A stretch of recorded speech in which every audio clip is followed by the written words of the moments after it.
side to side, let's go. Let's go, let's move side to side, let's go. Let's go, let's move side to side, let's go. Let's go, let's move side to side, let's go.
Welcome to the playground.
You walk along the edge of danger, and it will change you.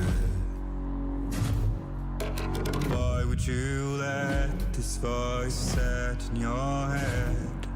It is meant to destroy you. You summon storms, you play with nature. Now watch it hurt you. Why would you want to shape the world in your hands?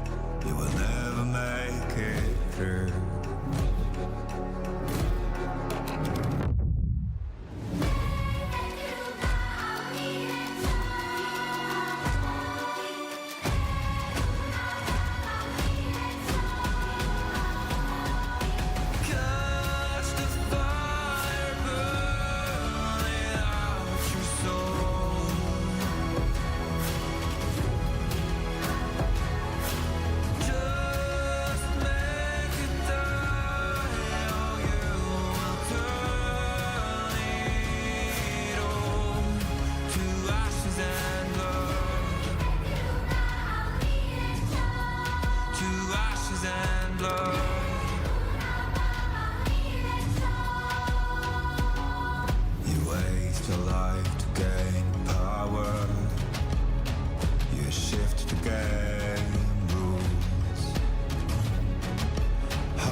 And blood,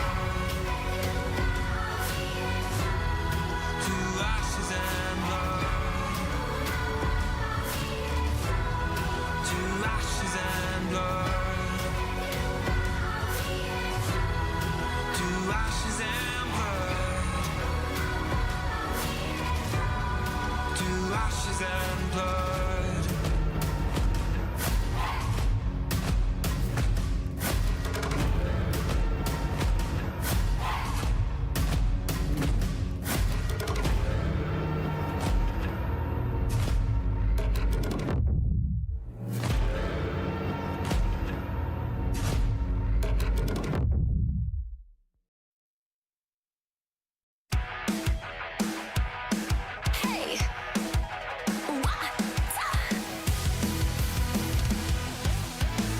Hey, look up at the sky, it's just a starting line.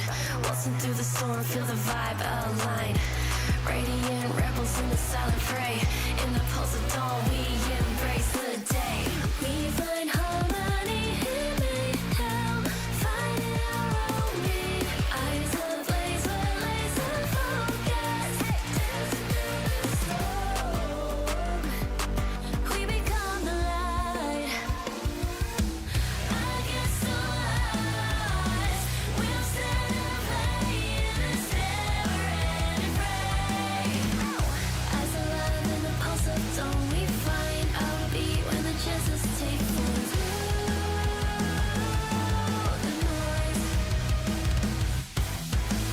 Hey, look down at the tide, it's our warning sign. It's time to rock the wave or get swept aside. Crash through barriers, our destinies untied.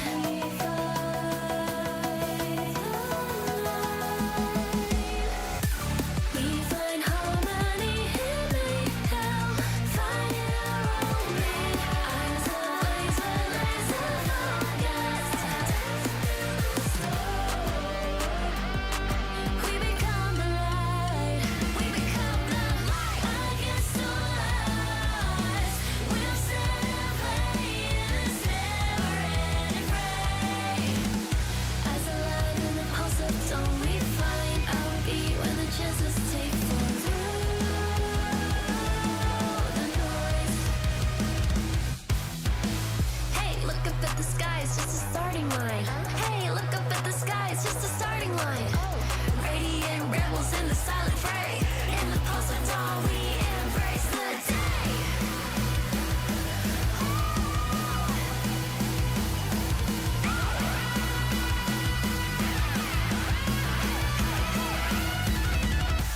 We find harmony in mayhem, finding our own beat. Eyes ablaze, we're laser focused. Dancing through the storm, we become the light. We become the light. Against all odds, we'll stand and play in this never-ending fray. As alive in the pulse of dawn, we find our beat when the chances take form through the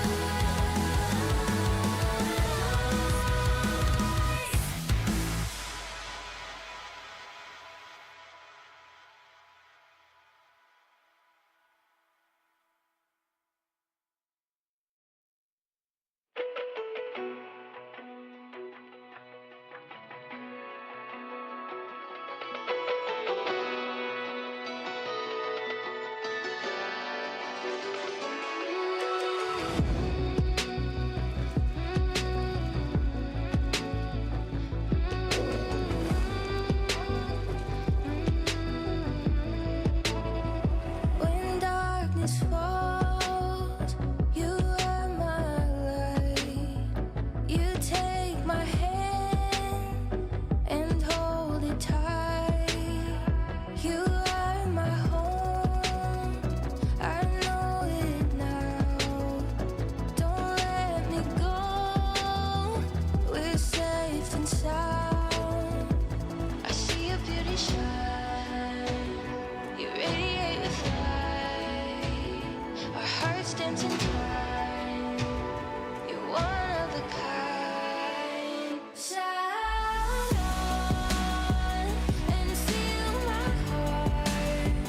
We're never lost, even when I'm gone. Life circles on, from near and far, above the flower bed. As we watch the stars, and we'll never be lost.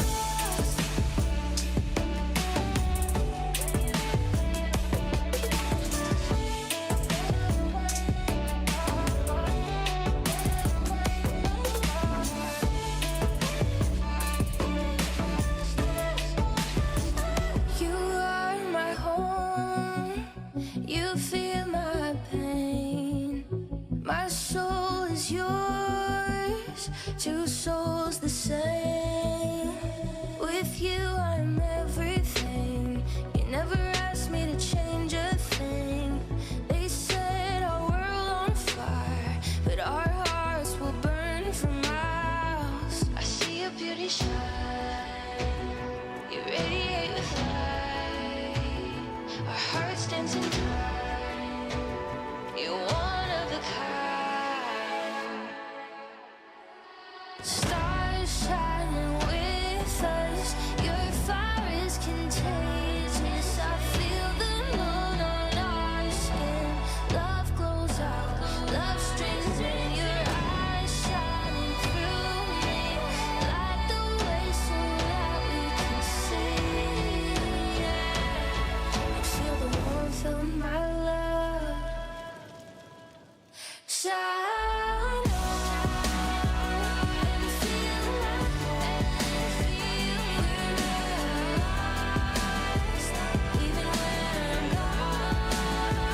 That is the changing lanes guy. Is he switching lanes? He kind of said it. He should change his in-game name to Changing Lanes.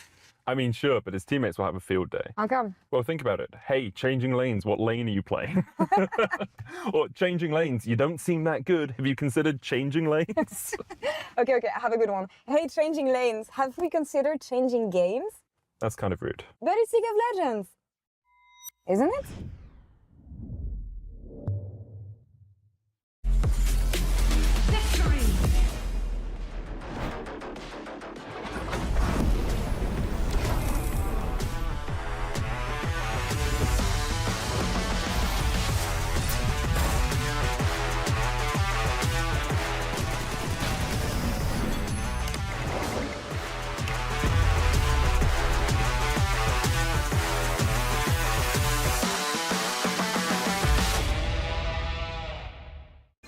Now approaching the final pick, and what a ride it's been. A moment of hesitation. But we're getting closer to the game changer, and what a legendary journey we've been on. I mean, there's so many excellent options, but one of them has to be a perfect fit. Oh, they're about to lock in.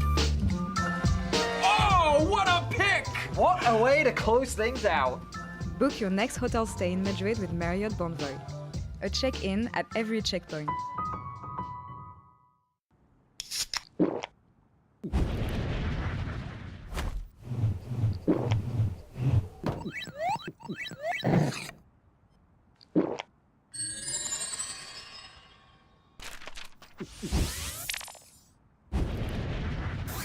Red Bull gives you wings. No, on to 5! What an ulti! What an incredible play there from Oh, that was incredible! You love to see it. Right, yeah, let's really What get into a move! He's just so good. I mean, the persistence, the patience to find the angle. You just don't see that from rookies. He's got it all. He's got the bad. Have a break. Have a Kit Kat.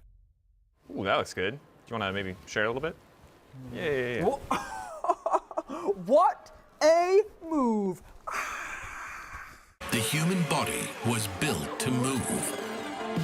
Not trapped at a desk in one singular posture for 12 hours a day. It's time your chair evolved. This is Secret Lab Titan Evo. Ergonomically engineered for you, gamers, hybrid workers, artists, backing your every move. Want to level up beyond the rift? Express like a legend and find your fastest server in one tap. Express in game without ISP throttling. Express and shield yourself from DDoS attacks. Express and choose the VPN trusted by gamers everywhere. Express VPN. Experience gaming the Express way. Fast, stable, competitive. It's time to express. Scan to start your 14-day free trial. Subscribe to unlock free Hextech chests and keys.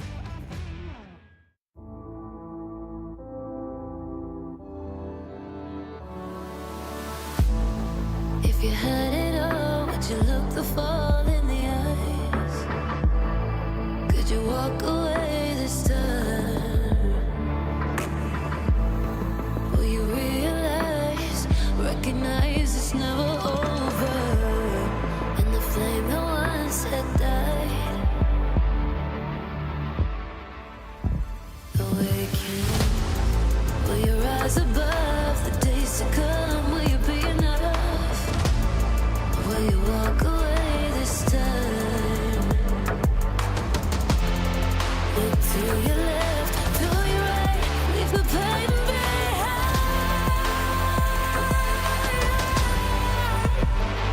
'Cause we all face the fires, and we stray from the light. Go and leave the pain behind.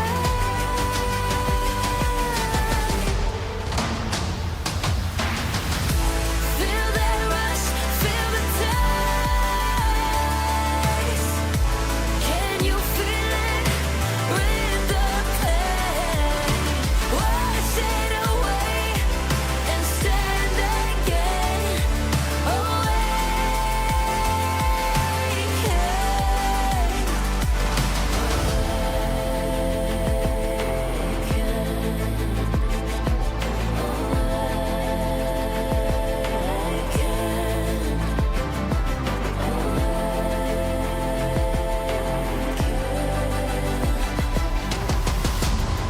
Will you turn and run from what's to come? Will you face it all? Or will you fall away again? What's calling out to be found when the time is right? When the time is right. 'Cause we all face the fires, and we stray from the light. Go and leave the pain behind.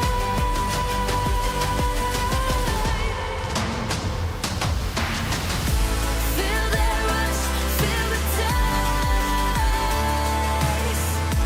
Can you feel it with the pain?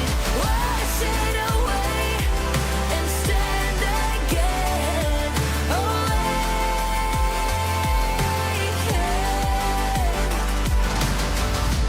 Feel the rush, feel the taste. Wash away what used to be. Will you make your stand? The world in your hands again. 'Cause we all face the fires, and we stray from the light. Turn the page and make it right.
It's another round of GB Sports. It's another round of football. This time around, we have invited BDS to see who's truly best at their team at kicking balls.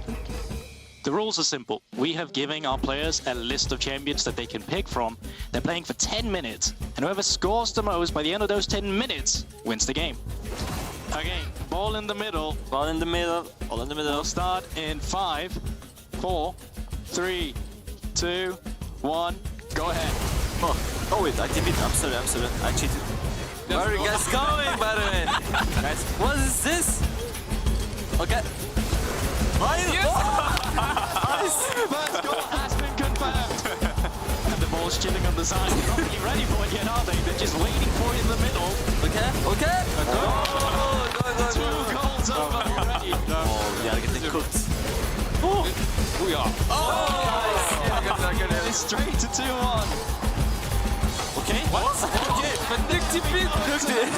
Oh my god. Bro, I started so good. One bad rooster. Okay. No. Okay. What the f? Bro. What the f? No. Oh, nice. Let's go. That's good. Okay, we need to focus. Okay. Oh, nice. On the line. No. DP.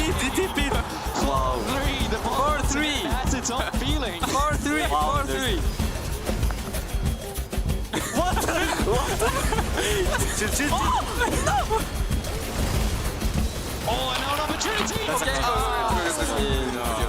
5-3. Look, the ball is... Bro, I'm getting taunted by Luke. Luke, stop. Wow. Well played, Rooster. Well played. Okay, that's a goal. Okay. Oh, that's a goal. 6-7. Rooster, focus. 7-6. 3 minutes left to play. Oh, opportunity. Rooster, wow. Messi Prime. Ronaldo. 7-7. Okay, that's a goal. We can pause it and check VAR. Are you requesting a VAR? Nah. I trust my goal. Okay, 8-7. Brewster! Okay. Benzema Prime! Neymar! Oh, well. Oh, Brewster! Bro, and this is big old field. And the ball's getting everywhere on the field. Whoa! DTP! It's an own goal under the ball. Oh my god, guys! No. It's enough. Oh! Listen. Opportunity for comeback. Okay, nice, let's go. What? Bro, stop it! Wow! That's 11-9. Okay. 1 minute left to play. 1 minute left. Look, wrong side, bro. Okay. 1 minute still to go.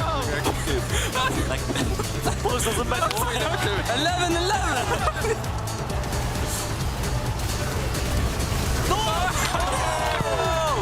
15 seconds left. 12, 11, 5, 4, 3, 2, 1. Did it go in time? Does it come down to go? Yeah, I'm being told that it did go in time. It comes back to golden goal. Golden goal. No. Yes. Bro, I see it. No!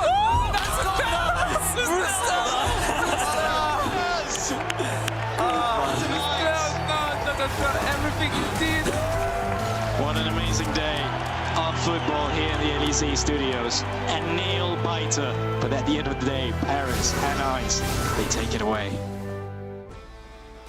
W in the chat for BDS here and for GB. Actually, I love those episodes. Honestly, both a shoutcaster and a referee for this one. I mean, I do love everything. It's a multi-role talent thing, you know how it is. But Sports. It's in the game.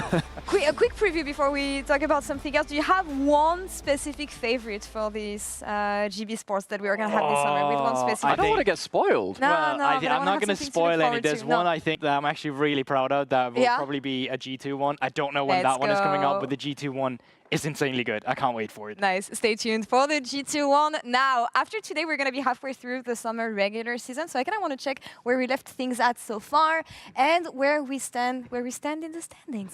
Because, yeah, when we look at Fnatic, for instance, after today, they will only have one more game to play. They already locked for top 4, but they will not lock a top 2 yet because there's a lot of tiebreaker scenarios for other teams to get there. But what do we think about the group situation so far? I mean, so far, at least over on this side, it's sort of gone how I expected in the second group, right? Yeah. But I think it's Group A to me, where everything is still so up for grabs. I know that MKOI's finally come back. They found their first victory, but there's this unknown quantifying, I don't know how you want to explain it, but Giant X and Vitality, Yeah. I feel like they can be so much up in the air and like do different things. And I think they can kind of play spoiler for how that group is going to turn out. I think particularly with it being single round robin, it gets very, very close, very, very quick. We're almost halfway through. And a reminder, if you end up like around here, things get very complicated for you around this kind of third to fourth matchup in there. Giant X, they've impressed me, but they are still at 1 and 2. And that's going to make them a little bit of this kind of hidden danger midway through the table here if they do end up in that kind of spot. Yeah, looking a bit doomed so far for the top 4 and 5 teams we have in both groups, Team Heretics, SK. You were a Team Heretics enjoyer, right? So my hot take at the start of the split was I said that Team Heretics would once again become top 6. Do you want to which is me review that making playoffs. statement? No, I do not want to review that statement because we're playing cross group, right? So that's the thing, right? So new format. If you're not fully sure about it, if you're top 4, you move on to the next stage, would be our play-ins, 2 playoffs, which would be top group, like cross group. So these 2 would play against these 2s over here. And I could easily see Team Heretics, if they got matched up against Vitality, maybe kind of sneak one in. Why do I think that? Because it happened in spring. So, you know, it's still up for grabs. Now, for some of the returning teams that we have, MKOI came back yesterday. And yeah, as you know, there's not a lot of games to play. They have a pretty packed and difficult schedule for this week. Yesterday went good. KC today.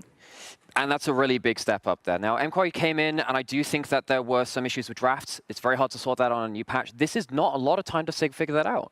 And for BDS, we're going to have them today against Fnatic. I don't have any issues with the debuts they had last week, but we want to see more, especially given the schedule that they're going to have. Fnatic today, you want to come out strong if you want to have the hope of making it out of the group out as fast as you can. I'm not worried about Fnatic. I'm worried about BDS. Yeah, BDS. I think for BDS, they've had roster changes, and they had a solid early game against SK, but the fact that that series against SK was as close as it was, the fact that they threw those early game leads, like game 1, they picked up 3 kills in the first 3 minutes, and that game still ended up being close.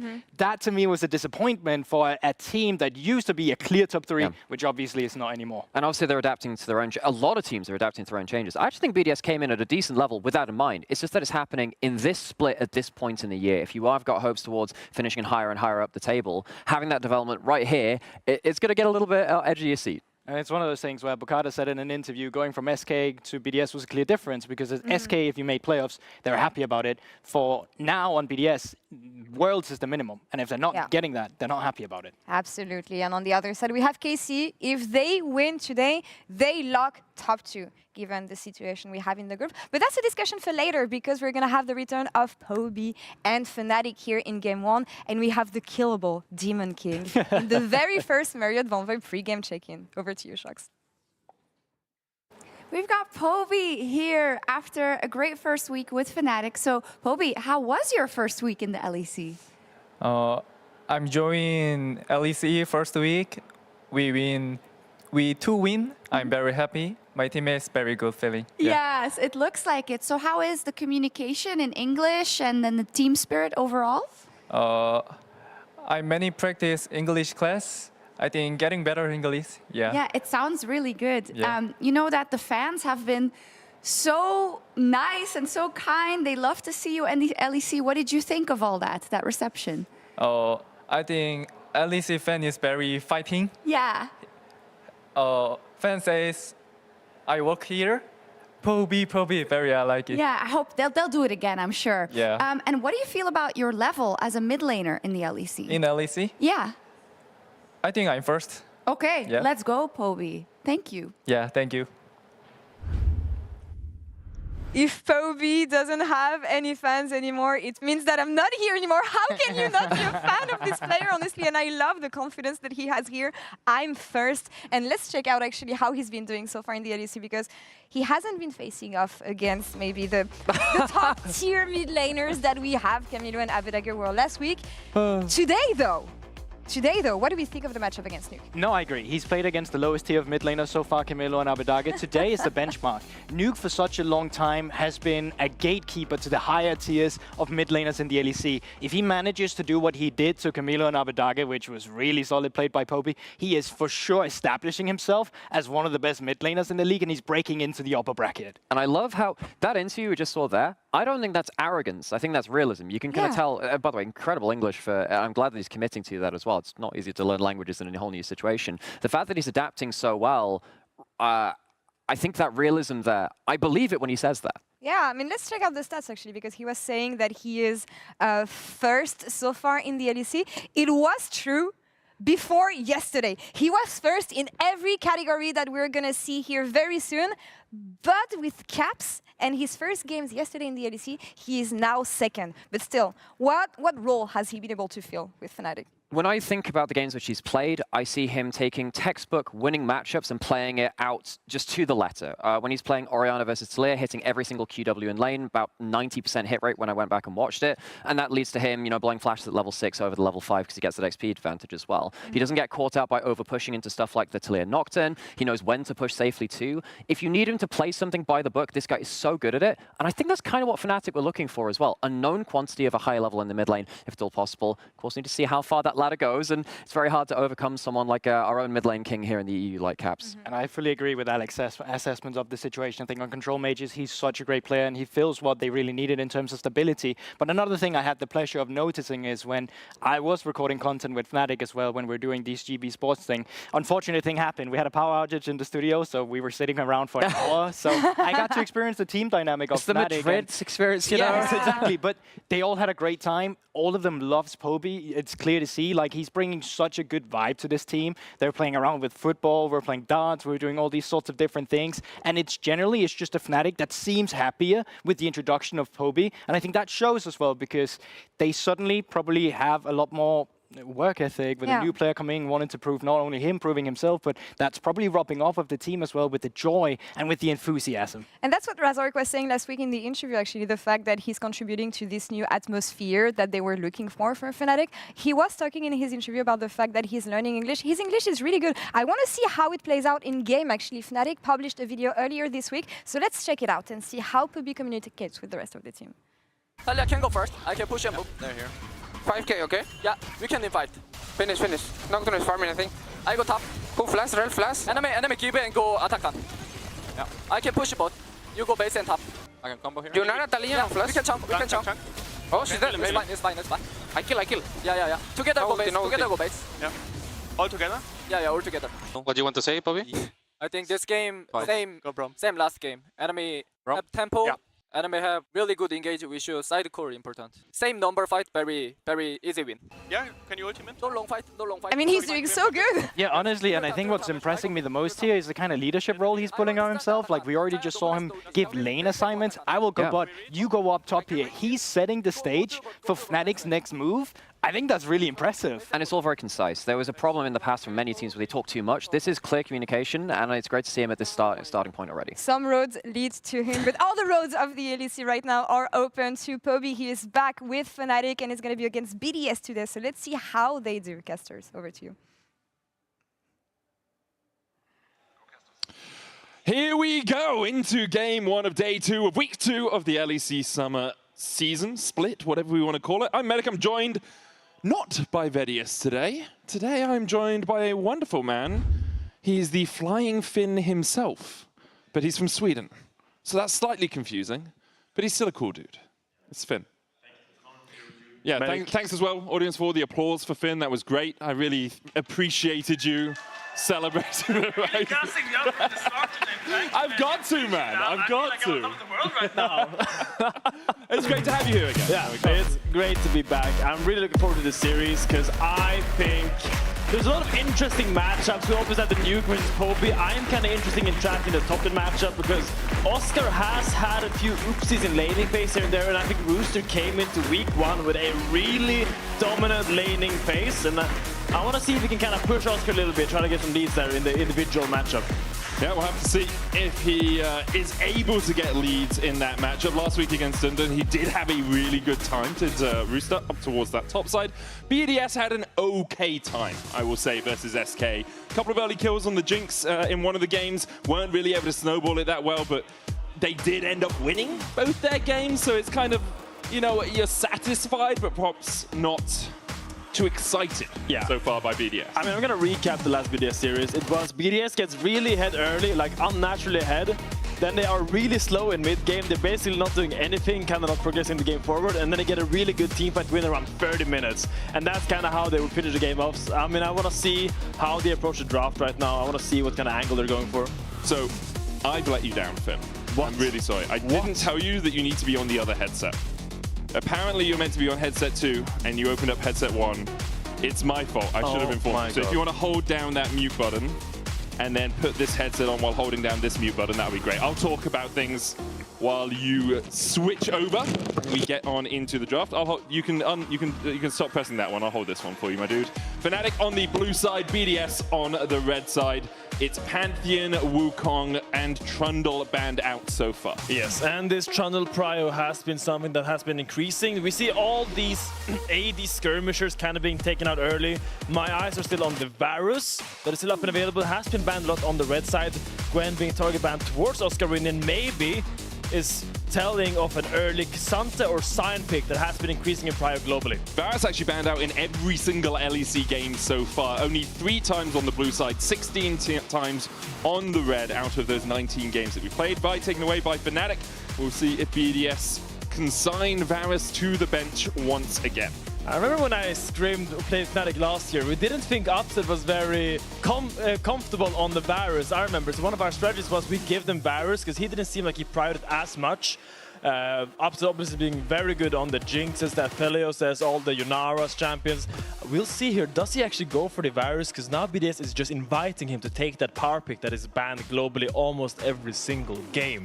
Yeah, it would be a surprise if we don't see Fnatic picking it up. Even if you're not the most comfortable on Varus, he is just the strongest AD carry when it comes to competitive play right now. He gives you good poke, he has good damage if you need it in terms of going for the on-hit build, also strong in the laning phase, can get lane prio whenever he wants, has crowd control on his ultimate, has a little bit of self-peel with that ultimate as well. It's locked in. No real surprises there. Sion is the answer from BDS alongside Aphelios for Ice. Yeah, I mean, Varus really is Mr. Perfect. Ice had a great performance on the Aphelios. Kind of want to pair that up with a Fresh.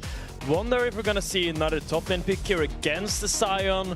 Rumble, something being quite common, is not that comfortable to play into Sions. Usually we see a bit more Ambessa, but my eyes are on the jungle matchup because there's a Pantheon ban, there's a Trundle, Vi, and Wukong ban. So either you now go into the tank junglers or you try to skirmish, find those last skirmish junglers like the Jarvan or the Xin Shao that are still up and available, as Fnatic rightfully does. Yeah, there's the Jarvan locked in already for Fnatic, so they're going for something that can have that impact in the early game, but also very powerful in team fights. You've already got quite a lot of AoE crowd control coming out from the side of Fnatic. On top of that, put a Rumble in there with the Equalizer. It is going to be very difficult to deal with Fnatic's team fight in the early mid game. You know, there's a kind of 1.5 to 2 item spikes, whereas later on BDS will get tanky. Obviously the Sion can tank up for quite a while. The Aphelios is going to do a lot of damage, and with the Moonlight Vigil can actually enact some of that DPS from range. I would not be surprised to see a Fresh right now.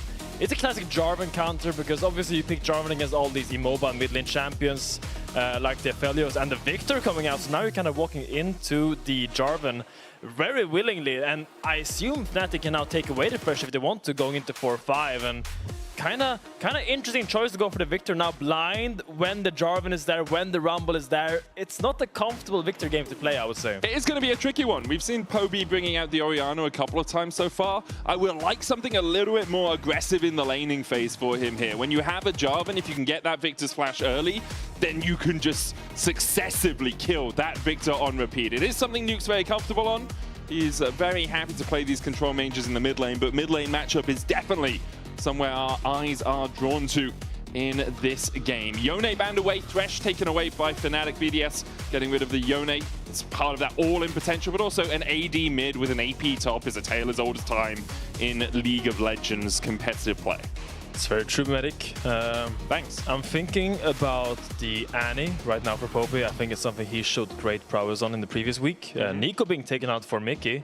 Obviously being a little rat with the little cannon minion trick. He's very competent using that for early tower dives, and this kind of gives Poby and Mickey like a lot of swing room because they're not getting targeted. They're getting one champion banned each, which doesn't mean that their pools are so concentrated. So now you can kind of see what they're going to go for. But first, we have the pick of BDS as the Poppy is being taken away. I mean, the Poppy being banned kind of pushes you towards a Rel, possible Nautilus or a Khan coming out from the side of Fnatic. They want someone that can have that follow-up engage on the Jarvan. And Rakan actually works really well when someone else is already initiating for you, because you just E to them, you press your R, you don't have that lockout on your W or your flash actually stopping you from getting the charm off immediately. So wouldn't be surprised at all if Fnatic decide to go towards the Rakan, something Mickey's really comfortable on, gives him great agency in the early game as well.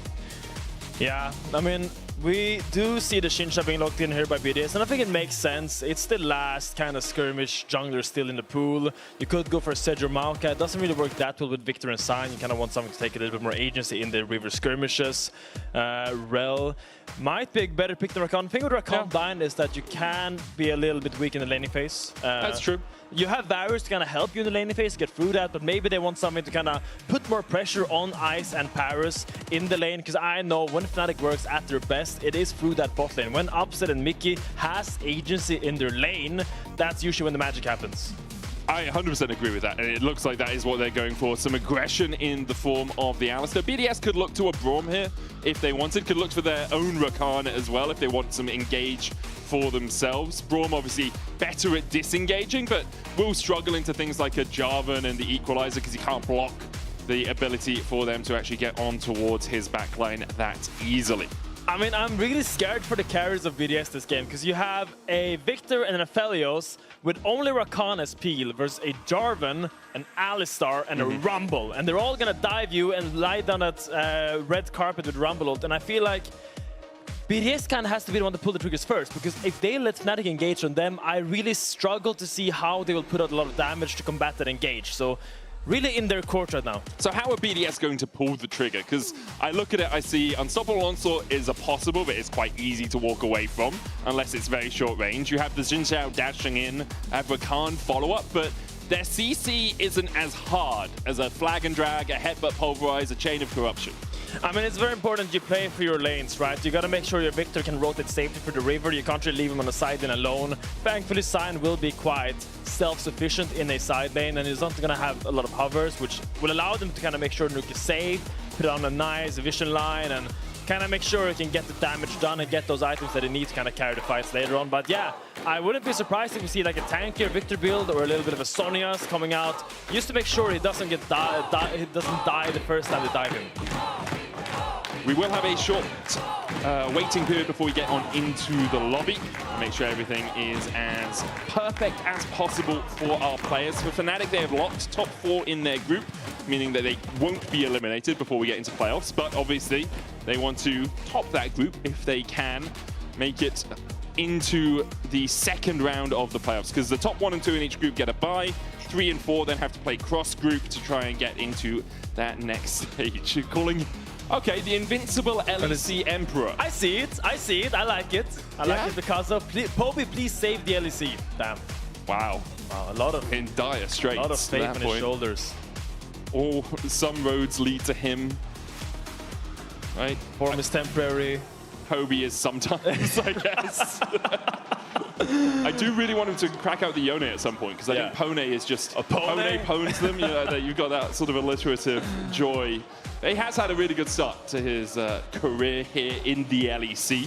Obviously played a bunch in challenges and back on T1 a few years ago in the LCK.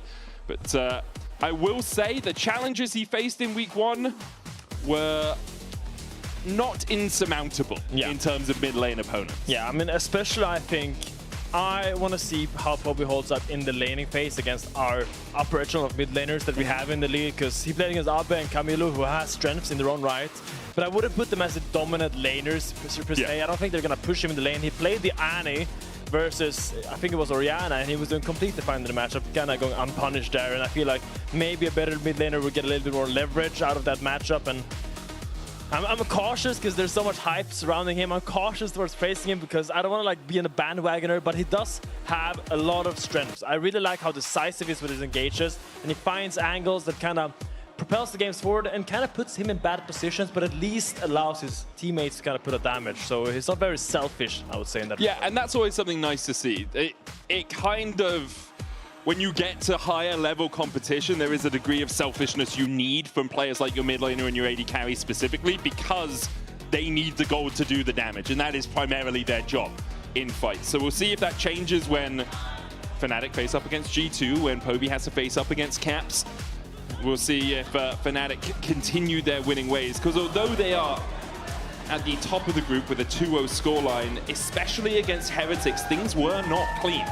Things took them a little bit of time. Upsets Kaiser is a free win, but, according to that person in the crowd. I can have a quick look at his stats, actually. I only win 60% of the time, I'm afraid. Played it 62 times across his career. Still an impressive win rate. That's his most played. Yeah, it's one of these things. A lot of people will pick a win rate number, and I used to do this a lot, in isolation. And they'll be like, oh, Faker on his Galio wins 62% of his games. Yeah, I know where you're going. And then you look at his all-time win rate, and it's like 65%. Yeah. I've made those numbers up, I'm just going to say. It's like, actually, his Galio is worse than the rest of the things he's playing in that team. I shouldn't have used Faker, because I know there's some T1 fans somewhere in the world who are going to send some trucks to my house. I mean, it's like let's use me as an example. If I have a 40% win rate across my career, but I have a 70% win rate on Kled, I am a genius on that. Yeah, you're a Kled god, man. Yeah, like you gotta check at the average level. You gotta go lower below par, and I mean, Upset does have a 54% win rate average. Yeah, so it's slightly above average, which is very impressive. It's a really good Kai'Sa player, and Varus being a perfect 50% win rate, we'll have to see how he pilots that this game. But also curious, would you go on-hit Varus or Lethal Varus this game? Because I see the argument for both sides. Yeah, I can see the argument for both sides as well. I think I would probably go lethality, because I think Fnatic want to force 2-item spike fights. I think they really want to play for we kill them before they get too tanky. Now, you could go on hit because of the Scion and you scale for the later game, but I like lethality. Yeah, and I feel like it fits more Upset's agenda as well, because when you go lethality, you got to comment, obviously, you base on like a straight Dirk, and you're going to have a lot more lane prowess. You can have a lot more base damage in laning phase, and it allows you to push your lead a little bit more than, because you're not going to get that many lethal tempo procs in the laning phase. So he has chosen the comment, and I assume we're going to see lethality. I think they have enough damage in the team. They don't need to rely on him to put out all the damage. Yeah, my expectation is Fnatic will force around objectives. They will go for the plays, they'll go for the skirmishes.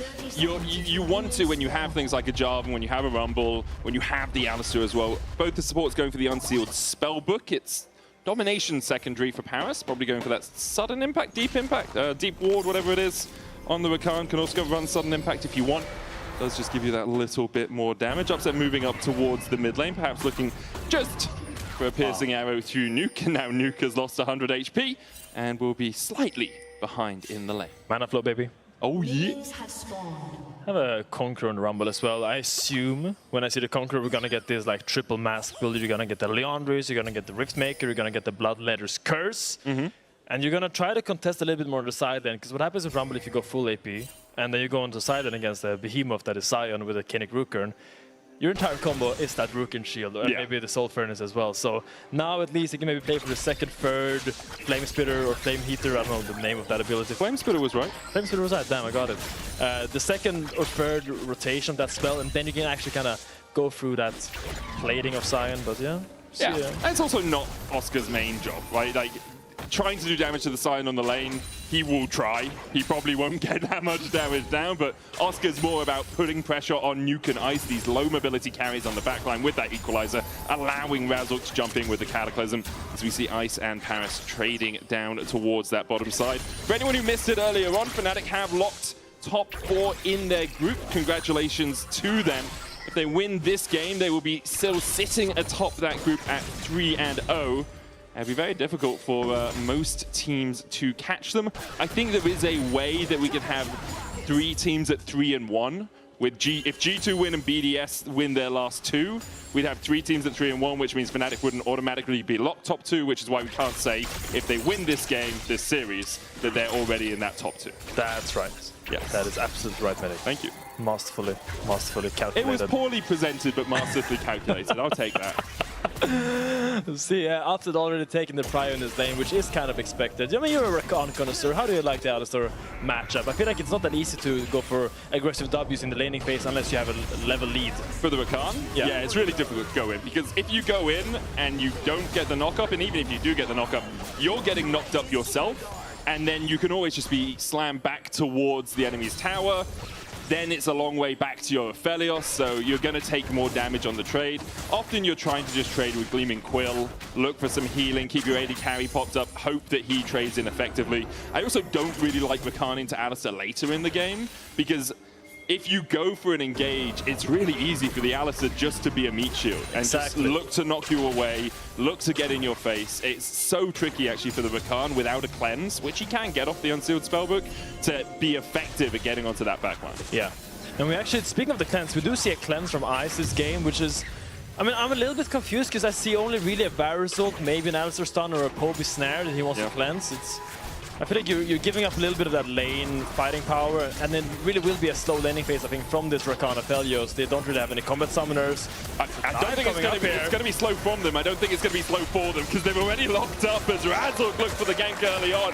Completed his first clear, went down towards the bottom side, and we talked about playing through Upset and Mickey. That's exactly what Fnatic want to do. I mean, the only thing he can't cleanse is suppresses and death. Sadly, he can't get out of that one. Has a TP back here from the roots there, going for the swap here. This is something Genji does a lot, actually, when I watch them games. Sometimes die in lane and then swap? Yes, sometimes Ruli would just die to dive like this, and then he would just go top, and the lane state would be so comfortable.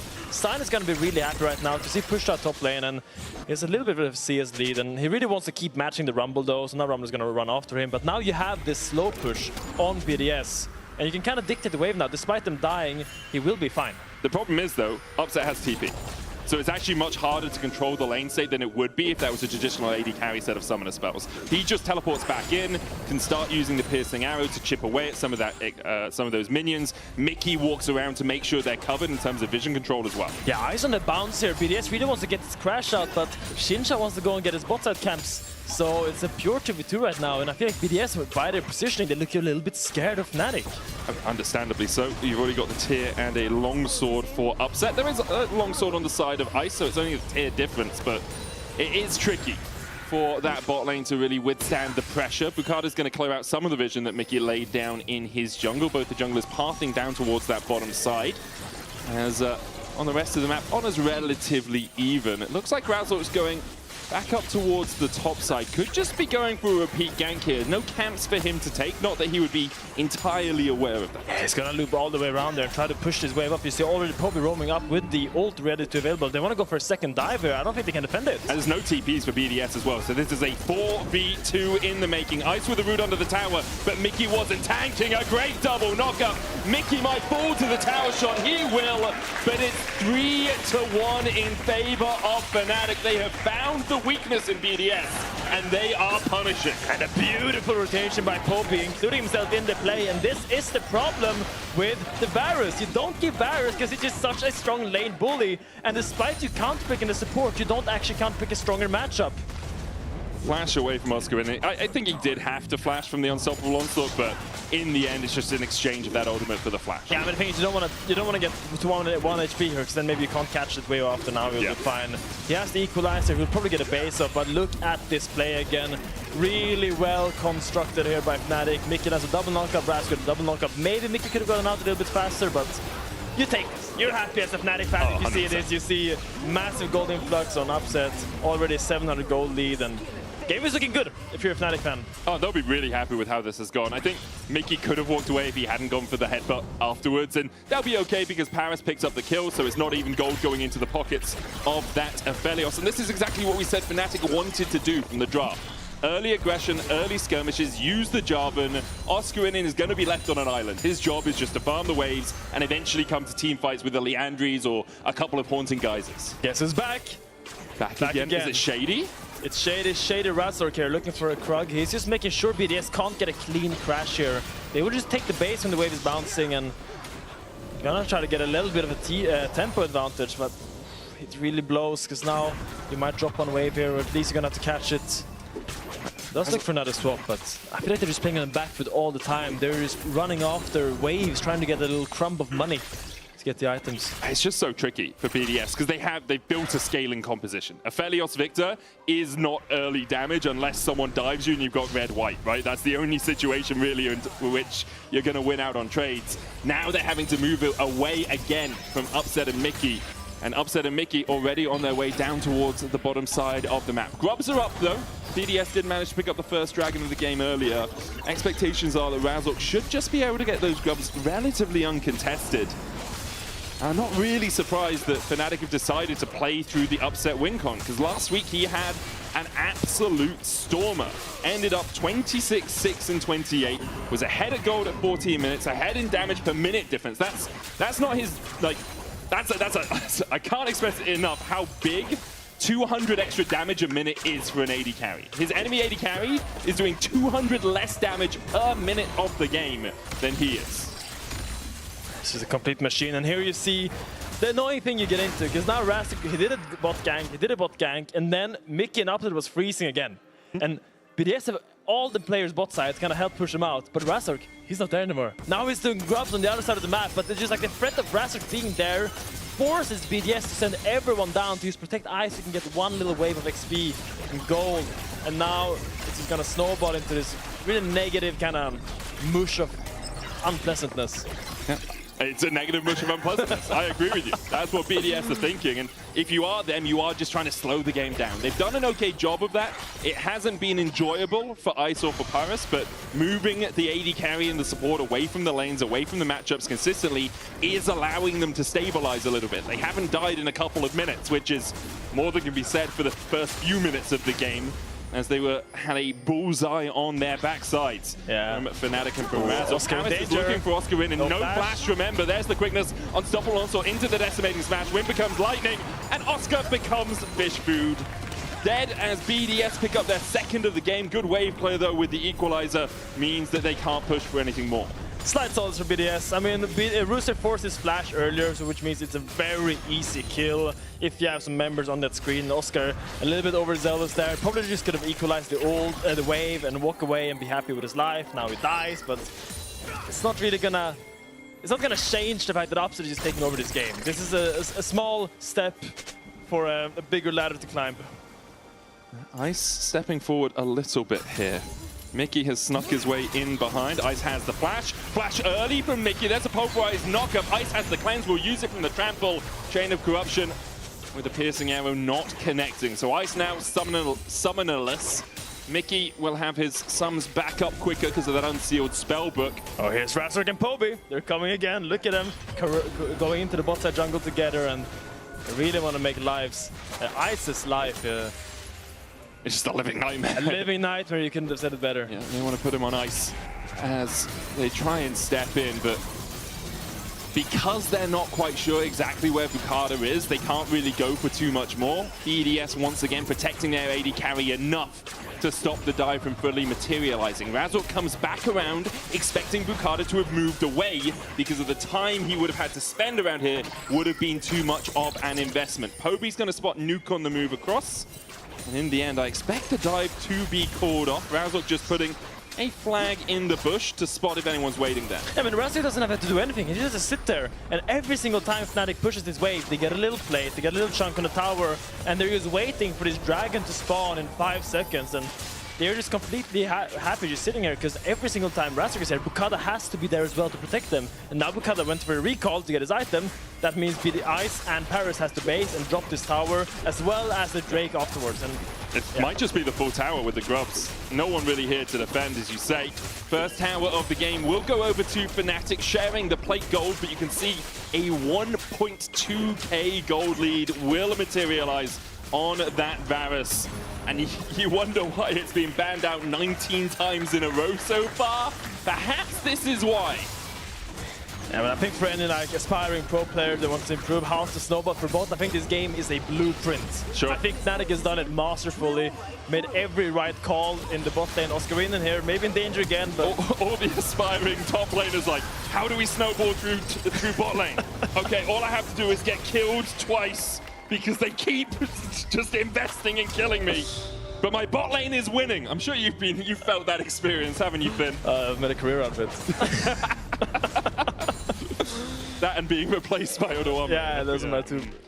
Wow, okay, now it got really hostile here, man. Okay. Well, I mean, I'm saying you cast first, and then he comes in and casts with Dracos? Yeah, that is just...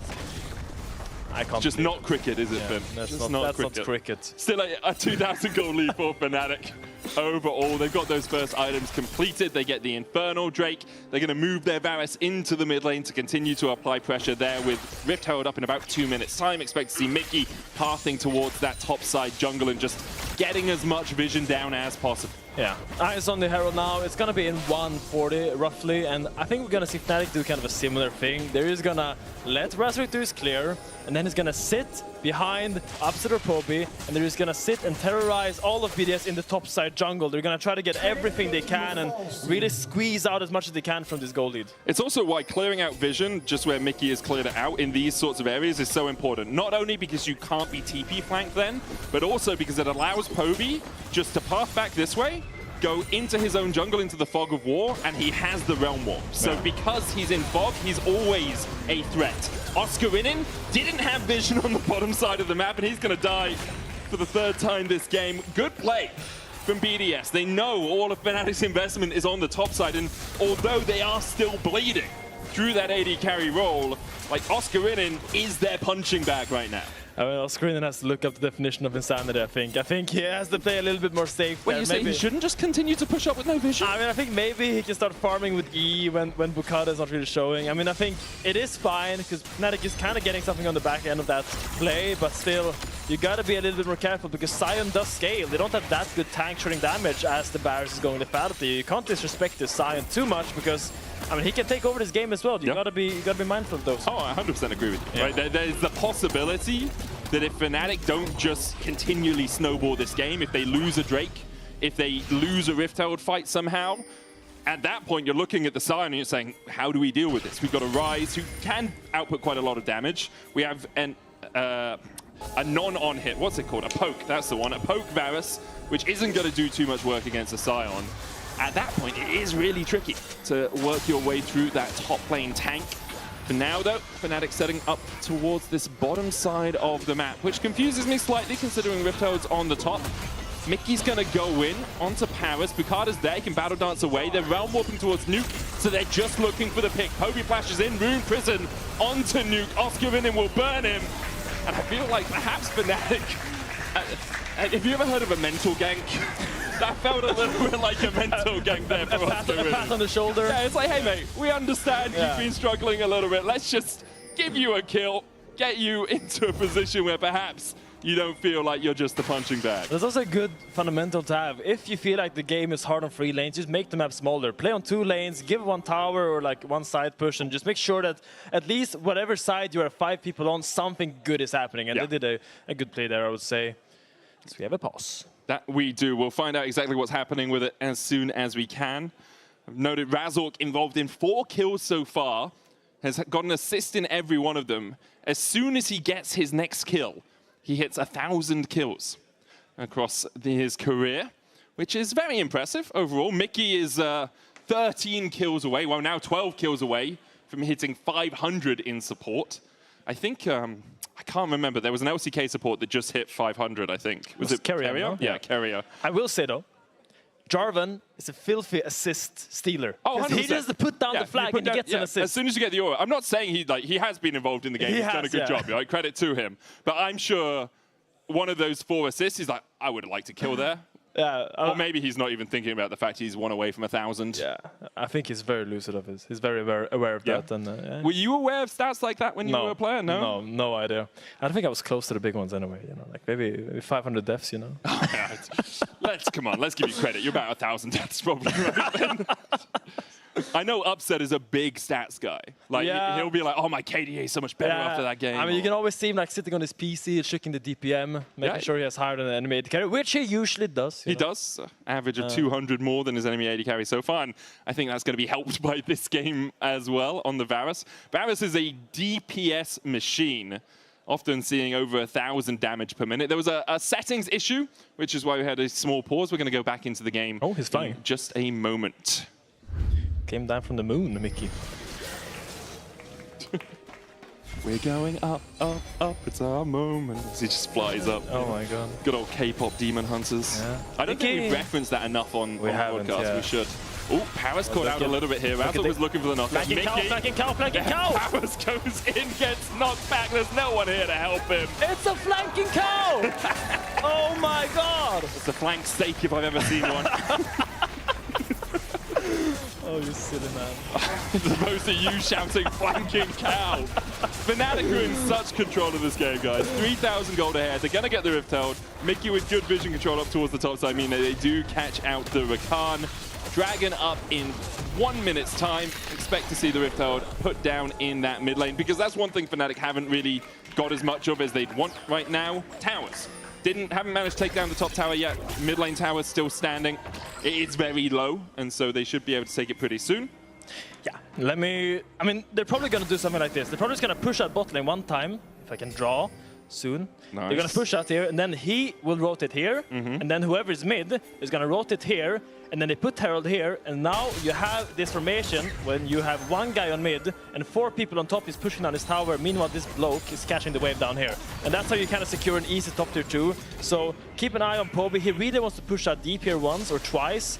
Probably Mickey's going to put down vision so he can kind of do it himself, so Mickey can be topside. But now it is really about this side lane push. Poby really wants it, but he has to wait for his Jarvan. Jarvan is still really far away, and it's important not to make a mistake here, because this is a very crucial point for your setup. Okay, so they're going to go for the dragon first, and then they can enact the sequence.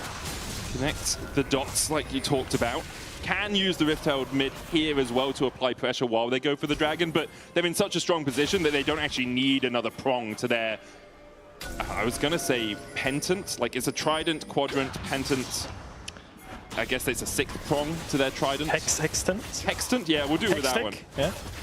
I mean, I feel like the mid tower is quite low. You really want to get 2 towers with this Herald. Yeah. You can allow it to be a little bit greedy when you're winning the game this hard. And true. Probably now you see Mickey base, and it's most likely going to open up topside again. And now you're going to see the sequence that's talked about before. Yep, there we go. It's a little bit preemptive with that, but now Mickey is trying to be another flanking cow running into the enemy jungle. You also see red buff spawning. This could be a venue of attack for Fnatic. As you see, they're trying to really deny this side lane push for Poby, but Poby is very respectful, very demure, very mindful of this attack. Really kind of making sure he doesn't die on side lane, like... I'm not gonna say that. That was good. That was very... there was massive laughs in the audience when you said very respectful, very demure. I thought it was very funny. But yeah, I agree with you. Like, you can see Mickey goes in, gets the vision control. And for BDS, like, camping out in bushes the way they've been doing is kind of all they've got, right? They do not have the front to back in a team fight right now. Their Sion's not tanky enough and their damage just isn't there. They do not have great pick potential either, because really it's only the Rakan and Xin Zhao that can catch someone out. And even if they do pick someone off, you're dealing with double TPs available for Fnatic, which means immediately the response can come in and the Realm Warp alongside that. Rooster here trying to defend on the top side. Now we see, as you say, Fnatic moving up through... Oh, that was a very wiggly line. Fnatic moving up through that top side jungle. Razork not even going to invest the Rift Tower. They know they've got this tower already. They can use it for the mid-tier 2. They can hold onto it for that next objective. Artican's up in 30 seconds. That's on the bottom side of the map. And so you do want to translate some of your vision control down there, which is, again, why we see Mickey going for that recall. He'll then probably open up through mid into the bot side to make sure they have some vision. It's exactly as you say. I think if it was not for the Atakan, we'd probably see the Herald being used topside. They would extend the play a little bit, but now, if they actually go for that topside play, maybe they can use catch on the tower with Sion, and then suddenly BDS is in a position to go 4-man bot and rush that Atakan. So once again, Fnatic showing great discipline, great patience, and great precision with their gameplay, and they're just taking all the proper steps right now, not being very sloppy with their lead. Which is not a Fnatic thing. Yes, very, very uncharacteristic from Fnatic. For years, we've talked about them as the team that oversteps, that misplays around their timers, that gets a little bit too greedy here. But patient, methodical. You could look at the top of the scoreboard, look at the kills and be like, oh, it's a relatively even game. But because Fnatic have taken their time about things, just slowly eked out this gold lead, it's now 4K ahead. 2,500 of that is in the AD carry role. And a lot of it comes off Razork and Mickey being a really good team together, stepping in at the same time, getting vision early, and then making sure that BDS can't control their own jungle. I was just going to say that I think Razork had an absolutely stellar game so far on the Jarvan. I think he's done exactly what was needed of him. He's done all the jobs he had to do, and he's been very patient. He's never went for an engage, really, because he hasn't had to. Yeah, apart from the dives. Apart from the dives, yeah. But in general, like I don't think he's used ult a single time, maybe once or twice, but in general, he's been very positional with his gameplay because he doesn't have to force anything because there's no impatience. Like the impatience should be in BDS's roster right now because they have to make something happen because they're slowly losing the game. Artican has been begun by Fnatic. Rooster has the teleport currently up in the top lane catching that wave. Oscar winning TP's down. Artican already down to 5,000 HP. TP coming in from Rooster, but it's going to be too late to contest the Artican. Maybe a fight afterwards? I think not. Fnatic can walk away from this one. And they do so justly. Very easy for them to take that good vision control. Well played around it. For BDS now, you are really struggling. You've lost Artican, Rifthold, timed out. Again, we talked about where it could have been used. This is much more a Fnatic had to come down to the Artican like you were saying, so the Rifthold will end up just dying here probably before it even gets a charge off. Depends if Nuke decides to step forward. He's got enough vision. There's no real wave there, so maybe it will. Oh, there is a wave there. That was lost under Nuke's portrait on the minimap for me, so yeah, unlikely this Artican will, this Rifthold will charge it. Maybe his name is Artican. It could be. Yeah. Like, Rift Herald is a corrupted scuttlecraft. Yes. That's its lore. So maybe Artican, I mean, the problem is I know the lore of Artican and it's not a corrupted Rift Herald. Well, yeah. It was overshot. It was good, so, you know? Now let's talk about what can BDS do. Because the game is slipping out of their hands, and let's actually see what angles they can kind of find. I think what you have going for you is this Sion side lane push. I think Roosters had Sion push for a long time this game, and I think they need to find a way to integrate him into the team. I think he needs to find either like a deep push on the side, where he then recalls, and then opens the other side with his ult, because then he can cheat a lot of tempo. Or the other opportunity is for our man in the support role, Paris, to find a mega flank. A mega flank that he can kind of catch either upset or probably off guard and get a quick pick to kind of hinder the follow-up engage from Fnatic. Those are your only real two avenues right now as BDS, and the game is slipping out of your hands. This dragon is spawning, but in a 5v5 setting, I don't see them really contesting Fnatic. It's just going to be so difficult, especially if Upset can land some poke before the fight. There's an LDR and a collector on ice, so he does have something. Razor goes to the engage, jumps onto ice. There's a Realm Warp follow-up, and ice doesn't have a way out of here. Poby with the flank in the end. BDS step forward, but nothing belongs to them. A double for Oscar to round it out. Third Drake alongside it. Fnatic 7K ahead.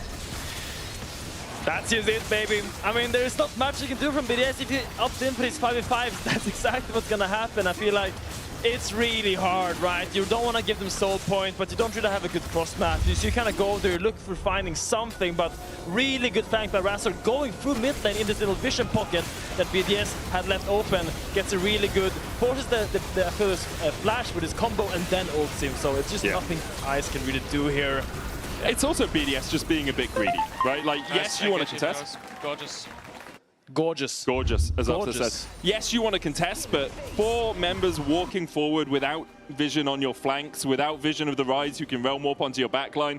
Like, the Jarvan didn't actually even need to find a perfect flank because he could have just been Realm Warped in and then Cataclysm them all, or EQ them all, right? It was a little bit greedy from BDS. It feels like they've run out of options in this game, so they were just going for the person who was in front of them. Yeah, 10k gold lead and counting right now almost. It's slipping over 7.5, sorry. I mean, but if we add in the Artican, that's like another 2k yeah, or so. The dragon, so 10K, yeah, okay. Yeah. I see you. I'll give you 10k. Thank you. I won't actually give you 10k. Okay, no, I heard you say that, so okay. I'll be in touch. Look, this tower is like the last standing bastion of BDS defense. I think you gotta go for a fight here. You gotta try to get like a Victor ult reset. You gotta go to get a quick pick, a snap engage by the Rakan. Because if you give this tower, suddenly it's so easy to get all this control and set up the Baron. And yeah, it's a tough one, man. It's a tough one, and I want to see BDS do it, but I struggle to see many avenues right now. I don't think the draft gives them the tools to kind of come back these games, you know? Yeah, especially since every lane is basically an item, half an item to a full item behind. It's just so tricky in these sorts of situations. Paris caught out a little bit by Mickey and Razork, who'll clear out this control ward. You can see a couple of wards from BDS just around their red side jungle, but those will be cleaned out by the support jungle combo of Fnatic. Razork starting up the Baron here. We'll clear out these. Look at that poke on ice. Yeah, he's already half HP. I think that was 1 Q from Upset, or maybe 2. I mean, he's double lethality Manamune, right? Like, he is a very, very strong Varus right now. Nuke trying to step forward. Razork and Poby working on the Baron together. It's already down to 5,000. Unstoppable Onslaught can be blocked out by Mickey. Equalizer down as well as Mickey finds the 3-man knock-up Realm Warp onto the back line. Immediately, they look for the Aphelios, who's only got Cleave from Gravitum, and those are not good enough guns to win out the fight. Paris follows his AD carry into the grave. Rooster follows suit. Bukada and Nuke will die too. It's an 8-for-1 in favor of Fnatic. Gorgeous. Absolutely gorgeous turn by Fnatic. You start the Baron, and then you insta-turn it. Razork gets 1,000 kills in the LEC. Incredible performance by him. I think it's a beautiful game to kind of highlight his impact on this league and in general over his career. But yeah, textbook play by Fnatic. You start the Baron with your jungler and your Ryze. Now, when enemies approach, you turn with the Ryze ult, and your jungler, guess what? He flies along. He hitchhikes on the Ryze ult, and it's just so easy. They just make it seem so easy. It's not that easy. A lot of teams mess this up. I've seen many teams mess this up. But Fnatic did it very beautiful. It's about coordination on the court. Exactly. That's what Fnatic showed us really well there, right? Because it's so easy for the jungler to be like, oh no, finish quickly, then we'll Realm Warp. Let's do this, let's do this. Double TPs coming out from BDS as they look to catch out Oscar in. And I've said that a few times this game, and I'm pretty sure Oscar's done for. Equalizer down onto Paris. He'll pop the heal. Oscar in. I mean, there's nothing really he can do in this situation. Does have the flash, could try and get away. Will dodge the wind, becomes lightning, but perhaps he can just escape. Nuke across the wall, will follow him. Razork now in. There's no way Oscar survives that. He gets another scrap shield. Mickey there to body block.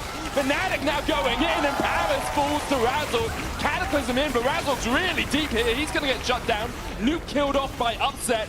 Rooster and Bukada trying to get away. Upset looking for the chase onto Rooster with a TP coming in from Oscar in. He wants his vengeance, wants revenge on the enemy top laner who consistently hounded him this game. Mickey there, got the knock-up, dies for it as Ice takes him out, but Poby Realm Warps in after pushing in the top lane in him tower, and will take the kill in the end. It's Paris and Bukada left alive to defend against Upset, Poby, and Oscar Rinin. Oscar just make it interesting. The last I mean, I was gonna hype. I mean, there was a big shutdown in Ice's pocket, but I don't think he's gonna be able to spend that gold and use it for the next fight, because I think Fnatic is just taking their nexus in front of their face. Yeah, still 30 seconds before Ice is back up. Nuke up in 5. Paris trying to dive in, but Upset dodges him. And Fnatic will close out the game. Nuke spawns to see his nexus fall. 17,500 gold lead for Fnatic at the end of it. Domination, desecration, destruction by Fnatic this game. Just immaculate play, really impressive. This is why Varus is banned globally almost every single game. And we're going to hand it over to Shox, who is standing by with Poby. Shox, take it away. Yes, the job's not done, Poby, but game 1 is in the bag, and I need to know, after what I saw on Twitter, how was Nuke in lane, the enemy mid laner? I don't know, this game very easy maybe, yeah? Oh, yeah. Cool, I think that's enough. Thank you so much. You can go and join your team. Another W for the notorious Poby.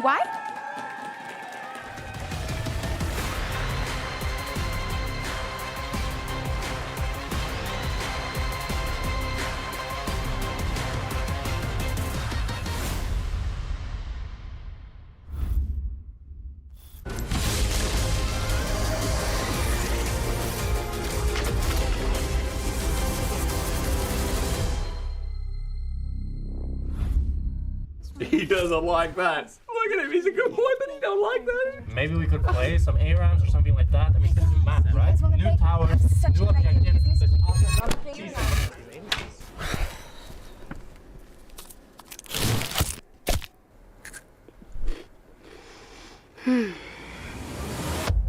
Have a break. Have a Kit Kat.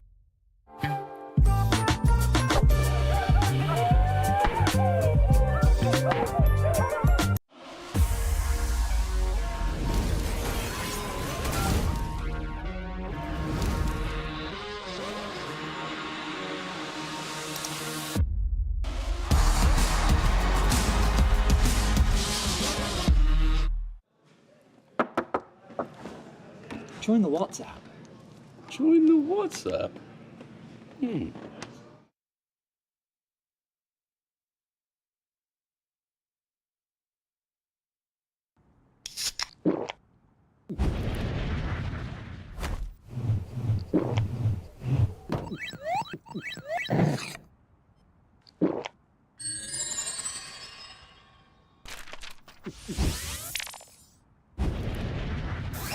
Red Bull gives you wings.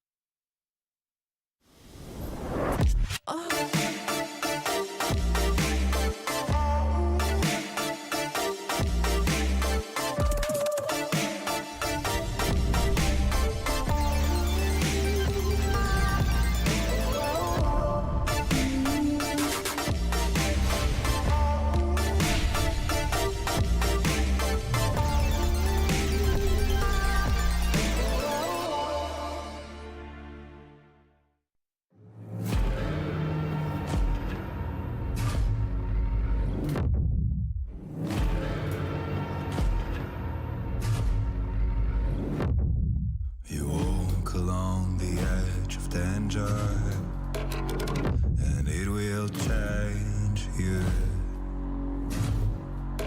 Why would you let this voice set in your head? It is meant to destroy you. You summon storms, you play with nature. Now watch it hurt you. Why would you want to shape the world in your hands? You will never make it through.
You can combo him? I can go, yeah. I'm chunking him. Yeah, Sion here. me soon. Yeah, same Sion me. Look, push it to me. I'm moving, I'm moving. I give you. Thank you, baby. Nice, flank me kid. I'm Mignar. I'm behind them here, boys. I'm looking. Can we look? I can get in there. No flash Aphelios? Yeah. Focus Aphelios. No flash Aphelios. Yeah, he's good. Here's that. Holy shit. Nice engage even, it was gorgeous. Thank you, buddy. It was beautiful. That was gorgeous indeed. Fnatic this game won here against BDS. They take it convincingly, I want to say. I see a lot of improvements when I consider what they've been able to do in the LEC last week. What do you have, guys? I mean, the combos were clean enough to eat off. That was fantastic. Every time Razork was going into a play, there was immediate follow-up. I think they drafted something that needed a good degree of coordination. I didn't see them set a foot wrong. When one person was going in, 3 people were following. No, I want to go straight into the dives we saw from the early game because, as you said, this was Fnatic domination straight from the get-go and throughout that entire game. And huge credit to Razork on the Jarvan. When you're playing this champion, you want to be able to make it work with these cheesy dives, and that's what he did. He was always on the other side of Bukata, completely avoiding him. And then Poby, who managed to get mid-prior as well, was just able to follow up on these dives. Fnatic was just a well-oiled machine that could just pilot everything through that bot lane. They push, we dive. They push, we dive. Here's our spear, we're going to attack you with it. Yeah, and they do it in a clean way. No moment in game did they want to have fun here. And for me, that's one of the best improvements that I see from the team. The fact that the early game was pretty fun smashing your opponent. Well. It's fun in a different way, which I do appreciate as well. Like they managed to pull off those combos in a great way, but like that's fun in itself. It's just a different flavor. You guys were talking about Razork. Honestly, great recovery. I want to say, I don't want to give him too many trouble and too many issues because the first games against Heretics last week. But I think it's fair, though. I think it's fair. Like but yeah, there's an expectation when it comes to this jungler. In that series, he was outperformed by Sheo. He bounced back against SK, but you want to see him bounce back against stronger teams. And I think going up against BDS, it's still not the strongest of our league, but it's stronger. Exactly. And that's the ramp up we want to see from Razork. Absolutely. But when I think of Razork over the years, I think about a jungler that can have a lot of high highs, but a lot of low lows. Do you feel like it's stabilizing in any way? In this game, yes, but is it? How do we have any information to say that conclusively? That's the problem. Like for me, realistically, it kind of comes in around playoffs when we'll answer that question seriously. This was great. He was the tip of the spear. He had to lead those combos. He did. And I've really enjoyed watching this guy become that leader over the years as well. And here on Fnatic, in this kind of game with that kind of combo, it was critical that he provided that role. But Alex, I believe you mentioned he had a little bit of a stat check. He here did. Well? Yeah. Because Razork, throughout all the years of all of his different teams, has been a top tier jungler, which we end up having so much respect for. He has hit his 1000th kill. There we have it. It feels like yesterday when he was just a Misfits rookie coming in with the so Echo many jungle, expectations on him. Razor K, because we didn't know how to say it properly then. And I love it. I love it for Razork. He's definitely had some lows, but he's definitely towards his road back to the high highs. So I love that. Absolutely. And we haven't talked about the bot lane, but the bot lane for me is the stable element of Fnatic all the time, and the ones that you can entrust, especially in the early game, to get those leads. No, absolutely. Like Upset, I mean, Upset's your guy, right? We saw his stats that the casters brought up from his week 1. He continues to do so. But I want to know another thing as well. Okay. And that's from Poby in the mid lane. What have you done to my Fnatic? Why are they clean? Where's the throws? Where's the overextensions? We saw a little bit towards this game, but they managed to capitalize on it. Why are you respecting the enemy when you're pushing side lanes? You're supposed to die. You're supposed to throw it. You're not supposed to have a clean early game and then have a clean mid to late honestly, game. For me, that's one of the improvements that we have from last week, because last week we saw Poby on the sideline and Fnatic be like, you know what?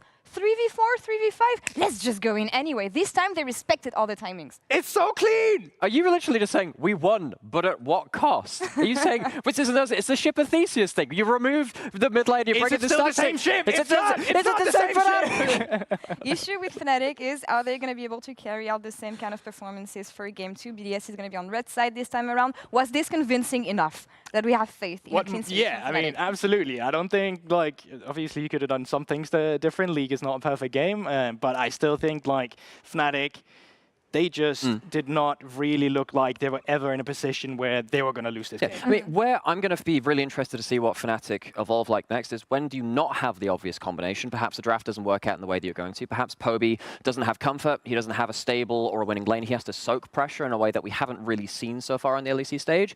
I want to see what happens when plan A goes wrong. Is plan B as solid as plan A that we've seen from games like this? And so far, everything goes well. And we have seen a lot of support for Poby so far. His English might be good, but this Rise did not speak English at all. Full Korean here. And I want to know what the fans think about this. Shocks, do you have anyone with us? I do. I love that also. My Rise is good. We don't even know how that ends in Europe, but it was for Poby. We found a lot of Poby fans here in the Fnatic camp. Amazing signs. The killable Demon Prince Poby. We absolutely love it. So what is it about Poby? Why does he make you make all these signs? Why is he so cool? He come in the LEC and he just say the fact like he will be the greatest of mid in Europe, for sure, yeah. We see it. Now, I did also hear, oh, this isn't the Fnatic we know and love. Like, they're not chaotic enough. What do you think about that? It's because of Offset's haircut. And because of Poby, of course. Okay. It's more because of Poby, probably. So, any predictions? Are they just going to bring it home 2-0? Yeah, I think so, yeah. What do you all think? Okay, let's go. The Poby believers believe in Poby, and why would they not? They're Poby believers. It's in the name. GB Sports, or Poby believers. Apparently they believe in Poby. Do you think Upset is like Samson? You know, from biblical Samson, he grew his hair, and God said, if you ever cut your hair, you lose all of your strength. He was really strong. Oh, like Khal Drogo. Yes. Like Khal Drogo. Yes, that's I don't think Khal Drogo's hair gave him strength, but it was like symbolic. It was representative of his exactly. strength. Do you think Upset's black hair is like that? Where if he ever allows it to go back to its natural color or dyes it like blonde, he will lose all of his AD carry skills? No, definitely some kind of connection to his hair. I mean, I would have to do some scientific studies on this. I can't really give you the truth here. So all we have to do is steal one of Upset's hairs. Yes. And clone him. Let's get the Upset army. And then Jungle needs to be in every lane. Yeah. Because he's... like, please, Mr. Razzle, gank me. No, gank me. No, gank me. We are getting ready to get into the second game of the series. For BDS, they really need to turn things around. A little bit less scaling, I think, is on the menu. It was a little bit too much for me in game one. And perhaps a bit more proactivity from the jungle role. Look, we'll see. I don't want to see Rooster on side anymore, man. I feel like this guy, he's a demon in lane. I feel like even last game, he forced Oscar Slash as a sign versus Rumble. I feel like he is your guy. This is your man. Okay. Your man in the top lane, that's Rooster. And I need to see this guy get more tools, you know? Like, there's only so much a little sign boy can do. So are we putting him on Jace again? Are we putting him on Aurora? Are we putting him on something else? I mean, anything that does damage, preferably. I know Sign can do damage, but like I would love a little. Even a Cassante I would be fine with. I just don't want to see like an Ornn or something. That would really throw me off. But here we are into draft. We see Wukong, Gwen, maybe. Been taken out? We are not sure. Yeah, I think we're just getting it up on your screen. We have it on the screen in front of us right now. I don't really want to. I have the spoilers. Yeah, we do, like, because the middle monitor is like a fast cast monitor rather than the production monitor. Here we go. So obviously the newfangled overlay not quite working right now. So we go back to the good old days where the players only occupied a quarter of the screen. Only a quarter? Trundle, Vibe and away. Cassante, Gwen, and Wukong taken out from BDS, who picked the red side. Yanara first pick. We saw this from Upset last week. Expect to see the Blade of the Ruin King Runan's build, which is widely, well, mostly seen as the best build right now, the highest DPS at least. Jace in the top lane, most likely for Rooster, and it's going to be the Sejuani in the jungle for Bukada. Azir locked in alongside the Yanara. I'm already liking the front to back coming out from Fnatic. I mean, I like this. We have Yanara and Azir for Fnatic, we have Jace for Rooster, and we have Bukada on Seju. I like these drafts for both teams. I feel like they kind of play into their strengths a little bit more. Let's see if we have a jungle pick here. Still a lot of jungle champions are out. Maokai is still up and available. There's still the Poppy. If you want to go something like that, there we have the Poppy. I was really thinking about the Yone here on free. I don't know how much Nuke likes to play Yone, but I think it would make a lot of sense here. But it will be the Talia being very common into this year for so long now, kind of getting that push. One of the only few mid laners that can kind of push out the Azir. Yeah, I feel the risk with Yone is where's your AP? You have to kind of pick Kai'Sa. Or a Ziggy. Or a Ziggy. Yeah. Ziggy Stardust down towards that bottom side. Because obviously you already have the Jace locked in. So Talia into Azir, a matchup we see quite commonly. Obviously quite good into the Azir because of that Unraveled Earth. Can work on the Poppy as well when she tries to slam you into the wall. But we'll move into the second phase of picks and bans. Ornn taken away by BDS. Jinx taken away by Fnatic. So we are falling lower on the hyper-scaling route. Zeri as well, an AD carry that can work really well as the game goes on, although I think she might struggle into a Poppy and an Azir. Yeah, I mean, I think you want something that doesn't need too much self-peel. A lot of Oscar bans being taken out, the Gwen, Cassante, and Ornn already being taken out, so I wonder how he will. I mean, there is the Ambessa, but when Dundun played Ambessa into Rooster's Jace, I mean, it didn't look too pretty. I feel like Rooster really got upran in that matchup, so I wonder where Oscar will go in this draft. The draft is Oyster. Is it Caitlyn Bryce? It's currently a Caitlyn Hover, at least. We'll see if it is actually locked in. Smolder, I mean, we talked about scaling. Smolder does that. We're seeing a little bit of a resurgence of Smolder. Wow, There it is, locked Smolder in. being locked in, that's exciting. I mean, I'm excited for Smolder because in small amounts, Smolder is very fun to watch. When it's every game, Smolder game is not very fun. It does get a little bit tedious. But you know when the bird boing happens, like it's very satisfying. The audio cue. It's like a clinking from a heart steel. Exactly, it's the bird boing and the exactly. clink. That's what we love to hear. Yorick. I mean, Yorick is quite good against Jace. Can really lock him down in that cage because it's hard for him to get out. But I mean, I still have faith in Rooster in this matchup. I feel like he'll make it work. But this is a very exciting top lane matchup. And we have the Nico for MKOI being so strong. Played it last week. And when I think Mickey X Nico, I just think these annoying tower dives and him just becoming a little cannon minion. And seeing the Poppy on Oscarinen, on Razork, I imagine we're gonna have these dire threats. Because that's a Smolder. He needs help. He is not a strong early game champion, and he's very, very diveable.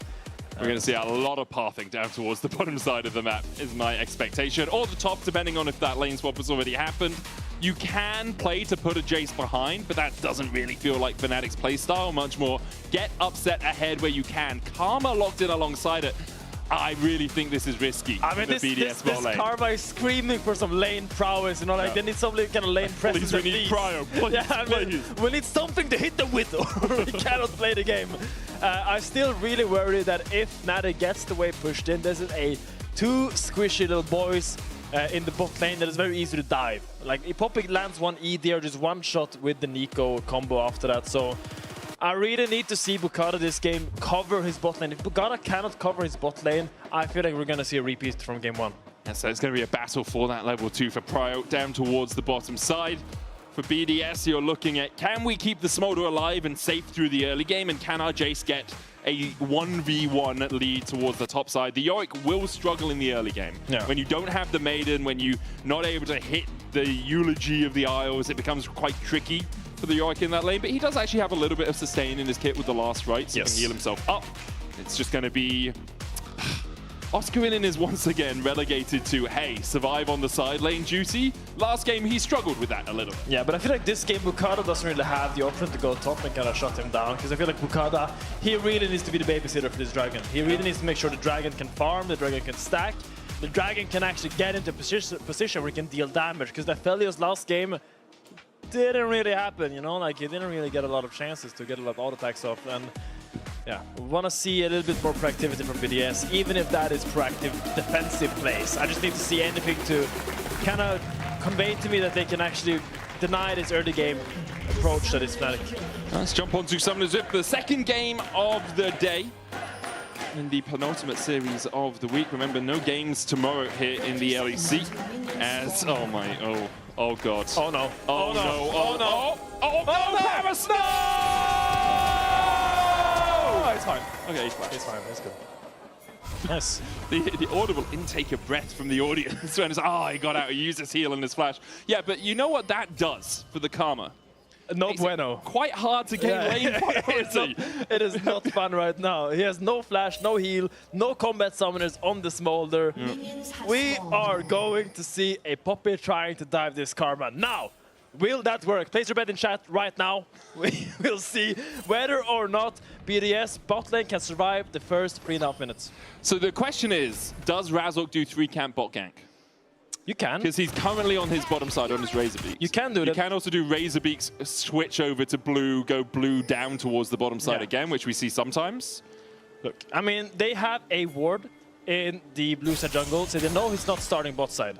There's a ward placed by BDS very well, so now they're tracking Razork. So now they will know that either he's full clear to top, unlikely, or he's doing free side bot dive. And I am inclined to believe that is going to be a free side bot dive. He's going to try to live in the Sejuani's jungle, and we're going to see some action. Yeah, Fnatic have vision on the blue camp here as well, which means that they know Bukata is starting topside. At this point, they know because he's not on his blue. If he's done like wolves into blue or some sort of slightly different path, by now he would be on that buff. Poby, once again, hitting that level 2 second in the mid lane, but he'll be fine. Just needs to farm up on this Azir. A couple of pings coming out on the Krugs from BDS as they are tracking Razork through the early game. Mickey still only, he has ticked over to level 2, but because Oscar Rinin is level 1, he shows as level 1. Yeah, because that makes sense. Support hit to level 2 before top laners. That's unfair. I mean, Oscar, you can see he just wants to survive this lane now. I will say that the fact that Nuke has this much early prio might be the solace for BDS, because maybe he can use... So you go for Paris? Oh, they didn't get the stun into the wall, but they still get the root. First blood over to Mickey. And everyone in chat that voted that they would not survive the first 3.5 minutes. Ding, ding, ding, ding, ding. Good job, good job. Beautiful, beautiful. Applause all around. Very clairvoyant of you. And a sad day for the Karma. You couldn't really do much there. Yeah, sad day for the BDS bot lane. They will have a bit of time now because Razork's gone up towards his top side to clear out those camps. A couple of pings coming down on about where he will be. I mean, it's like either you contest the wave and you die to the gang, or you let them push the wave in and you die to the dive. Yes. It is like, it is not that easy for him to survive that play, because either he walks up and tries to kind of fight for the prio to deny the dive, or just dies to the gang. It's kind of an impossible choice, and I will say it all stems from losing his summoners early. That is kind of the breaking point why this happened and why it was so easy for Fnatic just to get a little freebie in the bot lane. As you saw, they didn't even land the slam into the wall. They knew all we have to do is get him away from his tower and we'll be able to kill him. Even with having that mantra early on and the focus resolved, the healing coming off that W when you mantra it up wasn't enough to keep Paris alive. So, a 15 CS lead for the AD carry. Kill going over to the support will be okay for BDS, but Mickey on this Nico can do a lot of work. Bukada's finished his first full clear and is looking to steal away these Razor Beaks. Razork yet to even take his blue as Bukada begins to nick these away. Razork with the slam into the wall, once again having a whale of a time in this series. Bukada will dash away. Razork got it, as you say, with his smite, and forces the boar out of his jungle. And it taps with the penguin! Whoa. Oh my god, I wouldn't take that if I was you, Razork. I wouldn't take that. What's he gonna do, man? Like, we wanna, like, an emote war just happening between the two of them? I don't know, dive his bot then again, I don't know. I mean, considering, I don't think Razork has taken anything lying down this series so far. On the Jarvan, had an absolute stormer in game 1 as I try and click buttons, but can't quite get them. You can see 14 KDA. #1 goal difference at 14 in that game as well. Yeah, complete Badonkers performance game 1. Yeah. Like genuinely like crazy good job, and I was super impressed, and I feel like this is the Fnatic identity, that they're kind of like in summer they're kind of turning to this very heavy bot side focus, and it feels like they've kind of embraced this, because I think before with Humanoid they had this like a mid-bot focus where they tried to play for both lanes and it didn't really end up working well for them, and now they just really simplified their game plans. Poby, you're on your own. Oscar, you're on your own. Upset, our King Commander, we do what you say, and that is their game plan that they've set themselves up for. Well, Razork will spot the fact that Bukada is in the area, should be able to take this blue buff. It's not as sizable a lead for Fnatic as it was in game 1. We haven't seen that repeat gank coming out from Razork yet. There are 3 Azirs on the map right now if you look at the mini-map, which is slightly confusing as Mickey had stolen away the form of his mid laner. It's like Trafalgar Square. So many pigeons. That's a deep cut, man. That's a good one. Nice. I'm surprised you picked Trafalgar Square, though. You could have gone, like, I just assumed you'd pick, like, New York or something, you know? You're British, right? I'm British, that's true. It was relevant to me. And I think if I said, like, Stureplan, no one would understand where that is, or what even that is. So, like, The 3 Swedes listening. Like, oh, yes, I know Stureplan. Yes, Sweden! Oh. So we see the slow push by Upset. Sorry, I'm not gonna... No, do it. No, okay. Rest of the game with the action, please. So Upset here is going to look to crash the wave, but Paris walks up and tries to hold it, but it will indeed crash. Mickey trying to scout out in the tri-bush with his clone. Bukada covering, going for the crab. I'm gonna try and make a Swedish flag for you. Oh, thank you, thank you. Razork pushing Bukada out of his own jungle. Slightly off kilter, and trying to really not give him any single inch of centimeters in this game. As you can tell, it's a bit of a slow game, guys. It's a slow burner. But like, both teams will be happy enough with a slow burner. Rooster is getting a bit of a lead in the top side in the 1v1 matchup. Once again, we see Oscar is struggling a tad up there. Expected to before he gets to this level 6. Now we'll need to keep the Maiden alive if he is going to actually put any pressure back down on Rooster. The Drake up means both the teams are kind of posturing towards it, but neither team really pushing it towards it as of yet. Good here from Oscar. Oh, he's in the panda cage. Yeah, puts the panda cage down.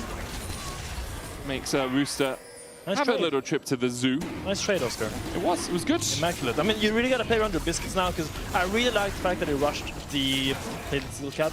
It really allows you to run down the Jace if you land that Morning Mist, the crucial ability to land in this matchup. And it's kind of the mini game in this matchup where Jace has to dodge the Morning Mist, and then if he dodges it, then he can kind of chunk down the Maiden, and then when the Maiden dies, then Yorick is kind of helpless. But for as long as those Morning Mists keep landing, it's pretty hard for Jace to get anything done in this lane. Bukard is looking to try and relieve some of the pressure on Rooster here as he goes in. Glacial Prison lands, and pop goes the Yorick. The Maiden will follow suit. A long cooldown for that ultimate now as BDS once again kill Oscar Yeah, first. but look at the cross map. This is not a free play. This is gonna make like Ice has to drop this massive wave. Paris cannot farm. Like, sure, you killed the Yorick, but you're losing so much on the bot side here. Like, your Smolder and Karma are suffering for this play. I mean, it does feel nice, but sometimes getting the kill is not always the best play. And I feel like Bukada had to do a better job defending his bot lane this game, because I feel like this Yunara and Nico is going to take over. Yeah, it's a 27 CS lead. Effectively 4 waves advantage for Upset right now. Gets some plates alongside it. Now 700 gold ahead. Basically all of Fnatic lead sitting on his shoulders. There's Paris here. Oh, Mickey using the heal, still rooted up. Chase continues. Dodges away from the tangle, but arms Mom. Mickey flashes it. Wisely escapes Mom's clutches. And then will walk his way away. Very well played. Mickey is running away. Paris is being very Paris goes for a flash in a flame. Okay. Paris, I wasn't familiar with your game. I like it. I like the shades. I like the stopping Mickey. He can't get away with everything. And really good punish by Paris. Beautiful play. Comes out of that early W being landed. Really nice by BDS. And this is really important. You're getting something back on the bot side. This is the lane where you're struggling. And the fact that Paris finds this is not only good for the morale, but also good for the game state. And then gives the plate over to Ice afterwards. So Ice gets 125 gold, even if he didn't actually assist in the kill at all. Paris now moving up towards the top side, maybe looking for a gank on Oscarin, who does have flash. No Maiden for him right now. It looks like it's just vision invested by Paris to keep his top laner that little bit more safe. First items on their way. Once again, a Blade of the Ruin King for Upset, just like he did last week. Ice building up Caulfield and the pickaxe. We'll see exactly where he decides to go with it. Quite possibly gonna build towards an Essence Reaver on this Smolder. But still, a slower early game. Kind of shadowing Rooster. I think he's just trying to make sure he can push out the wave. But, I mean, Oscar could ward this bush. I feel like you should here. But it's not easy to call to make always, because there's 2 angles you can come from. You can go from this bush or behind. And you can only ward one of them, so... Well, danger. He hasn't warded either of them. And there's the Glacial Prison, and there's Oscarin flashing away, but the accelerated shot blast finds its man, and now BDS take the lead in gold for the first time in this game, and perhaps even in the series. Yeah, BDS fighting back, really nice. Playing for Rooster on Jace, as we highlighted, this is your man. Rooster being up 1.1k gold already, 1.2k now on the Yorick. The counter matchup by Oscar, and really well played by the BDS top side here to really get a foot back in this game. Yeah, you said it in draft. You wanted Rooster on something that can have impact, that can have damage. You didn't want him on a tank. And now on the Jace, he's going to be very happy with how things are going. Pop Blossom coming out for Mickey, lands onto Ice. The chase continues with the root coming down. That's a graphic I propped a couple of seconds ago as the fight in the end fizzles into nothingness. Rooster last weekend in lane just had such a good time. Yeah, I mean, I wanted to just highlight 1.3k gold up, 1.4k if you round up. Really impressive laning phases. This is not normally. This is not normally. Oh, the slide back onto Nuke. Poby finds his man, and now Bukata running for the hills, knocked up with the Keeper's Verdict's going to flash as well and gets to the safety of the tower. Has to burn his summoner spell to do so. Paris once again with that focused resolve, looking for the root. Couldn't quite land it this time. The problem for him is Razork's on this side of the jungle. Bukata's coming across. Poby can move from mid in a second after he's pushed that wave in, and it's Paris slammed into the wall. Mickey there with the chase. Locks him up with the root. Mickey gets his second of the game. And Mickey gets his revenge from Paris there. A little bit overzealous by Paris to go in and try to contest that Grump. I think that was Razork's frog. I think we can all agree that was Razork's frog, and you shouldn't take Razork's frog away from him. That's his frog. It's very true. Don't steal it. Don't steal a man's frog, man. Like, that's just uncouth. It's not called for. Still, BDS with a stronger early game than in game one. Only about 800 gold between the two teams. A 1,500 gold lead for Rooster. BDS putting a lot of eggs in that Rooster's basket. This is great for Mazel. Yeah, I mean, there is an award. Like, Yep. you guys are just on a ward. You got to be more aware of that. Like, there's probably a ward there. You probably knew that they put that ward because you put your ward first. Your ward is running up before So you that. pinged it. Yeah. It's like, oh, so we know they this should is know it. there's vision there. And yeah, a little bit sloppy getting caught up by the Poppy, but here Paris. Yeah, and it's just a moment there for Paris where he steps forward towards Razork and says, oh, I can get him. Realizes he can't, so starts pathing back towards bot, and then realizes the enemy bot lane is already running up that way. So if he tries to go through that little bush by where the Grump is, he's gonna die. Yeah, multiple rocks, multiple hard places there. Couldn't really get out of it. Now, Fnatic tried to go for the swap before, but they actually decided to go put Upset solo bot against his Talia, and maybe we can make some magic happen here. Pops. Nuke still has the flash. Upset can transcend himself with his ultimate, but isn't going to use it yet. I do think Upset wins the 1v1, assuming that he dodges the seismic shove. Yeah, it needs to wait out the rocks. Now the shove is gone. He tries to look for something, but yeah, that's slow. It's immediately. It's hard to approach Italia when she spaces well like that. Yeah. Nice by Nuke not giving any openings here. I think that's a Nico. That is a Nico. It's Mickey. It's Nico.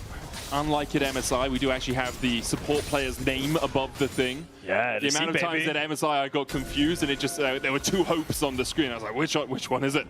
The minimap is confusing enough. Now they're trying to walk in the deep here. Oscar being left alone. There's a complete split map. A Glacial Prison, well aimed there from Bukata. Finds the mark, tanks the tower. And this might be first tower for BDS. It's being traded on the bottom side. Oh, it's one auto in it. Fnatic will get the first turret of the game. I have a lot of sympathy for Oscar, what he's going through right now. It's something that every top laner goes through sometimes, because your bot lane is like, we are going to carry the game from bot. Just make top lane be safe. Just play safe, man. Just play safe. But the thing is, I cannot play safe, because there's a Sejuani ulting me all the time, and just always behind me, and it's... He actually can't do more. He needs a little bit more of help, and I think Fnatic needs to make sure that they can match the Jace with the Yunara Nico to kind of make sure Oscar is fine, because right now he's really getting put far behind, and Yorick, as we all know, doesn't do much if he doesn't have any items or any XP leads. The question for Fnatic is, are the leads in other lanes enough to overcome the 2,300 gold deficit in the top side? Because you do have a 15 CS lead in mid, 800 gold ahead. 700 gold in the AD carry position, 28 CS ahead. Like, you have a 50 CS lead in the jungle, 700 gold ahead. As we see, Ice get rooted up there by Mickey, who has just finished his Hextech rocket belt. As we have the second dragon already gone over to Fnatic. 4 minutes before the Infernal would be third of the game for them. Rift Herald about to come up as well. Fnatic currently playing towards the bottom side of the map, but they can shift this pressure towards mid to take the tower. With the wave coming in, I don't actually think BDS have a quick enough answer to stop this turret in mid going down. Ooh, good spacing by Rooster. He was almost in danger there for a flash Poppy stomp into the wall, but he respects very well. Spaces out and... They do. Okay, the tower is healthier than I thought it was in mid lane. Fnatic is just putting pressure on both mid and bot here. They're playing really well in the enemy jungle. Bukata looks for something, but I don't think he's going to find anything substantial here. Just slides in. Glacial Prison available to him. There's a Rift Herald up as well. Fnatic pushing through the bot side. Rooster's going to answer that. He has teleport. Yeah, but the problem is if Jace teleports in, that's not really what you want, because you want him to be there and poke before the fight. Oh, Mickey! I like the idea. Execution was lacking. I mean, that is very ambitious. I don't think you're going to land an E-flash on the Tally wall, but if it did, that would be Loco Doco. That would be so sick. That would be incredibly cool. But it would have been pretty dank if we managed to get that one. Doesn't land it. Rift Herald does still go over to Fnatic. They can put this in the top lane. Nuke's going to stay around as Poby will push in. Nuke backs away. And there's the Rift Herald going down. So Fnatic trying to look towards that tier 2. A couple of pings coming out from BDS to try and answer it, realizing we don't want to give up that 700 gold to Poby. And because they have Paris and Bukata answering, BDS should be able to stop the push. Fnatic realize it. They're just going to back off and go back to their shopping. But I really like what Fnatic did there, because before they went for the Herald, they made sure to push out bot all the way. So the Jace couldn't be there at the Herald before the fight. And I feel like the way BDS kind of gets the foot back into this game is by Jace being there, landing poke on Fnatic when they are phase checking, because they don't really have a lot of sustain yet on the Nico, the Poppy, the Azir. Those shock blasts will hurt and the damage will last. And if he has to TP into the fight, you're not getting so much leverage out of that champion. And I feel like this is exactly what Fnatic thinks, and this is exactly what they're trying to do. And so far they're doing it really well, but I want to see BDS counteract this. Now I want to see them maybe put Nuke on the weak side and allow Rooster to group a little bit more with the team. And so they can actually retake the control, because I feel like without Rooster there, they are just behind so much gold. I mean, they're really struggling. Ice is at 117 stacks. I don't know currently exactly what the sort of usual breakpoint is for Smolder, because we don't see it that much. But we used to say around 20 minutes, you want to be getting close to that 225. Yeah. He is half of that, and we're at 18.5 minutes into the game. He's struggling. Yeah, I mean, if you were behind if you didn't have your breakpoint by 23 minutes, you're pretty behind. That's the breakpoint we had before. It's possible he'll get there. 100 stacks in 5 minutes is possible, unlikely, but we'll see if he manages to do it. Has that Essence Reaver first. Seraph's Embrace finished for Nuke, but 2 items on Poby already. Rylai's and the Nash's Tooth. Rylai's obviously a little bit cheaper, allowing him to acquire it that little bit earlier. And look at this. Now you have the Sejuani shadowing the Jace, and also Karma opening behind. They're actually executing on this. They're really making sure that the Jace can push out, and Jace will want to move, because Talia, she doesn't need to be here. She can just rotate around and look to follow with her ult. And I really like it by BDS. They're adapting very well. Nuke finding a little pick of Mickey, a huge chunk, and it's really going to slow down Fnatic's retake. Yeah, Mickey was just trying to poke and prod towards Nuke to see if he could get a little bit of damage down as Nuke was moving between the lanes. Drake up in 30 seconds time. Artican will be 10 seconds after it. So this next Dragon fight really feels like it could be the deal breaker, the game maker for either of these two teams. If BDS get it, they delay, they can scale more. If Fnatic get it, they're on Soul Point, and Artican can follow suit. Track the Shock Blast. He misses the first one, but now every Shock Blast counts the Jace. Now you want to stand in fog of war, and every single time Fnatic approaches, you want to get a good chunk going. And yeah, Oscar in pushing through the top side. He's going to try and apply some pressure. Does have the teleport and the Maiden and the Triforce complete. BDS calling Fnatic to the fight. We'll start up the Infernal Drake. Upset's pushing through mid. Where's Mickey? The question you have to ask. TP behind. Oh my God. Good double knockback from Razork, and now Bukata kind of isolated from the rest of his team. He's going to flash away. Oscar in and locks up Paris, who also has to flash. Oscar just distracting the backline. A great keeper's verdict from Razork allows Fnatic to get their 3rd dragon of the game. Beautiful by Razork. That was exactly what they needed. I love the different angles Fnatic went for there. We had Oscar tipping in behind, Poby from the right flank, and Mickey just being in fog, BDS being unaware, and I feel like that all those different angles really allowed Razork to walk up and kind of get a bit more space, because BDS was so aware of all the different flanks. Oh, Razork trying to keep Bukata at bay here as Oscar and Poby have started up the Artican. Redemption coming down.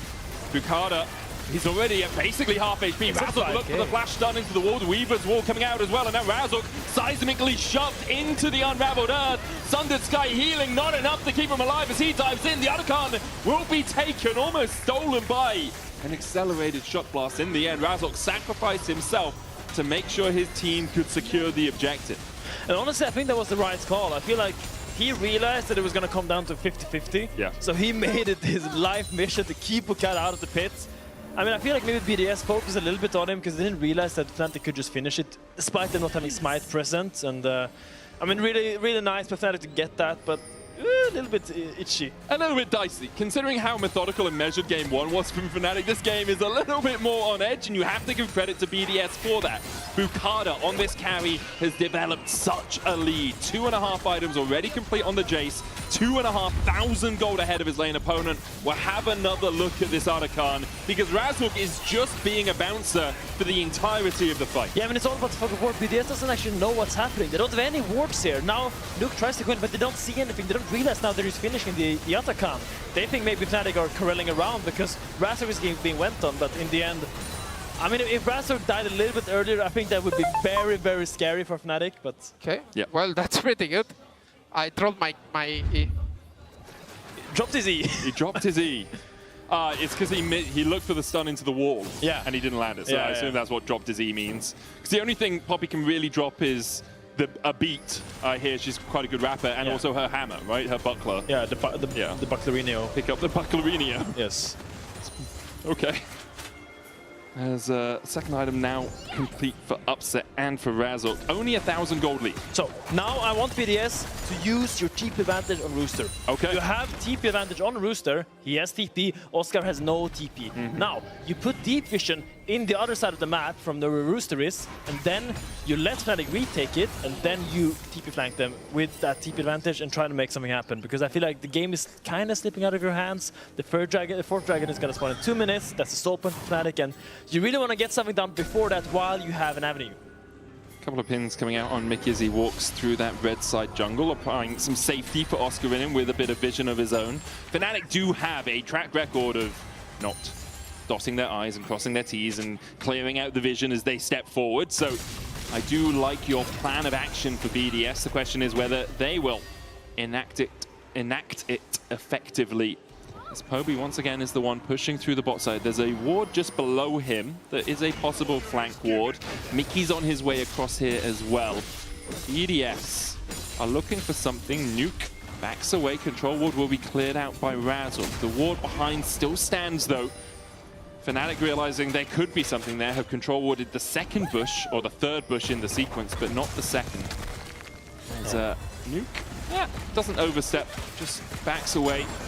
BDS doesn't want to give this bot tier 2, and the game is kind of slowing down. We're going to have a pretty slow sequence now. The Dragon is in 115 once again, and I would love for the Jace to be there quite early, because the earlier the Jace can be there without having to respond to top waves, the better, because that's more opportunities for him to land these shock blasts. And I keep coming back to it, but these shock blasts need to land for BDS. This is your only goal lead. It's all about these shock blasts. Every single one you dodge Fnatic is a massive victory right now.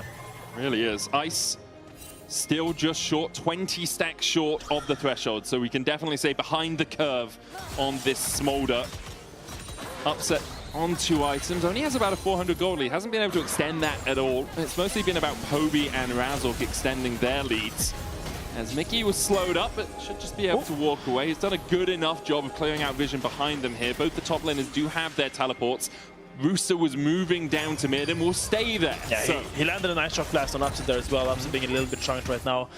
Many small rivers, as we say in Sweden, turns into a big lake or something. I mean, that's a great expression. I haven't heard it in Swedish. I'd love to at some point, perhaps not right now. And now Fnatic can kind of play around with the fact that they have Oscar pushing out top. Nuke will go and catch that and probably TP down later, and they now have Rooster here early as I wanted them to, but look at the flank on Mickey X. This is a devious little minion that is scheming in the jungle. Razork with a keeper's verdict. I think coming out as well. That's the clone minion. You say he's too far away, and it seems like he is. Infernal Soul for Fnatic. And they just walk and they're happy. They don't need to fight. Now they can just reset, set up the Baron. Once again, great discipline by Fnatic. What am I seeing? Fnatic not going for random fights. Fnatic not skipping steps. This is a new Fnatic I'm seeing this summer, and it is amazing me how disciplined they are, how proper they are with the steps, and just they're playing good. Yeah, it's absurd. They have. I never thought I would say Fnatic are winning a game where they have 3 kills at 25 minutes. It just seems like the most antithetical thing to Fnatic play. And I'm sure Fnatic fans out there are saying, yeah, we needed something like this. Like, for so many years, we've been playing the Fnatic way, and not getting titles, not winning championships. Obviously, that's still a way away. Make it took the red buff. Oh, of course he did. He's a good stealer, man. Goes in with the Pop Blossom, catches Bukada, the Baron low. Mon called, but Baron taken. Bukada dives in with a flash, but dies for it. Fnatic get their fourth, get the Baron, get the Soul, and get everything from BDS. Fnatic is just running away with it, man. I mean, they're just doing so well. They insta-start the Baron. They have Mickey on the flank to keep Bukada out, and they're very willing. They know their burst. They have the Asir, they have the Yorick, they have the, you know, they have so much singular damage, so they really know that if BDS is not ready for this random Baron start, then they will be late. You have to always be mindful of that, and I feel like BDS a little bit slow on the approach. For BDS now, like, you're fighting into an Infernal Soul, Yunara, and Azir. Like, the Azir poke is really gonna hurt. If a Pop Blossom connects, you are pretty much all done for. Razork sprints into the enemy jungle to steal away this blue buff. Mickey's gonna clear out the vision that was just laid down by Paris. And Fnatic can play off these two waves. Upset's gonna shove through bot side. There's a tier 2 there for him. The cannon minion doing work in the mid lane as Mickey and Razork team up to deny vision away from BDS in that bot side jungle. Razork will push the wave in. They're trying to sync this with that mid lane wave. Rooster has shifted over to mid to try and catch the push that Poby is beginning to enact. But he won't be able to do it. Poby just allowed to take that tier 2 in mid. Oscarinin about to show on a bot wave, so BDS will know for a short window here they have a man advantage, but as Oscarinin shows, Fnatic back up just a step or two. I mean, it's difficult to force these avenues for BDS because I feel like, sure, you know York is top, but who are we going on to? Are we going on to the Poppy? Are we going on to the Junara with Cleanse? The only real target is Mickey, but I mean, it's... You don't really want to dive onto a Pop Blossom. You don't want to dive onto the Nico. It's really difficult because what you have is your range and like this Talia shoves, but unless they're going into you, you can't really go into Fnatic. You kind of want them to go for you, but they're not doing it. They're just waiting for the York to push out, and once again, discipline by Fnatic. It's a three-way push now for Fnatic as Oscarinin takes the tower in the top side. Poby just buffing up the waves. Anytime Rooster steps in, puts down a soldier, chunks him out. Rooster has to back away, using the cannon minions really effectively. Oscarinin continues to step forward with these Baroned up minions. Bonk, as you say. Last rites to the tower. The Maiden will fall here, as Nuke and Rooster should be able to take it down before she slithers her way away. But while all of this is happening, two people have had to respond to the top lane pressure, so the mid lane inhibitor and tower will fall. Meanwhile, Ice Powers and Bukada are trying to deal with Fnatic, who have finally decided it's time to back off from bot with the Weaver's Wall coming out. Razork, their steadfast presence won't block off Nuke, who dismounts early, flash away from the Glacial Prison. And guess what, guys? Poby and Oscar in the top lane, just taking your inhib. BDS just can't react in time. Wait, Tim, if Fnatic doesn't take the 3v4 on both sides, they try to outplay with their hands? It's ludicrous, What is going on? They don't try to outplay in a number disadvantage. They actually wait for the Silence to push out and get the free objective. This is madness. This is Fnatic, apparently. The introduction of Poby has just transformed the team. They're just so tempered. Yeah. They're so calm. They just know the game is over because of their good early plays, and then they just let the game play itself and they just win. Yeah. It's not exciting to look at, but it's very beautiful. I mean, I'm sure there are a few fans who are thinking back to 2018, being like, yes, please, this is exciting to look at. Obviously, for Fnatic, they played the Heretics, SK, and now BDS. It hasn't been the hardest road so far. Yeah, I will say, last split, Fnatic lost to SK. They did. So, I mean, we take our victories right now. 100%. I mean, I think you gotta give kudos where kudos is due. And with G2 playing so well yesterday, I'm really looking forward to that match. That's gonna be a banger. It has been a while since I've gone into a Fnatic G2 series and be like, yeah, this actually should be really flipping good. Yeah. Like, obviously, recently has started to improve, and Fnatic here showing that they continue to level up.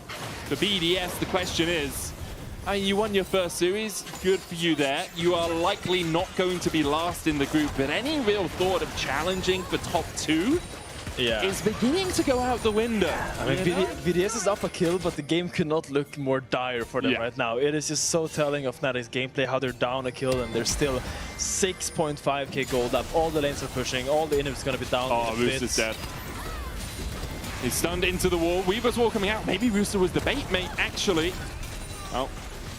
If the Weaver's Wall hadn't come out, I think he probably dies there, although it is only a Yorick and a Poppy trying to kill him. So, versatile cock-a-doodle do below his breath. Elder Drake up in 7 seconds. Look, it's gonna drive me just absolutely clucking mad with these rooster jokes if you keep them going. Elder started by Fnatic. BDS trying to react every time Bucada's tried to get close to one of these. He is being stopped by a Keeper's Verdict, by a Pop Blossom, just by the Elder being taken. Razork takes his enemy hand out, Nuke TP's in, and I'm gonna say that TP really sucked. That was a really bad one, Nuke. I get what you were going for, but it just didn't work out. Fnatic now with Elder, Infernal, no Baron because it's still 20 seconds away from spawning. This should all be done, but the Nexus falling. I mean, every objective is the same. It's just it's just Upset and Poby having a good time hitting the objective, then the bouncers of Razork and Mickey not allowing anyone else to join them. They're just fighting on the objective all the time. And the game is being pushed in there with the Elder. I imagine it's going to be quite an easy finish for Fnatic here. Not the 15-shot blast could probably save this position. Unfortunately for Fnatic, it has gone past the 1 hour series, if only by a minute. The Pop Blossom comes out, forces BDS back to the base, and they're actually quite low now. It's smoldering time as he manages to take a couple. Poby with a great Emperor's Divide, though, will keep Fnatic alive for a second. I doubt Fnatic secure it in 32.5. As it just crests over the hour mark. Fnatic with a relatively clean 2-0 to start off the day. I mean, a statement series by Fnatic that they can show they can play 2 good games in a row. That is one more than last split. So true. I think we definitely should be excited to see their continued growth. And I mean, just kudos to all the players. I mean, Oscar, you had a tough time there in the top lane, but in the end, your team kind of had your back. They didn't let you down despite leaving you every single time in the early game. You can see the Fnatic players take a bow on the stage. I wonder if Mickey has already got that shock land off of Upset. Mic check. But Razork, Upset, and Mickey are your Kia Player of the Series nominees. Go vote for one of them. I think, I would definitely look towards Razork and Mickey. I think they both had really good times. I think Razork especially had a really good series today and continues to have a pretty good series here in summer. Yeah, I mean, I would say Razork as well. I mean, it's huge kudos to him. Incredibly serious, but yeah, as you say, I think all of Fnatic played really good today. I mean, Oscar showed you that a little bit, but in general, very convincing, very slow sequences in the mid game, and just discipline, discipline, discipline, discipline. Yeah, it wasn't just all fighting, which is a surprise, but a welcome one. For BDS, you're looking at this as things just fell apart from minute 1. In game number 2, Paris getting caught out really scuppered any chance of that lane. The dive after the first clear at 3 minutes in game 1 really messed things up for them. We're going to hear from Razork what he has to say, and maybe perhaps Shox could ask him about how much Upset is just asking for all of these ganks in the early game. I'd love to ask, actually, in the Marriott Bonvoy post-game interview. The casters would like to know, Razork, how much Upset is asking for all those ganks? I mean, he is not asking for ganks. He is saying options. He is always saying, bot push, we can dive, and then I'm the one making the final decision. Yeah. Most of the time it looks very juicy, so I follow his call. Oscar got mega camp today. I'm sorry, I can't do anything. Yeah. They just want to kill him. They kill him, but their bot lane will suffer a lot for it. They did. I saw it. We were also noticing that there seems to be kind of different Fnatic, a more stable, dare I say, Fnatic, where in the past you guys had some issues with sometimes in equal game states, maybe throwing the game a little bit here and there. Is that something that you're also noticing, like calmness? I mean, today for sure, I feel like we played pretty calm. We also got pretty ahead, I think, in the early game, both games, so it was pretty easy to not make mistakes, but probably the old Fnatic would find a way to actually troll the game. So I'm proud that we actually not the same Fnatic as last year or last split. Yeah, exactly. I mean, that's the goal, right? Not to be exactly the same. Now, when it comes to Poby and the adjustments for you, you've played with a couple of mid laners, of course. What are the specific adjustments you are making or that you are experiencing because of what Poby is bringing to the roster? Well, I think Poby is very selfless. I feel like he adapts to what I want to do, and it's so easy because I have the final decision on what I want to do, right? Before, I feel like with Humanoid, we were discussing a lot what we should do, and we were not like finding the best play or like the common play that we wanted to do. With Poby, it's like really easy to get aligned with him, so I really like that. Oh, I love to hear that. So you're saying that because in the past you might have gone back and forth, now you find consensus easier, so that makes the whole game easier for everyone, mostly for you.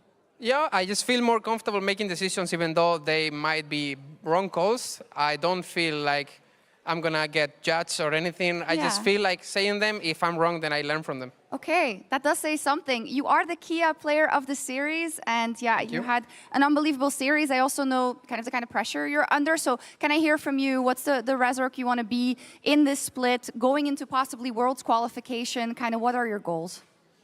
Well, I feel like I just want to win, finally, the split. I feel like G2 lost 2 finals already, so it would be nice them losing the summer split final against us. Yeah. And honestly, I don't know, like last week I had wrong DPI. Today I realized, and I just feel like... Oh!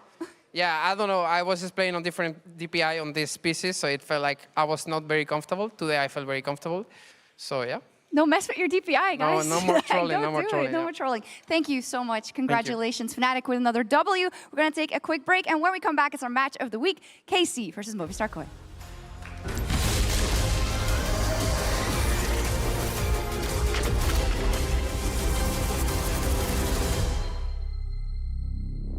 Hey Kia, let's see if you're a real fan. I'm ready. How many lanes are there in League of Legends? There are 3 lanes in League of Legends. Are you seriously quizzing the car about League of Legends? Look, I just want to know how much it knows. The EV3 has an AI assistant. It's supposed to know everything. Okay then, hey Kia, how do I get better at League of Legends? That will be challenging.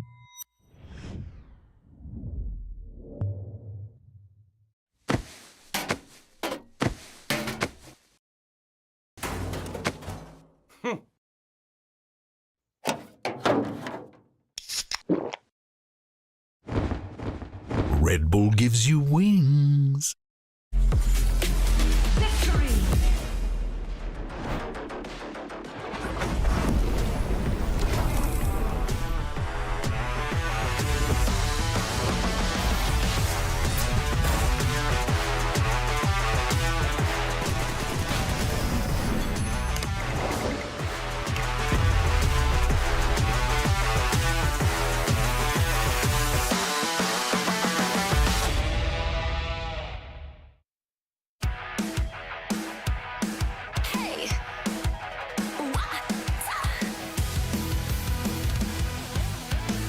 Hey, look up at the sky, it's just a starting line. Waltzing through the storm, feel the vibe align. Radiant rebels in the silent fray. In the pulse of dawn, we embrace the day. We find harmony, hear me now. Finding our own beat. Eyes ablaze, we're laser focused. Dancing through the storm. We become the light. Against the lies, we'll stand and play in this never-ending fray. Eyes alive in the pulse of dawn, we find.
Got Jojo Pune here ahead of the match of the week in the Marriott Bonvoy pre-game check-in. Another clash with KC. What can we expect? Yeah, I mean, I feel like there's going to be for sure a lot of fighting. I think there's going to be a lot of ego battles happening in every lane.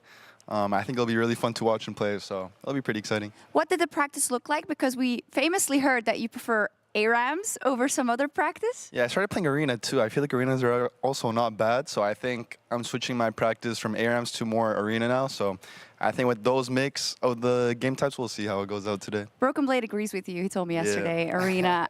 So you're obviously coming back to Europe. You were the champion here, then you went to the international competition.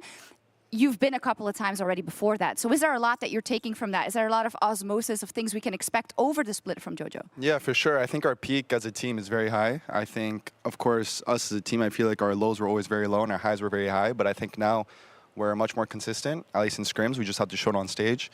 I think we came back from a long break. We're ramping up now. So I think if we show the results already, it's going to look already really good for the long term of the summer split. So I think we just taken everything we learned from MSI and EWC and yeah, we just applied to today. Okay, today, of course, it's our modern classic. I think a lot of people will say it's their favorite new matchup or their favorite matchup overall. You're up versus Vladdy. So what can you tell me about the matchup? Yeah, I mean, I've been versus Vladdy in a really long time since I eliminated him because we're not scrimming them since we're in the same bracket. So I'm excited. I hope he worked on his laning. I hope he worked on his side laning too. We're going to see. So I'm excited. You're like that Reddit comment. He's really good. He just needs to work on his laning and his side laning. And his I mean, he's a good player, you know, so it's exciting to verse him. We're going to find out today. Okay, cool. Thank you. Thank you. It wouldn't be a JoJo interview without a bit of salt, a bit of flame here sprinkled on Vladdy before the match. I love this rivalry that we have between MKOI and KC here in the LEC. What do we think of Vladdy's come back to the LEC actually here in summer, because he wasn't doing so good in spring. So do you feel like JoJo is onto something here? No, I definitely still feel like he might be onto something. First of all, JoJo is allowed to trash that. He beat him in 2 best-of-5 in spring, right? So he's definitely the one with a bit of standing right now. But I also think that Vladdy's comeback is still a little bit slow. We're still waiting for that winter performance that we saw back then. That was so good, where we were putting him in the same discussion as Caps. But as of right now, Vladdy is not as good as JoJo has been. Yesterday we had this discussion around the mega mid-lane clash, and we were talking about tier list. Naimira, where would you rank them yesterday? Caps being obviously still on top. Do you put JoJo a tier above Vladdy? Are they on the same tier? How do you see things? I think JoJo right now, slightly above Vladdy. Right. If we are going to see Vladdy come back to the form which we saw earlier in the year, though, it's this matchup that'll bring it out. Because as we've been talking about, this is the matchup which people care about it now. Dare I say, I care about this matchup more than G2 versus Fnatic right now. This is the rivalry I care about, and it's clearly the one that the players do too. And that's what we talked about on stage yesterday with Alvaro. Forget about the Fnatic, forget about the G2. This is the winter winner against the spring winners here. And I feel like, especially when it comes between these two organizations, GB, they want to have something extra to prove, not only to the audience, but to themselves. No, but it's also just for MKOI, you've come back as the winter champion, and I think a lot of people will look after the internationals that they maybe weren't as good as G2 actually was. So they're looking at a team like MKOI to come back and definitely prove that they're still the #1 team that the other team needs to chase. I feel like KC is the underdog. You cannot underestimate MKOI and what they've been able to do in spring. And for me, I would be KC in this matchup, be a bit worried, honestly. For sure. I mean, MKOI, they have really impressed me with their ability to grasp new metas, to find these little combos that they can work with. I love the way they were playing stuff like the Trundle way before the rest of the world was in last playoffs. I need to see if they can do that today. I don't think they've hit the ground running massively with that just yet, but there's always that threat. Yeah, but I mean, MKOI, they were struggling against GX, and I think they could have actually easily lost that series. Of course, KC Winter champions, MKOI Spring champions, GX Scrim champions, right? But it's still one of those things where they didn't look as convincing coming back from that break, and KC has already had a momentum, having already played 2 series, which can give them an edge in today's matchup. Or MKOI had time to study KC and see what they've been able to. Oh, the next level, next level. Today. Yeah, and I mean, I'm really excited about this matchup, especially because it is the first winners we had this year against the spring winners. Again, forget about the facts, forget about the old rivalries. It is KC versus MKOI in our match of the week.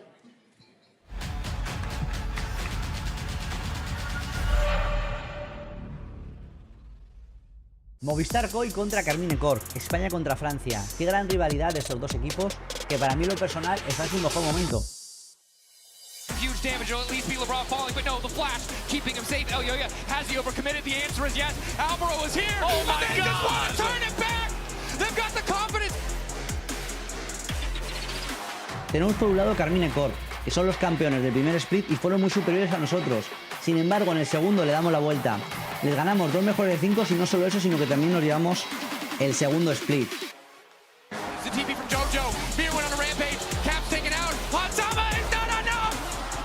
Vamos, Koi! Koi might have just found their moment in the tank battle. It's Mirren that wins. Ahora, obviamente, ellos están buscando, por decir de alguna manera, esa revancha, ¿no? Lo hemos visto en alguna declaración de alguno de sus jugadores.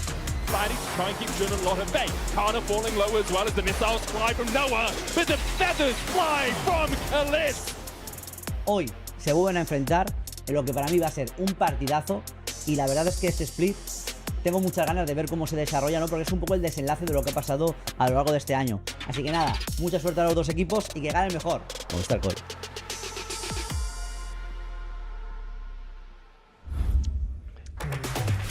It is that time again of France versus Spain. Movistar KOI versus KC in our match of the week, and it hits big considering the expectations that have come off the back of their early starts. KC in winter and Movistar KOI in spring. Both domestic champions rolling onto the stage in what is Movistar KOI's second series back. And after we saw them a little bit shaky yesterday, we've got to ask the question of how they look today against a bigger opponent, and one that has a bigger bar on KC's back. My name is Hysterics. I'm joined by Dagda, and you know what? Special guest part 2. We had one of the 2019 bros here on stage yesterday, and now we've got another as Mickey joins us for the first 10 minutes of this game. Mickey, welcome. Hello, thank you. It's good to see you. I'm glad we got to talk a bit of MTG before getting into this game. We got the important things out of the way. Now we just go into our match of the week. That's cool with you. Yeah, I don't mind.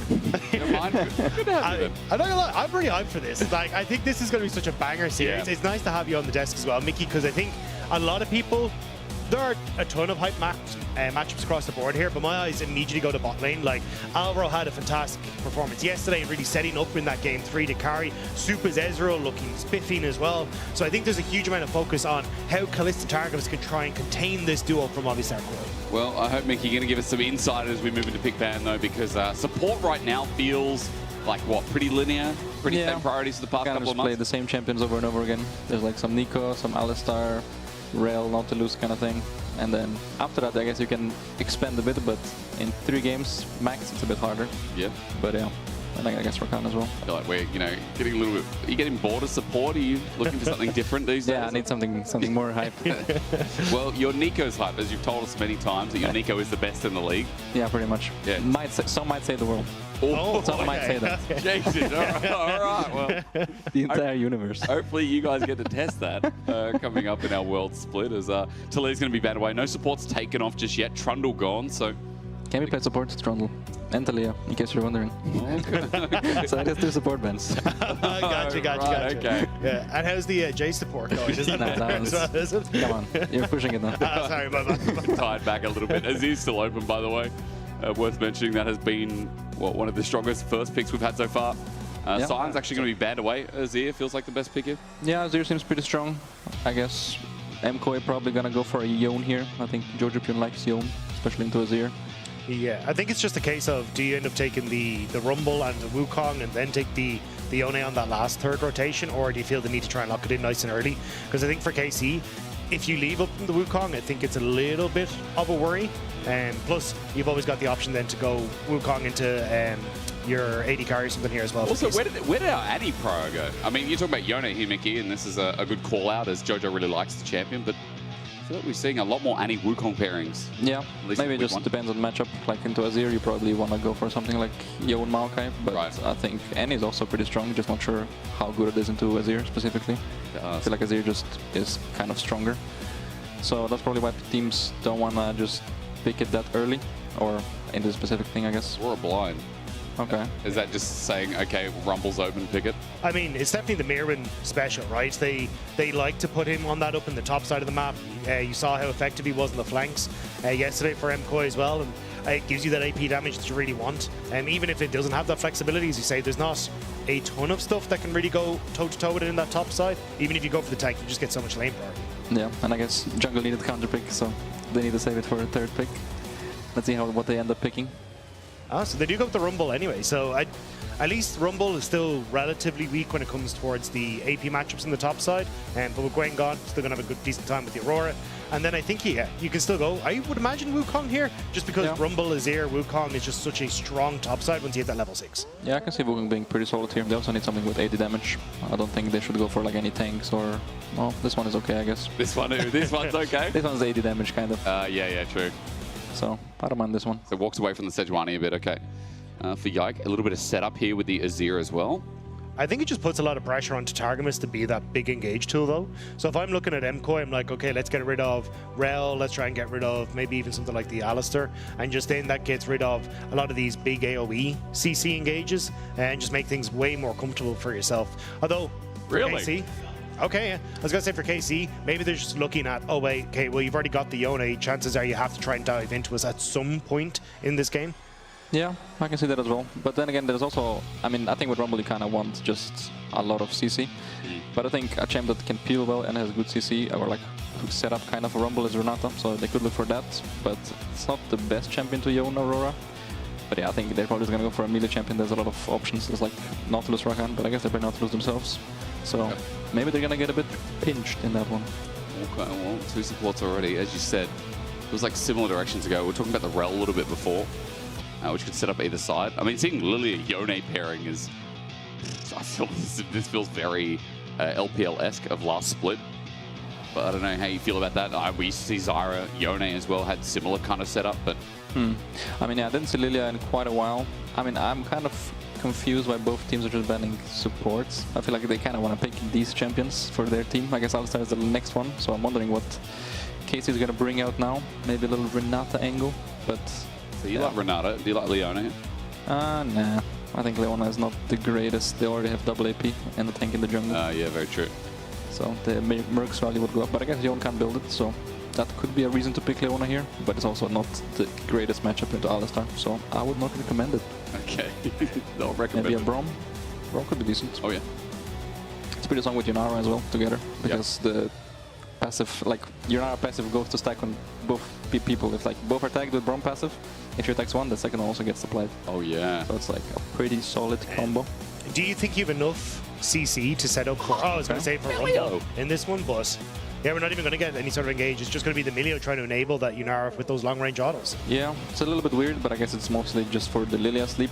Otherwise, there's legit no reason to pick Milio in this game, I would say. But yeah, maybe that's what they need. Okay, so we get this kind of like weird front to back from KC with, you know, disengage, and we talk about the Milio cleanse for Lilia. And on the other side, I mean, Aphelios has been popping a little bit more. Super's going to bring game 1 into it. Yeah, I feel like this game is going to be really hard to play as Aphelios. There is so much long-range damage and things that can zone you out of the fight on KC side of things that I don't really feel like you're ever really going to be able to play into the fights. Plus, a huge amount of, you know, Lily is quite fast, Yone is diving backline, even Aurora wants to try and be flanking for backline access as well. So even trying to keep up with the pace of the fight feels like it's going to be difficult for the Aphelios. Yeah, I think he's kind of just picked it because it's good into the Yunara. I think there's not really much other reasoning behind that one.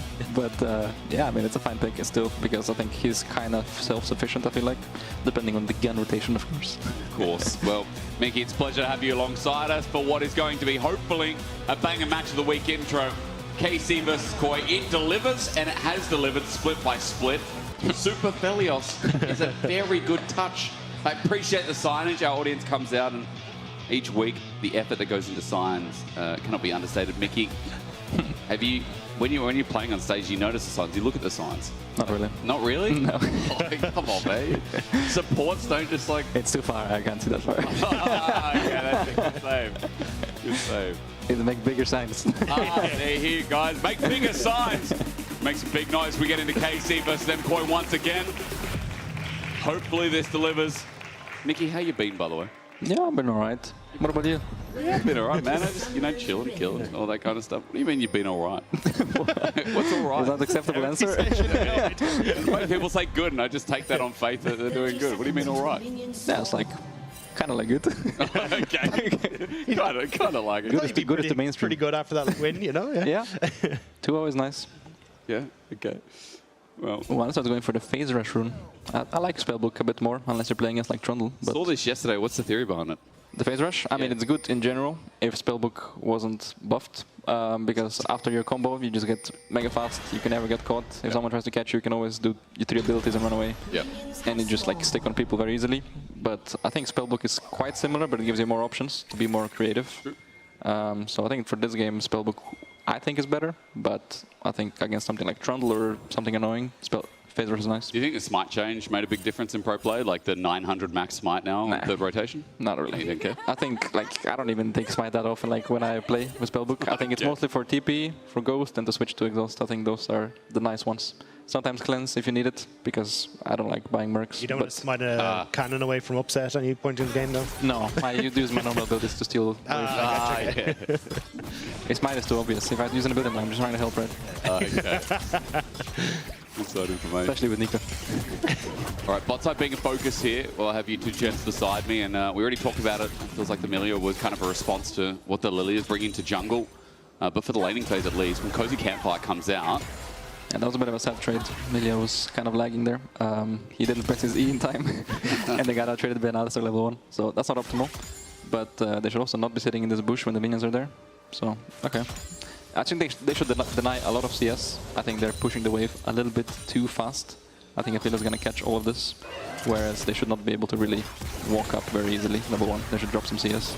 Do you think it's because they're worried about, look, Lily is clearing from top to bot and we're going to be a bit isolated to try and reset the lane, or do you think they just got more time to punish? I think they just kind of misplayed it, because you can do it on third wave anyway, and unless Lilia does some crazy stuff, they can't really get ganked, and especially like Alistar should not be able to get level 2 in time before you actually crash the wave. So I think they should still be able to deny. And even if they get ganked, worst case they have to use their summoners, and the Lilia gets far behind from that, so yeah, I think they could push their advantage a little bit, but it's alright. We're scaling. We're scaling, okay. Kalista is still level 2. By the way, Ward put in Pixel Brush just so he spots his Lilia moving down. And there's the response as well from Movistar Koi as the bounce comes in, and so now the biggest question is going to be if this reset timing can come in from Kalista. Yeah, I'm not too sure about this one. I think they can kind of just push in the wave now, and he might lose quite some CS. I don't think Milio can freeze it, but they don't seem to realize it, so I guess they're slow pushing. He gets cull from it as well, as Dagda loves this tech. He told me about it in depth. He just kept telling me about the lifesteal that applies to all the balls. Yeah, so whenever you hit through a minion with your Q, you end up being able to get a ton of extra healing off, because the on-hit healing applies on every single bounce. Basically, the entire reason we see all these kind of funky builds on Yunara is because of that interaction. So the cull is just very, very nice in the early stages. Is it a mistake from Riot, or is that intended? I think it's cool. Yeah. I think it's cool to have a mechanic like that in the game, because, well, you can also counter it with specific champions. Maybe Ramos. Because if she attacks one guy and then you stand behind with Ramos, she will get the W. That's amazing. I tried in Solki, it was kind of OP. Yeah. Might have to pull it out. So Ramos coming out next week is what we're hearing. Yeah? But keep it on the down low. People should not know about this. Okay. You're giving too much away. Last time you gave away oh, no, the other thing you gave away last time you were on cast with us is about your Nico skill. Oh, yeah. And we've been quoting that ever since, you know. You give us a little bit of information, we just reuse it. We're not very creative. It's fine. I'm very generous. That's why I also like giving people kills if they meet in game. Oh, okay. Otherwise I would feel bad. You don't do that as much as someone who, you know, used to be in the league, but sometimes you do. I try. Yeah, you're getting there, right? A small movement from Alvaro, by the way. He's just looking for a gank timing on Floody, but not going to be able to do too much, and it's simply just about the trade through mid. That bot reset, I don't believe, if you guys correct me, did too much here, I think. I mean, they kind of are just behind in CS now, which I don't think is optimal. Yep. But I think they should look for swap timers with Rumble, when he's level 6 especially. I think he should be kind of fine to not get dove. Maybe they don't want to do it because Aphelios will get chakrams and just murder the tower. But yeah, I guess we'll see what their plan is after the grub spawn, if they actually want to contest that. I don't think they're going to be much stronger for that fight, so I'll probably just try to trade if I was them. I feel like so far, Dagda, I mean, the game's pretty stable. We've had early game with Caps yesterday was like, you know, just basic lanes. Same with Mickey again. All we need is a pause now to ask him how Slovenia is. As I flash away Mirwin gets out. How is it, by the way? How is what? How's Slovenia? It's great. Yeah, you gotta give me more than that. Best pizza in the world. Oh, okay. Jeez, that is a big claim when Italy is nearby. Yeah, well, the thing is with Slovenia, we just like, we take some food and then perfect it. Really? That's the propaganda I'm spreading. The best pizza in the world. You got anything else? And I have 3 people that tried it and confirmed it, which is Grebs, Duff, and Young Buck. Okay. You want to ask them? Different cultures. That's the main thing. It's not just Slovenians who also, you know, agree with you. In Ireland, we take food as well and change it, but we definitely don't perfect it. Have you ever tried a spice bag? That's a rough one for the... Yeah, Mirren should be dead here, right? I mean, Yike can just stand and deliver. He takes up and kind of burns him down. Easy game, nice easy and patient. Impressive by Yike. Yeah, nice timing there. End up getting the kill on top side. Good trade for Dragon as well. And end up getting a plate to boot. So nice little lead now setting up for Kana. And especially when Mirren kind of opted in towards this early Aurora, thinking he'd be fine if the Rumble came through. Getting this early lead from him is going to work out well. Yeah. Swapping off this as well, Mickey. Yeah, I think it's a good swap timer. I think it's a bit sad that Aurora had to use TP, because now she can't even push the next wave, so they're gonna have to match anyway. So she just TP'd up to catch one wave, and now he's gonna have to base and go bot again. Unless he wants to stay here to wait 1 minute for grubs, but I don't think that's optimal. So Rumble's gonna get a big lead from this. I was meaning to ask you as well, as MKOI move towards mid with Alvaro and Mirwin, Targamas just to be careful if he walks over here. Full engage, has a flash, and yeah, I guess the response That's there, right. Targamas does a bit of laughing. That's not like a you, Mickey, play, no. I mean, I would not go for this one. I would usually try to flash around the queue, but it's unlucky. Sometimes it happens. Yeah, it felt a little bit like, because Mirren was caught out on top side, they were like, we need to make a play around mid just to see if we can get something as Mirren moves the bot, because now Rumble's going to be able to push in this wave and can start to shift up onto the rest of the map if they need him to, just as Voidrum is a better spawn. Yeah, I think Mervin was trying to do a low elo check to see if they would like not respect him, because he was too greedy to not want to like base and go bot and just suck it up. He had to like try to get something out of his bad situation. But yeah, KC responded well. They did not fall for it, and now Aurora is quite far behind. He's coming top. I'm not sure what he can do. I mean, that's a pretty thin wave as is, and cleared out well by Kalis. As he moves in, Elyoya has sleepy time, but... I think Rumble should stay for one more wave and then actually try to move, because now Aurora's getting the next wave. Yeah. Because they saw Rumble, so Aurora can actually get the move and they could start grubs, which could be quite a good salvage by Koi, but they seem to be a bit scared. With ulti as well.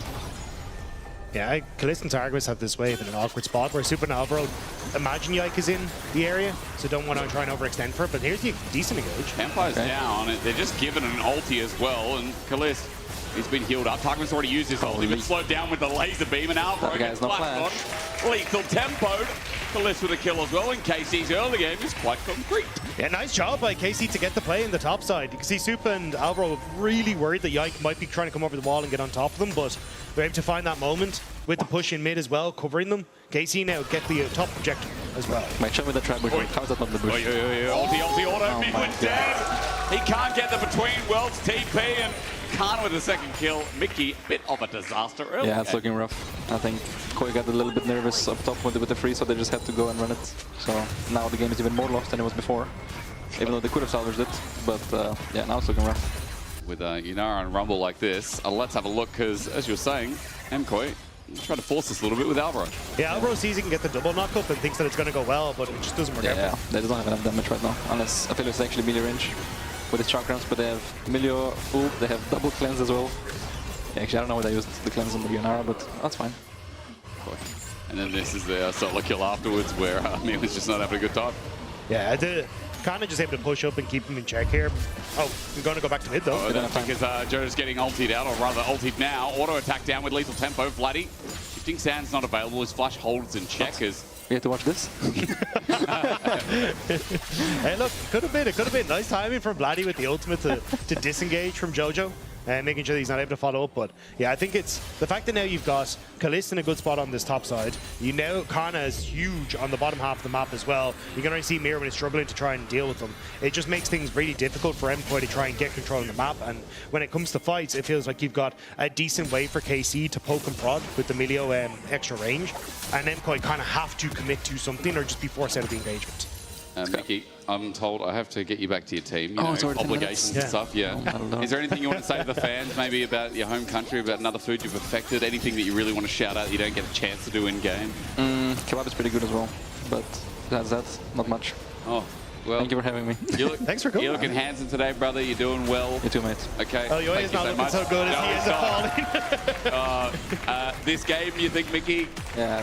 Probably in the 2 Let's half focus on game 2 for Koi, yeah? Okay, good answer.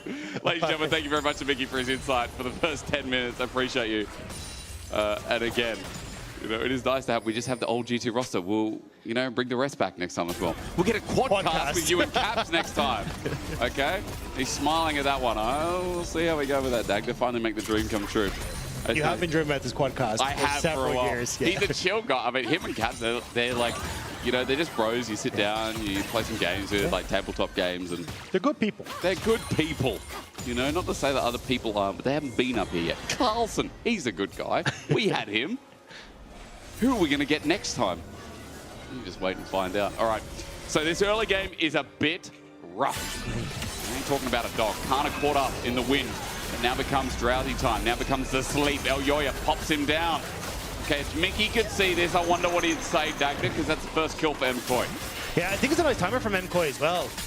When you look at the map, KC wants to try and move over towards the Dragon, so they find that moment for MKOI to move into position and get the kill. Kana did a nice job of clearing out the wave, though, which is going to make it a little bit more difficult for MKOI to fully capitalize on this play. But still, it's a trade in what should have been Dragon area, but honestly, KC not back on the map quick enough to really get control there. Kind of with TP, though, maybe it changes the play. At the very least, Elyoya is not going to have his lilting lullaby. Jojo without his ulti either. Yike starts this off, but MKOI get pressure, but KC looking hungry for the play with TP now burned. Yeah, Vladdy's gone, as you said, to the top end, so it will just be a 4v4. No ultimate on Kana. Makes this a little dicey, just because you should have them all available, apart from Elyoya's and MKOI. Dragon's pinched off for the time being. By the way, Leandres has just been picked up by Kana, so despite him getting caught out, he's still 1,300 over his lane opponent in EMEA. When you look at mid, Jojo's the only one holding a gold lead right now. KC use their pressure. They're going to get their first Dragon of the game. That's one apiece here in our slow starter, but does equal things up in the objective game. So KC able to bully through the fact they had those first items fully completed, and we're happy to just try and go toe-to-toe with MKOI in the beginning. At this stage, though, I think it's where, for MKOI, you need to start finding more of these moments to trade across the map. It was good. They got the pick on towards Kana. Just unfortunate they kind of ulted the wave, so they couldn't do much more with this. But try and play away from these objectives for the moment and see if you can get some much needed gold back on carries. Alvaro looking for the roam. We now keep our eyes towards this cow. How does he get in as Flash is available again? Targamas has stepped up with Vladdy on the wave. Cozy Campfire giving some health over to this Azir. Desperately needed as kicking a soccer ball. Lionel Messi there is going to hit the target, and Alvaro just gets sent back as MKOI also getting their jungler spotted here in the Pixel Brush is a nice drying ward. It feels like this is more for MKOI to get Jojo the push in and reset for what I imagine is him very close to playing the Rune King, but we'll have to wait to see. Jojo jumps in, only into Vladdy, remember, again. He's fine with that as just wait for the wave. Channeling a recall for now. The wave is quite thinned out anyway, so probably a good time to do so as Kalista steps up to Super. Half HP each, ulti popped, good dodge away. Sends out the Gazer beam, but Super doesn't get caught. If that W had hit, that could have been a bit of a disaster for Super. That could have been. But ends up getting away from it in the end, and now KC feel a bit more confident. They push up on the wave in mid, pushing topside. Oh.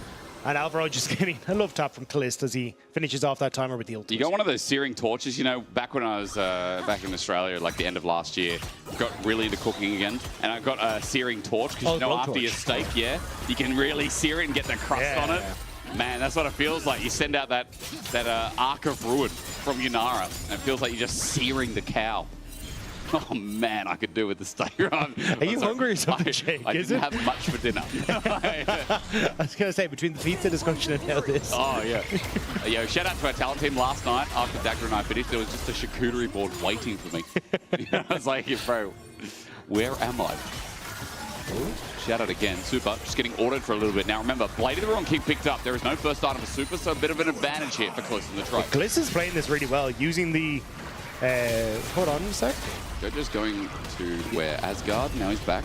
Yeah, just using the Cozy Campfire to get the extra range makes it really difficult for the affiliates to really trade effectively against you. Plus you end up with the slow from the Blade of the Rune King, so constantly spacing against Super to make it very difficult. MKOI though, moving into position here. Are forcing KC back. Yike is ready to pivot in. The drive might begin, and into Alvaro with the equalizer down. He's in trouble, slowed down. Unbreakable will pulled out, and KC rock in. I mean, that was super easy. They just used their range, and MKOI have to walk away. And this is what we were talking about. If MKOI are falling behind like this, trying to start fights and trying to take fights on their terms just becomes so difficult. They don't have a easy tool to start off these fights. You can see Alvaro trying to use his flash engage as that point of contact in that last engagement. But it's just not there. They just don't really have anything in the tank. You know, for MKOI as well, they usually get the ball rolling, and quick stats check as well is like, yeah, 64% win rate with a gold lead at 14. As we've crested over that rate, KC obviously at the top of the leaderboard alongside Fnatic, updated as per last series, as Jojo is going to ulti out there from the gank coming through from Yike. But as you can see, KC really do well with the lead. Usually MKOI as well. Both these teams get that jet engine on and they start flying.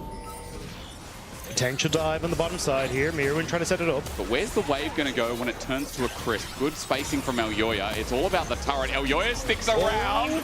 Electro Harpoon, luckily, isn't going to come through because Kana overheated. He's also out of ammunition as MKOI commit to the Nexters. Equalizer almost up and available. Kana's like, I can see a kill. I can see a kill. Elyoya, he's going to lens. And Kana's Electro Harpoon is not going to find a target. Instead, he just pulls back, and Elyoya is going to start clearing for a bit of help. The equalizer was up fairly soon, but Kana just didn't quite have that cooldown available, which could have spelled a very different story. Could have been cow and deer on the menu for the Rumble, but... Oh, I do like venison, Dagda. In this position again, though, KC are fine. They're just continuing to catch waves, bounce waves, and playing towards Vladdy to make sure that he can farm up into a decent spot. You still have that Rift Herald in the back pocket of Vladdy as well. Dragon in 30 seconds. Yep. It's KC pushing in top now, resetting and looking to, I imagine, break mid-turret off the back of the Rift Herald into Dragonblade. Well, this is quite strong. Seal as well for the combat with Cozy Campfire too. Don't forget, not only the heal, but the bonus attack range that comes through. It's going to be really nice when Yunara already has a pretty good attack range. MKOI zoned out yet again, and walking into any choke, walking into at least 2 or 3 KC members has been really hard this game for MKOI to achieve. You're so short range on MKOI, and again, you don't really have many tools to get into fights. As long as Alvaro's bot as Kalist. Arcana Ruin comes through, but it's in the wrong way. Kalist still auto-attacking and waiting for the next leap. He's just going to do a kick flip and walk towards Super, but Super's already far away as well. Top turret, the priority here for Jojo. Well, remember, 3 grubs were picked up by KC. Their pushing power is strong as well as they look towards mid with Herald. This is the, although it looks a little wonky, the best way for MKOI to try and play this. Looking Lullaby. But Cozy Campfire comes through. Vladdy's out of that one. There's a Between Worlds. Good knock-up set up by Alvaro. 2-man with the Graviton, but there's no damage. Super doesn't have the range in the guns either. And even though Kalist's ulti is already down, he gets a slow. The Equalizer comes in, and Kana is running at them. On the retreat path is MKOI after the warpath set out by KC. KC commit to mid to try and protect the play, which leaves that lane on the top side free for Jojo. Crashes the wave, gets himself another little nice lead for himself. And again, this is what I want to say. I think this is how MKOI have to try and play it. Yep. You don't try and go for the fights. Alvaro, you can see how much he had to try and use to engage, and the follow-up after is denied because of the way KC's composition works. For MKOI, it's try and buy time as much as possible around these objectives, so Yone can push aside, so Mirwin can try and get some control over side lanes. And look, you end up losing the mid-turn and the dragon, but at least you've got some time before you have to contest for the next dragon, and this Yone is starting to scale. Dagger, I'm really glad you've been paying attention to Jojo because, yeah, I'm looking at that gold lead. Obviously, everyone can use their eyes and see what's up, but 20 CS, the side lane control that you said, again, drawing that TP away, has given him that extra couple of waves. Like, Jojo must be sitting on a bit of gold here because his lead, he's doing a bit of choving, but not just that. Like, he had the components of Blade of Ruin King for a little bit. He completed it and then got that push off. He's rivaling Kana, who got 3 kills early on. That's saying something. And you can see as a result, everyone in KC is trying to put pressure on him. So they push mid, they're now playing into the side that Yone's on, denying him access to the wave, trying to deny him access from using that advantage. Now it does also have the added benefit of keeping control of Adakan, but I believe this is where KC want to try and keep Jojo in check, but knockups. Wind is giving a nice lift to the steps of Targamas at half HP. A campfire needed to get warm before this fight begins. Adakan is the throwing machine. It shreds resistances and teams just like to throw around it. So KC have to be careful. Jojo going in and onto Kalist at half HP. He stands for now. Another Cozy Campfire and that'll give him a nice heal and toot in his step. But at 8k, MKOI here to play in front of Atakan at 6. It's still going down. KC flash though into LEC, but a quick flash response. Meanwhile, Jojo has to ulti out from Kalist. He ultied, he ran in, losing multiple under Kana, but he's burning down the deer. We're eating venison tonight, but as LEC gets out, Super goes in, gets the range on Kana, and Kalist is still in ulti. Yes, he's zoning, but where is the spike going to come from? LEC has to run in, but he can't. Too far away. Yikes stood his ground, and KC somehow take the objective. MKOI wanted that so desperately, but just about KC can hold on in the fight. And it's a fight on two fronts. You end up looking at Kana on this bottom side, trying to zone out Mirwin, and also uses an ultimate to keep Super and Elyoya out of the fight as soon as we get this engage coming through the Yike. But Jojo gets out on the top side, Alvaro manages to keep him safe, and you end up with so many people focused on trying to deal with Jojo on the top side. Kana gets isolated on the bottom side with Mirwin, and Super, as soon as that ultimate from Rumble's gone, starts to walk in, and then it becomes a dicey game. But Elyoya not able to get into position means that KC can smite the objective away. I mean, Elyoya lucky to be alive at that point. I thought he's getting crispy squared by Kana, but you can see a lot of damage from that top line Rumble, but Kalist, that early kill really put him into this game. This is the thing about Aurora, by the way, on the other side. She just always has a chance, even if she hasn't had that much impact in the early game. Team fights where she's able to lay at 2 or 3 people in the ulti, like the burst is still measurable. I think it helped as well that Super had the Calibrum. Yeah. The fact he had the longer range, even when he was zoned out, made things a little easier for him in that fight, especially when it came to the ult to finish off Kana. But still, a good job from MKOI to fight back. And you can see, even though they were slightly behind, it's a very even game now. And if they can find fights where they can get flanks, have Jojo, Pyun, and Mirwin pick off some of the back line, that could be the thing that breaks open this game in favor of MKOI. And both comps have really fun ways to fight as well, right? Like, there's big ults to watch out for, like Yone, like Azir. Even, I'd say these days, like Moonlight Vigil with Yunara's ult. When she gets to turn on and be that transcended self, it's insane she can take over fights. And I think that's where terrain is going to be playing a big part because of how many big ultimates there are. If you can try and use, like we saw, Kana's Rumble ultimate to keep Super out of a fight, to deny Mirwin access on a flank, that can be game breaking. And on the upside, like even if Kalist is just able to use that range and not really get in trouble from Jojo, Mirwin, or Super, that could also be something that KC can look to play through. Gun check here, Super just ran out of the Calibrum. Now he's got Gravitum and Infernum. Duo won't be great, but at least with the Moonlight Vigil, that Infernum can shred through. Yike at half HP, and his Heartsteel that hasn't done much this game has flashed in. Mirwin, great burst, and now a lilting multiply soon to follow. Tarkman sends out the ulti, but meanwhile, Yike has to kite it back. Kana's ulti's great with the Empress Divide from Bloody, and Alvaro will die because of it. Jojo getting burned down on the side, but somehow Yike, Targamas, both alive to tell the tale. Yike's ultimate saved that play. Jojo Pyun went for his own ult to dive into the backline, finish off some of these low health members, but got caught by the Skarner and couldn't finish it off. We'll catch it in the replay in just a moment, but that could have been everything off the back of this play. You see, good positioning here for MKOI. Mirwin hiding out of sight, knowing that no vision can put down, comes in invisible, multi-man slow, and then you get the follow from Alvaro. But watch as Jojo goes for the ultimate here, ends up getting caught by Yike, which means that he can't actually go for the finish on the ultimate. Vladdy's able to buy space, and with Kana now in a flank position, he catches Jojo on the far side. Mirwin just did so much burst, and the follow-up looked brilliant. Just can't believe KC didn't die from that. Again, shows you the skill. Yike has one moment. As by the way, I thought that Heartsteel got a couple more stacks. It's 25 minutes. There are 0 stacks on that Heartsteel. So that's not a successful game, as he's now got his second item with Randu and Zoman. That'll help from the crit from Aphelios and a Yone eventually, but worth mentioning that that item so far has done not much. It may also just be on screen, like, we don't know. Well, observers did say at 10 minutes that Heartsteel has 0 stacks. Oh, wow, okay. So I'm assuming that's continued to the 25-minute mark. Thank you very much to our production team. Yeah, rough one, as Baron now spawns, and I've got the in here from my producer to say that is correct. So at 25, as we tick over Baron, as I said, it sits there waiting.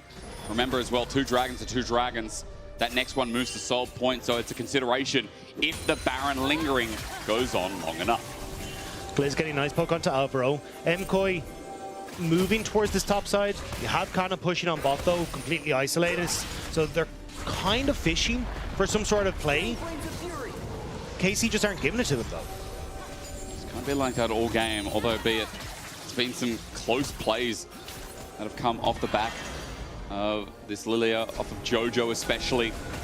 They're the ones looking at a lead right now. Kana at 2 and a bit items with his teleport available, electing to walk for now. Remember, Mirwin can match that if this Baron starts, but KC clearing all but 1 bit of ward. That's under a control ward, and with Baron starting, this will go quick. MKOI also shifted their attention to bottom side because Kana had left out on that bot lane. Now they will be able to spot it out, and that's the TP already. KC pull off. That's exactly what they wanted. Now they have TP advantage on Kana, and Kana can continue to push in the bottom side. I wouldn't be surprised if Jojo resets to actually try and match Kana in this bottom lane, since they can try and keep some sort of TP there, but we'll have to see if he goes for it. I mean, it's a really nice play. As you said, it's a clean play because a lot of the time we get the TP, and in this region, sometimes the overcommit comes, they'll start Baron anyway, we don't peel off. Like, really nice from KC. Just makes such a simple but well-coordinated play that Kana, you mentioning, is going to draw Jojo down, who can match with that TP, but remember that Vladdy has an advantage here. He'll go top for now, so it won't matter too much, but that Dragon timer is getting closer and closer. 1 minute 30, and Vladdy can make the roam if he has to. I just had the strangest. Garmin Corp still have a lot of control on the top half of the map, and I think that's where MKOI are just going to have their biggest struggle. Yunara pushes the wave so effectively and also has a longer range than Supa in most situations, so it makes it difficult for Supa to really contest the wave state, which is giving access to river, which is why MKOI have to be so cautious around what is happening on this Baron. And again, we're seeing it started up. Yone bot side, KC fishing for another TP or just taking the Baron. Let's see which one it is this time. Ward over the back of the pit. The TP options aren't great until that control ward gets dropped down. Alvaro drops a fresh one as equalizer into Super, and Elyoya Alvaro is deep here as well. Unbreakable will come, and an attempt at steal. No, they 50-50 to KC. One out with a beautiful impale. Elyoya bites the dust. Burnham does big damage, but look at Kana. On to Mirwin, he makes him his son as KC make it a 1-for-1, and that's all good when KC pick up the Baron at the end. Super blue target miss up. That was insane, but again, KC, they get the play they wanted. They were hoping to fish for Jojo Kyun's TP, but he never commits it. He just walks up from bottom side, which gives KC the opportunity to take the Baron. Kana looking to zone with that ultimate, does some damage, but Elyoya, even when he gets into the pit, ends up getting locked down here by Yike as he tries to escape over the, well, can't even get back over the wall. But the damage, absolutely insane. The Infernum into so many people, just bouncing onto Targamas every single time. I got 100-0. Reminds me of a fellow Saval, although it was a lot more egregious. And remember, that was a 50-50. That was dangerous from KC. Like, that play, because Targamas had smite, but he didn't actually use it. So now as we get to Dragon, there's an advantage for KC where they will have double smite. Alvaro, remember, phase rush here on the cow, so doesn't have that same opportunity. Targamas should just burn it here. Does it in the end anyway, okay, whatever. But regardless, third Dragon for KC. And with that Baron now, it's time to see how close they get towards the enemy base and to really build that gap as Jojo base checking is almost going to get in caught. Kaliss steps up, there's Flash Impaled, and Jojo burns the same. Means that Jojo will be way less threatening for his backline, or for KC's backline, should a fight try and break out. MKOI trying to rally all members onto this bottom side. Mirren going to match the mid push from Kana as the Baron push on the bottom side. Poke is good, from Yike albeit, who still doesn't have a Heartsteel back stack, by the way. There's got to be a record for that. There's KC in a turret, and it's going to go down quite quickly. Easy to step up again, and the sustain makes it really annoying for MKOI. Their poke really works too much, and there's no caliber available. They're getting zoned off. Kana's now thinking about how he can move in with Equalizer again. The engage from Jojo onto Yike won't mean too much as Vladdy and Targamas step back, and MKOI keep getting chunked out. Every time they're going to lose more and more as yet another turret falls. Again, the range discrepancy coming into play. KC get to farm up. They have a ton of repellent for if you try and dive as MKOI. You have the Emperor's Divide. Yike doesn't quite have the ultimate, but can peel, same with Targamas. It just makes it really difficult for MKOI to deal with this Baron push. Next wave coming in as well. Jojo actually tagged out by Electro Harpoon. Kana's doing serious damage now. As Alvaro jumps in, they have to turn and engage. There's Between Worlds, but Alvaro's so deep, and look, Kana just flashes in. Under a turret, he goes golden, so he won't die. That was insane play as MKOI get wiped off the map in one fell swoop. Kana just said this has to end. Karmine Corp found their moment Alvaro tried desperately to make it happen, but KC are just too strong. Now, match of the week. Sure, it started off slow, but then it was KC down to a 50-50, but that didn't matter either. KC outclassed and enter into this match of the week in a big way. Let's get another kill down and then move to game 2. A strong early game from KC. Yeah. MKOI tried desperately to find moments where they could get the fight, but Karmine Corps just working so well together. This is a couple of really good early game plays. They held the gold lead. Yes, there was like one moment, I think, in that game where MKOI found a good fight, but, well, KC really held their number. Are they going to stay undefeated in series? I guess we find out in this best of 3 right after this.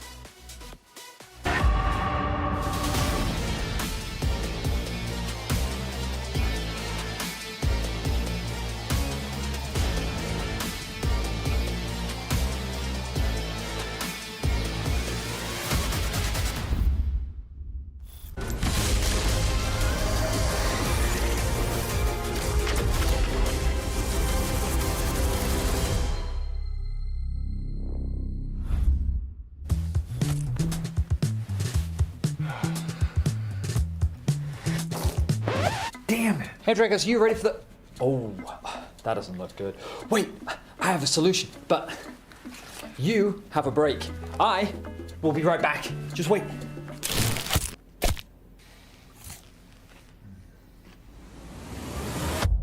Have a break. Have a Kit Kat. See? I told you we'd figure it out. I don't think this counts. Come on, let's go.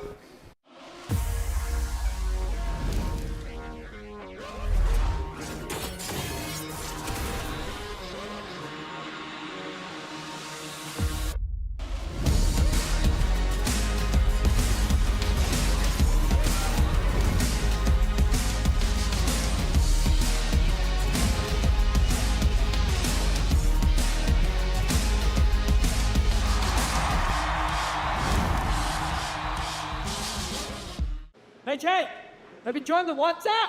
What? Oh, join the WhatsApp? Jake, I need you to join the WhatsApp. I already joined the WhatsApp. They asked me, I joined the WhatsApp. They joined the WhatsApp. Have you joined the WhatsApp?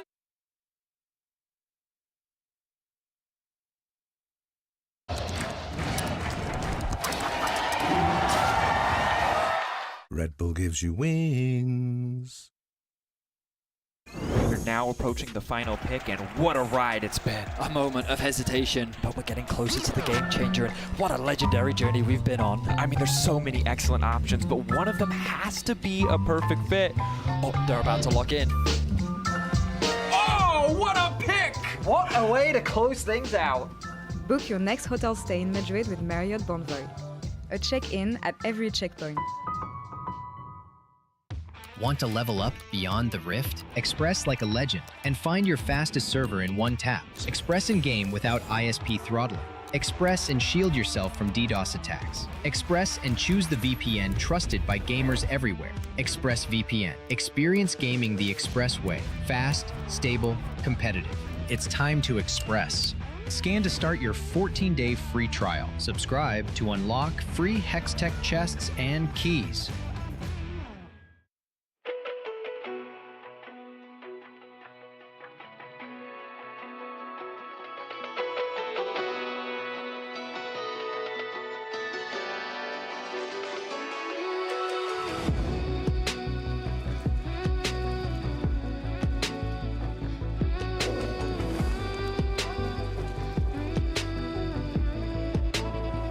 When darkness falls, you are my light. You take my hand and hold it tight. You are my home. I know it now. Don't let me go. We're safe and sound. I see your beauty shine. You radiate with light.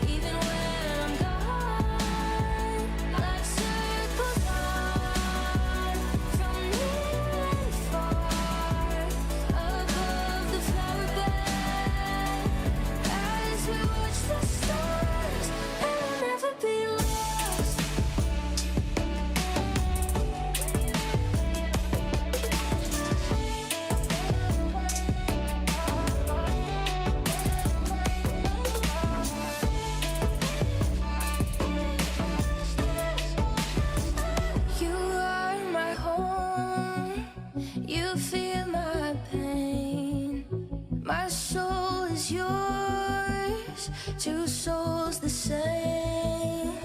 With you I'm everything. You never asked me to change a thing. They set our world on fire, but our hearts will burn for miles. I see your beauty shine, you radiate with light. Our hearts dancing time, you're one of a kind. Stars shining.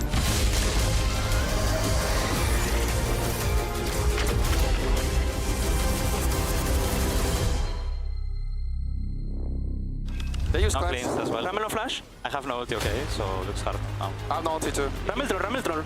I can TP back, guys. We can play slow. Get out. I will play stall. No. TP bot. They go on me. I'll have flash. She might ult. Ali no flash. I can fight you. I have no ult anymore. It's not bad. Kill Ali. I'll roll no flash as well, okay? Get no flash. I will go top, but he's fighting. Nice. Alvaro is so deep, and look, Carter just flashes in. Under a turret, he goes gone, so he won't die. That was insane play as MKOI get wiped.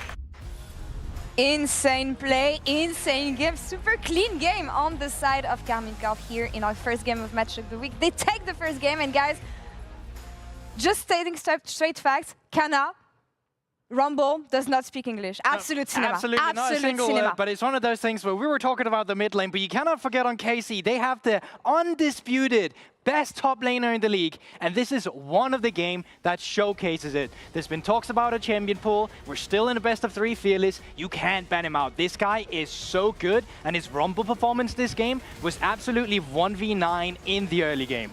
Kana has been so impressive since he stepped into this league, and it is just really incredible to me that he can keep carrying small leads and blow games out with them. It's a barbecue deer! What are we doing here? You're just getting solo kill. He's not expecting the damage. Kana was just on the so one fed hand, this game. funny joke. On the second hand, sorry to people who don't eat meat. They gave us this. I don't think they should have. We're going to have a lot of fun with it. But focusing a bit more on the game, I applaud the discipline from KC, especially on the very first stages of the game. This early game was clean. I can't take any of you serious with this.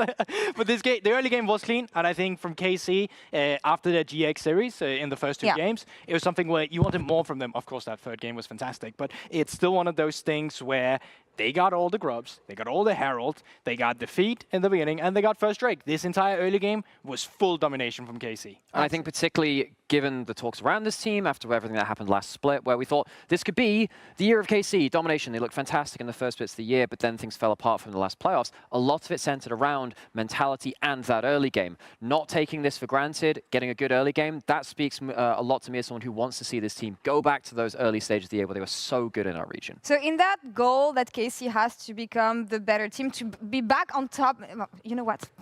Get rid of them. To be on top of the LEC once again, the head coach actually said, we want to be the best team in the LEC, but before that, we have to be the best team in mid-game, especially when it comes to macro and team fight, because this is what wins you titles. Guys, do you feel like they're on the good path to get there? Ask Alex, not me. I'm not ready. Look, in a sense, yes, I think they are. And I think there were a couple of moments during this game where I thought that their objective play was a lot better as well. It's a crucial part of mid-game.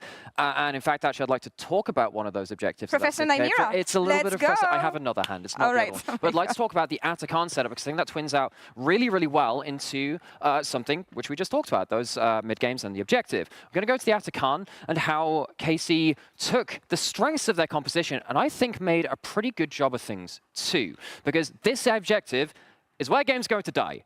If you are taking the Atakan yourself, often you find yourself fighting around this kind of area as well, tanking the Atakan, getting shredded by it, and often losing the game. As we see the setup here, initially, KC do think about this is the important point to go towards. They do defend that quite heavily, but they don't stick to it heavily. And I think that's really important. If we just pause right now, you'll notice that actually they've given up this all-important tri-brush. Typically, this is the biggest objective you can get around this. The second one is giving up a top lane push, because what that ends up doing is giving one entrance through this part, one entrance through this part, and one entrance through the top side to flank a team that is taking the objective. And that's typically a bad thing. However, KC say, we'll give you those, we'll peel back. We're a peel back team composition, and we'll take the fight over here. Yes, Yike can go forwards, but they're taking the fight around a better part of the objective than I've seen many teams globally go towards. Yes, they end up losing one, but their goal is just to make sure that their backline carries are safe enough. And the main objective is take the damn out of Khan. It's not necessarily about the big fight. I think that they chose really good terrain to go towards this. And if we're going to go and twin this into what we were talking about with Raya, their coach, saying we need to be good at objectives and mid-game and team fighting, I think this is a pretty good example. We'll go back to the desk to make sure we can finish that off. I'm actually wondering what is, a fantastic segment, by the way, what is with MKOI in this match, in this series? What is the hope for them? Because they came with a lot of confidence, a lot of strong statements, rightfully so, about KC yesterday. Elioya saying on Skane's co-stream that he predicts a similar game than the one they had against GX. I mean, on what the one happens? side, I mean, if one side has the best top lane in the league, the other side has the best support in the league. I'm looking at Alvaro. I think he became very muted in this game because he couldn't get access to, well, great melee performance as well with Takuma zoning away the Alistar pick. But I think he wasn't in a position where they could rally behind him and find the crucial team fights that they have been so good at in the past at finding. I think they're also overcooking their drafts. I think they're making things too complex. I think that Muin really needs to get something which can just lane against Kana, because that's was something he's been struggling a bit with that Aurora. They need to just chill out a little bit in the draft. I know they're innovating, but they're overcooking right now. Chill out. Trust yourself. You got this. We want to have 3 games here in this match of the week. K-Corp strikes first. Let's see if MKOI can come back. It's a good question, Law. Thank you very much, as always. And the motivational speech was top tier. But I didn't know if MKOI can hear that. They might need that, though, Dagda. Today has been a strange day. A strange day because it's like the BDS, the second game, you know, felt like it was BDS win, then it fell away. MKOI had positions of power in that game where they were given a couple of 50-50s. They actually just didn't win out against Yike. It was a rough first game, but hey, for KC, I got to say, their early game, practically as clean as a button. Yeah, I think the biggest issue was, unfortunately, the draft for MKOI. They just really couldn't find ways in, and I agree with the desk in that regard. It was just very difficult to make plays happen. So for MKOI, now coming onto the blue side, we'll have to see if they have a bit more control coming into this one. A lot of top lane focus still on towards Kana, who did very well in the Rumble in the last games. Maybe MKOI can find some way to keep him in check this time around. Jace is an interesting one. Up against Kana, though, I do understand it completely when that is like his best champion through and through. Kana last game, well-rounded on that Rumble, had a good early game as well. And the question is it going to be a Trundle ban again? Yes, it is on blue side. Does this open up anything? So Gwen still gone. So Wukong, Pantheon, Talia still there as well. Talia, yeah, there it is. Going to be first taken. I think you're pretty happy with it because you still have the opportunity if you want to. Like Pantheon is still relatively good on the patch. Yep. And you can use those double globals if you want to on MKOI side. And you kind of see in the last game they were doing a decent job when they had moments of playing towards side lanes, getting Jojo Pion into a position where he was strong. It was just there wasn't a way for them to try and utilize that as effectively as they would have liked to. Maybe they can go for something similar in this time around if they can try and play for this double ultimate. Meanwhile, San with Pantheon could be the options then. Then you add that global and that ability to just engage is built up. Also, side note, Orianna as well. Yeah, it could be a Xin Zhao angle here just to guarantee yourself a strong early game. True. And then take the Orianna on that third rotation for Vladdy. And then you've got strong mid jungle because you're able to enable the Xin Zhao. You've got good scaling coming through with the Sion as well. Yeah, and I think you're in a decent bot, but Annie's still fine. You can still try and play for the setup in team fights. Maybe they're just like, look, Pantheon's in, both up and available. We handshake, you get one, we get the other, right? Like, what does LEC feel more comfortable in? He's had insane games. He's going to go for the Poppy instead. So, not as much about that skirmishing, but definitely... Oh, man, actually, Poppy's skirmishing is not that bad, is it? No, she's strong in the early stages. Yeah. She's a lot of base damage. That does a lot. And Bessa, decent. We'll get a chance to scale against Sion and can be that backline access that you really want to. Again, I think you've kind of got options here. As KC, Wukong, Xin Zhao, I still think fine. Even though it is into Poppy, most of the champions that are the quote-unquote like meta junglers are going to struggle a little bit here. So I think you just go for either. Yeah, there it is, Xin Zhao. You just take the hit. And now you can even move on towards things like a Zyra Rakan in that last position for KC, and that sets you up a strong team fight, good self-peel for your AD carry, consistent DPS, and you've got ways for Rakan to bounce off of your frontliner in the Silence Ends out to start up fights for you. True. I like that mention. Nautilus going to be taken away as well, and maybe that Slide of Rakan comes in a little bit earlier. And then 80 carry counter pick there as well. Either. Remember that Poby can be a flex, as Zai is a good ban. And it's not often, like, we don't really see Poby support that much here in LEC, but I feel like Elyoya's Poby is that good that you just kind of like, well, that's probably going jungle 99%. I think it also is just good into all that was remaining in the jungle, so I like the early rotation of it. And Zinzao doesn't do so hot, Wukong struggles, even Jarvan, if you really want to go for it, Sejuani, like everything has a bad time, so it makes a lot of sense. Nico going to be the final ban for MKOI. I'm wondering how what KC are thinking here, because I thought you might try and go for something like the Ezreal and be like, cool, I'll get some heal for myself, but they've decided, hey, look, we have a very beefy front line, we have good CC coming through from our mid lane as well. Let's just set up for this Jinx to be our constant DPS. Do MKOI think, hey, we might need to go Blitzcrank here instead of something like the Rakan, because they could get at Lulu Jinx? I mean, no, I know it's rare, Dagda. I just want to float that idea, because as MKOI are hovering right now. So I thought we'd actually see MKOI go for the Sivir, because I think it enables a lot of their composition here with the speed up and playing towards fights and good scaling and bouncing to try and get in onto multiple members past just the Scion. Maybe we see it here. Otherwise, I'm a little bit unsure. Even though Sivir, though, is still going to struggle against the Jinx push. Aphelios has kind of been that traditional answer, but he was using the last one. Yeah. So we have to see what the plan is. Like the Sivir mentioned, very popular now, and especially shredding that comes through. The scaling is nuts against, you know, a bruiser and a tank front line. KC don't have any big engage options that can hit in bot. I mean, I'm trying to think, Dak, that we've already had Alistar, we've got Rel, we've got Nautilus down, Nico's also away. This is what I was expecting. Yeah. You know, if the Blitzcrank wasn't picked, you have an Enchanter with a front to back. And also good into Rakan. Rakan goes for the grand entrance. You whimsy the Rakan. He doesn't get that access anymore. He turns into a seal. Exactly. It's a bad all time. And the problem is you can't even get away at that point either. You're just kind of sat there. So, yeah, I think KC, very clear, kind of regular front to back team fight, big DPS the late game, great CC from your mid lane, strong mid jungle as well, very kind of by the book League of Legends, I'll say.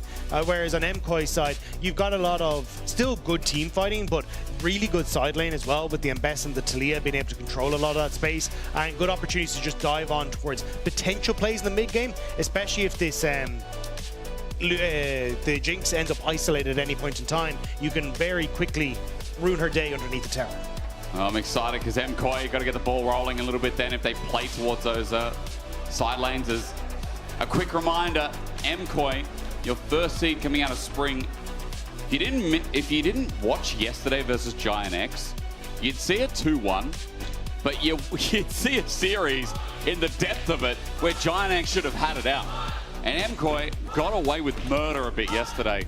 Today against KC, not so much. A much better team, obviously, and I think that's granted considering KC, what they've come through this year. They've come back with a vengeance in this split, and for the French squad, a 2-0 start is incredible. If they get the 3-0, they can be much like Fnatic, locked into playoffs, moving their way into a clean sweep. That's what's on the roster, right? And Dagda, I feel like KC right now could look like the best in this group. All they have to do is prove it. Running into the second game, let's find out. Let's find out if Lulu's return here from Targamas is going to give Kalist the delivery service he needs. Yeah, I think this is going to be a very good Lulu game. It's great with the Jinx, great into the matchup, very little threat from the back line. So I think she'll be in a fairly good spot. Even the opportunity to try and interrupt some of the setups from MKOI is going to be great. So overall, I like what KC are bringing, and it definitely feels more on MKOI to disrupt KC before they hit that late game position. Now, a quick reminder as well, we were just talking about it, but obviously there's two groups in LEC Summer. I like the format because, you know, yeah, sure, teams don't face each other until playoffs and until we cross groups at the start of playoffs where third and fourth will have to fight their way through. But I do like that, again, every best of three matters, and you've heard it so many times on a broadcast, but like, this is KC and MKOI's group. Now, the winner of this series, arguably, is the best in the group. Giant X put a spanner into the works, but Vitality and Na'Vi really have to fight their way up and prove that they deserve to be in the conversation. I will say, though, there is a bit of a caveat for me in both groups on G2 and MKOI. only just coming back off of internationals, haven't had an awful lot of runway, let's say, into summer. I like caviar. So I think it's still a let's wait and see how they end up playing, because I definitely think both of these squads will ramp up more. G2 came in hot. MKOI obviously picking up the win yesterday as well, but I don't think this is exactly the final form that we'll see from them in a playoff. I like that. I don't want to be disingenuous, Dagda, so that's a really good call out. As a quick invade from Yike, rather Elyoya. Yike's the one who wants his own jungle, but Elyoya went in, sprinted to blue buff. He started at Raptors and immediately at blue buff as the blast cone's taken over. It's a smite battle won by Yike. So now Elyoya, his time is warring. A flash available from both. Who burns at first? The biggest question is Jojo has to cover, but Elyoya is going to flash over the wall and takes his time. Match though. Audacious charge with the slow wind becomes lightning. And Elyoya gets away. Thought that Yike was going to go, or sorry, for Elyoya was going to go for the step back when the wind becomes lightning came out, but Yike just barely missing out. Still though, gets control of his jungle, manages to get the steal, so we'll still have an advantage when it comes towards the faster clear. But heartbreaking, he couldn't quite get the kill. Let's see if either flashes maybe in some of the skirmishes coming up can be punished, but you're right, because the clear came through. Yike just goes back to his Gromp. He's going to take that now. See Wolves being taken, also Elyoya moving to the Gromp now too. Our eyes are on bot lane quickly as the Enchanter tries to play the range in lane, but Targamas so far getting bullied out a little bit by Super and Alvaro. Yeah. Nothing too much apart from the early flashes burn to write home about. I think this is where we're going to continue to see them scaling into the game, especially on the KC side of things. But I mean, looking at the history over the last couple of series that these two teams have had, it has very much been a we are going the distance for these two squads. MKOI has been able to pick up the last 2 series wins in those 5-game series coming through from spring, but this is still 2 teams that have gone toe-to-toe and every time have delivered absolute bangers. So I'm going to be a little bit disappointed if this doesn't go to the game. If it doesn't, I'd be so sad as well, right? No, I know, like, it obviously goes past this as well, but for this year at least, our mid laners are a good representative of where the head-to-head sits, and usually it is, you know, other way around this game, by the way, but usually it is on Vladdy's head, on KC's head when they do meet. But it's also the fact that the kind of rivalry has changed. At the start it was very KC focused, whereas now it is MKOI who's been leading the charge when it comes to this head-to-head, especially in those pivotal playoff series. So trying to see now if KC can get a little bit of revenge for the last few times, or if MKOI can actually bring us to this game 3 and find themselves firmly on that throne in the rivalry once again. It must be a curse of being first in a regular season. A quick side note, lane swap, but my point is, like, first in winter, KC come back and, ooh, a little bit shaky, right, coming from an international, didn't manage to get into the finals, and then MKOI take out spring. Then coming back from spring, MKOI come back and they've had a shaky start to the split, and I like, again, your context of, yeah, you know, they've just come from double back-to-back international and now into a summer split. With a group format of best of 3. So it's just going to be a question if history does repeat. 2v2 kicks off yet again. Good polymorph here, but Alvaro's engaged. Does a bit of damage over to Kalist, and Super winning the health trade for sure here. He's able to step up. Boomerang Blade is a quick sidestep from Kalist. And the 2v2 does seem to be going at least health trades into Super and Alvaro, but I think you'll find CS so far is actually kind of trending towards Kalist. Yeah, Ike making a move on towards the mid here. Jojo being very careful with no mana. Faded in, audacious charge used. Yeah, not going to be too much. At least it sets up Vladdy to finish this. Jojo doesn't really have the mana to finish off Vladdy, so he's happy enough to just finish at the farm. But again, I think the main point of this push in the top side is that Supa gets the shove. You're forcing this reset from Kalist early, which means you're going to lose out on CS. Yeah. So already MKOI kind of putting a stamp on this lane with a nice engage from Alvaro when they weren't really able to set up with the Whimsy nice and early. Kind of will catch this wave, but bot wave, it's the same story, isn't it? Kind of even misses one as bot. There should be a couple of minions denied from Kalist, so further to your point, 80 carries. Might actually start edging out a little bit towards Super. Kalist misses the majority of the way, bar these two. And all right, Dragon's still sitting up. It's 6 minutes into the game. We're not getting action yet, but remember, again, we have scaling 80 carries. We're waiting for mid laners to get 6, which they are now, and junglers to be the same. You got an invade. That's like your sweet treat, you know, before you have dinner. But this, like, we're waiting. You know, we're waiting for the steak, the venison that we talked about a little bit earlier. There's no animals in this one. The bird, you know. Ike hovering here for Elyoya. We'll just end up spotting them out. If in this position, MKOI should just have the advantage to try and push through as another engage is there. Traps it down. Super can't really step up, but good trade again. And ignite from Alvaro, but he'll just move to heal. Watch the mid-jungle of MKOI starting to move down on this bottom side. And they do though. Alvaro thinking about another engage. Boomerang Blade out. There we go. Flash from Alvaro. He goes deep. He gets zapped as well. Alvaro, what the hell was that? Lethal tempo now for Kalist, and with an enchanter. Super knows he's in trouble. A lethal tempo pulled up as Jojo tries to get the AD carry, but flash from Kalist forward, and he's out of there. Targa must use the glitter lance to get the slow on Jojo, and he's got his flash ready, but will he have to use it? Elyoya came in for an angle himself, but now he runs. KC looking for a bit more fun. Tibbers is out. An audacious charge. That started with Alvaro going way too far. Rare miscommunication from the MKOI bot lane. Alvaro went in. Supa had already started to walk back. There was no follow-up on the play, and it means that MKOI scrambled to try and save it, but only end up saving it in favor of KC. Interesting. Maybe they just said, yeah, Jojo's coming down. Let's go. Timing not on board. Dagda. Yeah. But I think that's exactly it. Like, you watch the play here, as they end up going in, that's Supa stepping back. You get the engage coming through. They believe that they're going to have help coming from Jojo in the mid lane, but it's not enough. Now you end up with just this the excited Jinx who can chase them down. Good flash here as well to make sure that you're in a position to get away from the Talia. I flash W forward, okay. I thought you were coming. Can you help us, bot? I'm dead, bot, guys.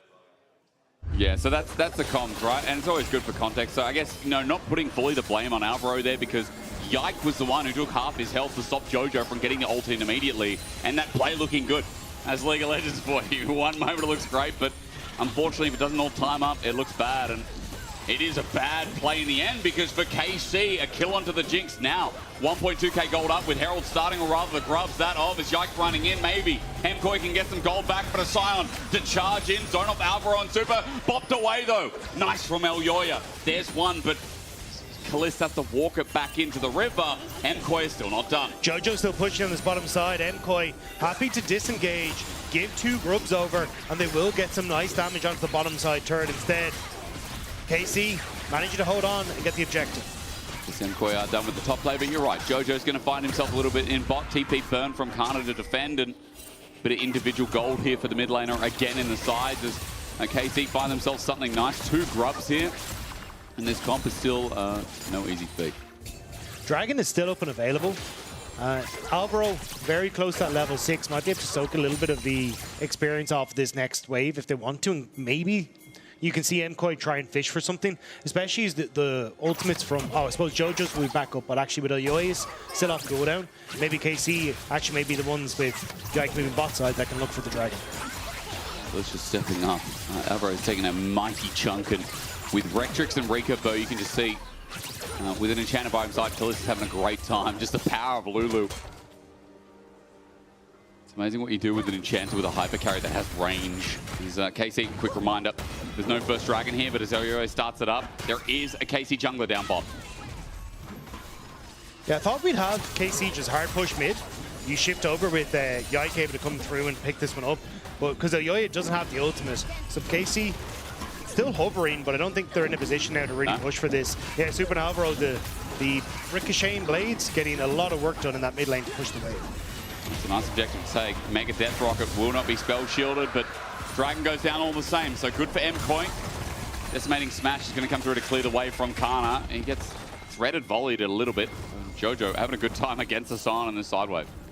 They're already setting up for replacement in this bottom side. Laddie moving down.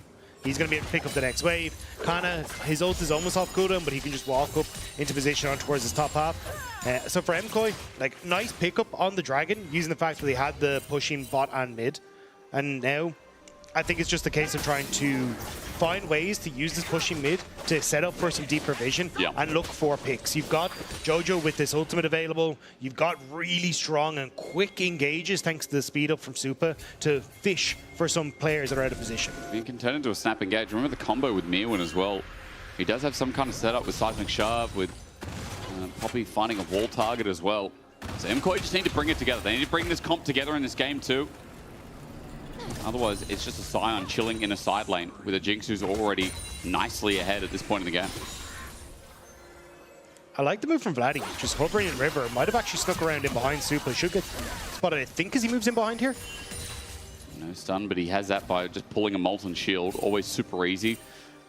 Not sure if he was spotted. There is a ward there in the cheeky end of red, so it's probably just the tail end, the tip of getting caught. You can see that this is the plan from KC, trying to alleviate the pressure Supa's creating on that mid lane. Yeah. Because again, this is what we're saying. Play for the side that JoJo's on, push mid, get some vision, start to encroach that deeper and deeper, and just make it difficult for KC to really defend that top half of the map. But by having Vladdy rotate mid, they can actually try and force Supa off and give Kalist time to clear out this wave. You can see how much longer it takes for the Jinx to clear out the wave in relation to the Sigma. Bro wants this ward. Yike's not going to let him. Again, Targamas is a pain with the range as well. Oyoya looking for a potential dive. There's the flick back, and Oyoya now waiting for the damage. JoJo has plenty of it, and just giving a turret a wall. Ulti going to be burnt. Oyoya waiting, and the Butler doesn't get to finish the job. Kana gets out of there, but another exposed turret for JoJo. And this is just like game one. His Yone trailed ahead, finding himself alone in side lane. He's been given that chance again, and 600 gold is only the start. Alvaro's trying to help Mirwin re-enter onto this tower. KC, too many members around. I think MKOI have to abort. Yike makes it an easy trade for now. Mirwin dashes away, but remember, 2 grubs to 1, so it'll be slightly quicker here for KC, but it is Vladdy instead of Kalist tackling the turret for now. JoJo also proxying top, so the longer this can be delayed, the more Mirwin can absorb in the wave, the better it is for MKOI, as Death Rocket's going to be launched, and he does find a target, but as Vladdy brings out Tippers, this is what they want, the burst to come through. Flush away from Mirwin. Next wave coming in, and Mirwin defended for as long as possible, but now it just doesn't seem possible. The ultimate from Vladdy and Kalist, sending Mirwin packing. The crucial part of that, though, is Mirwin actually got to collect a large portion of the wave, whereas Kana never got to.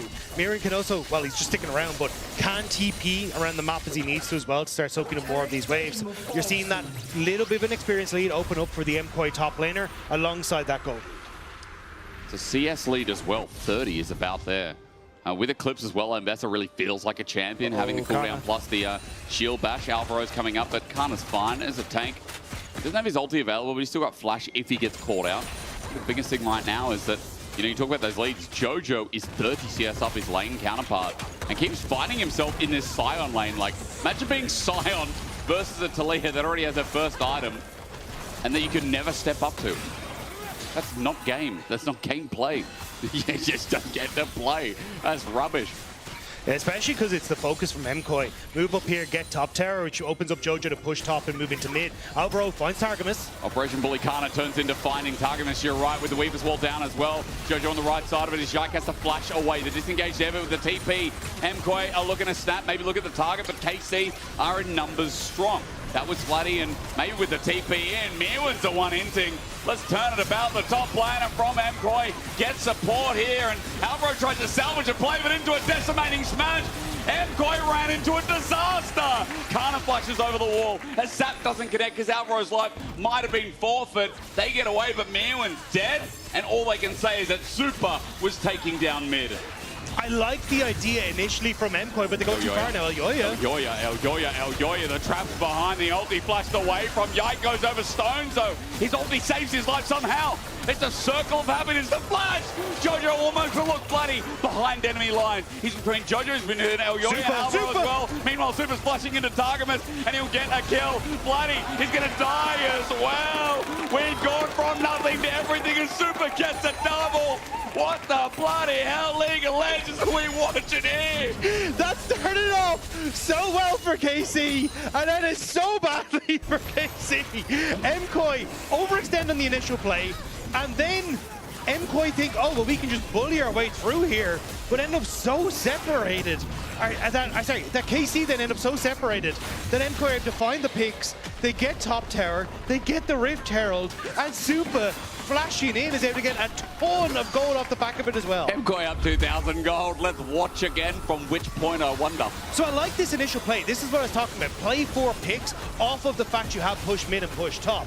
It ends up going that bit too far though because of where Mirren TPs. MKOI need to escape. They can't reconnect, and it's this decimating smash that really causes this issue. issues, not once, but twice in this fight. The CC comes down, Alvaro goes in, seeing that Mirwin was already polymorphed, which means that then Alvaro can try and get out, but the decimating smash just sets up then perfectly for the kills, and MKOI try to reconvene. But you get the push in mid, which sets up for Supa, and he's in a position to flash over the wall after. Win a bit deep in the end. Alvaro, good angle here. Win becomes lightning, tags him out, but blue buff is just forfeit. And MKOI are taking everything now. Look at the leads that have just come out of nowhere. Asivra with 1,000. 2 kills picked up, and Supa really took that by himself. Second item is picked up, by the way, that Infinity Edge on the way, and you know, Kalist trailing a little bit behind. He's also going crack in this game instead of Yuntal, so it does feel like Kalist is going to take a while to come online, that extra little bit, whereas Supa, I'll be saying in an item's time that guy's strong. Yeah, I think it was off the back of the early reset that was needed from Kalist. He was like, all I can get is an early dagger, so I'll move up in towards the Kraken. Yeah. Still not a bad build, especially with the attack damage that you have off of Jinx, so I think you're relatively fine. The biggest issue is just lack of control for MKOI in the map. Supa's pushing power is so strong that you just can't contest. And look at where they are positioned on the map. You've got full control all across here, which is making it really difficult for Karmine Corp to be able to connect with that top side and keep it safe. And they've still got Herald. Oh, it just pops it down now. Inna should be gone. Supa's able to step up a little bit as there's a bit of range onto Kalista. Now that Tigermus is by his side, they feel confident, but look, the damage on the first charge is immense, and Herald trying to be taken by Alvaro to get on out as Kalista. He does get excited for a little bit, thanks to the Herald dropping, but Alvaro is safe and sound once again. And look at Jojo just hovering around top deck. I mean, this guy is farming up a storm again. I wouldn't be surprised to see him shift to the bottom side, and it's a rinse and repeat. You've already got, you know, a good amount of control here. Close. Yeah. But yeah, I think you've got options as Atakan is about to come up in just a little bit of time. I'd prefer to see Jojo positioned around the Atakan as that one comes up and available. So yeah. I think MKOI push in waves, reset, get Jojo onto the bottom side, and then just do the exact same thing but mirrored, where you're putting all that pressure into getting vision on the bottom side, getting control around the Atakan, getting down the outer tower that still remains here for KC. KC, this game was really swinging in their lead this early game. You know, that anti-steal was big. Yike now, though, the flash engage from Vladdy. It's comboed up, and an easy kill. Trying to give it over to Vladdy, but he's flicked back, so a shutdown goes to Yike instead. KC feeling like they desperately needed the gold, but I think not having both Yikes and Vladdy's flashes available for a potential Atakan or even that Dragon in 2.5 minutes time may actually cause more issues. Unless it's just KC saying, we're going hands off, we don't care about Atakan, we're not going to contest this. We're just looking for a standing gold instead and trying to get some control back in the map, but that's not what bottom lane is doing. No, it is not. MKOI, let's spin the wheel again.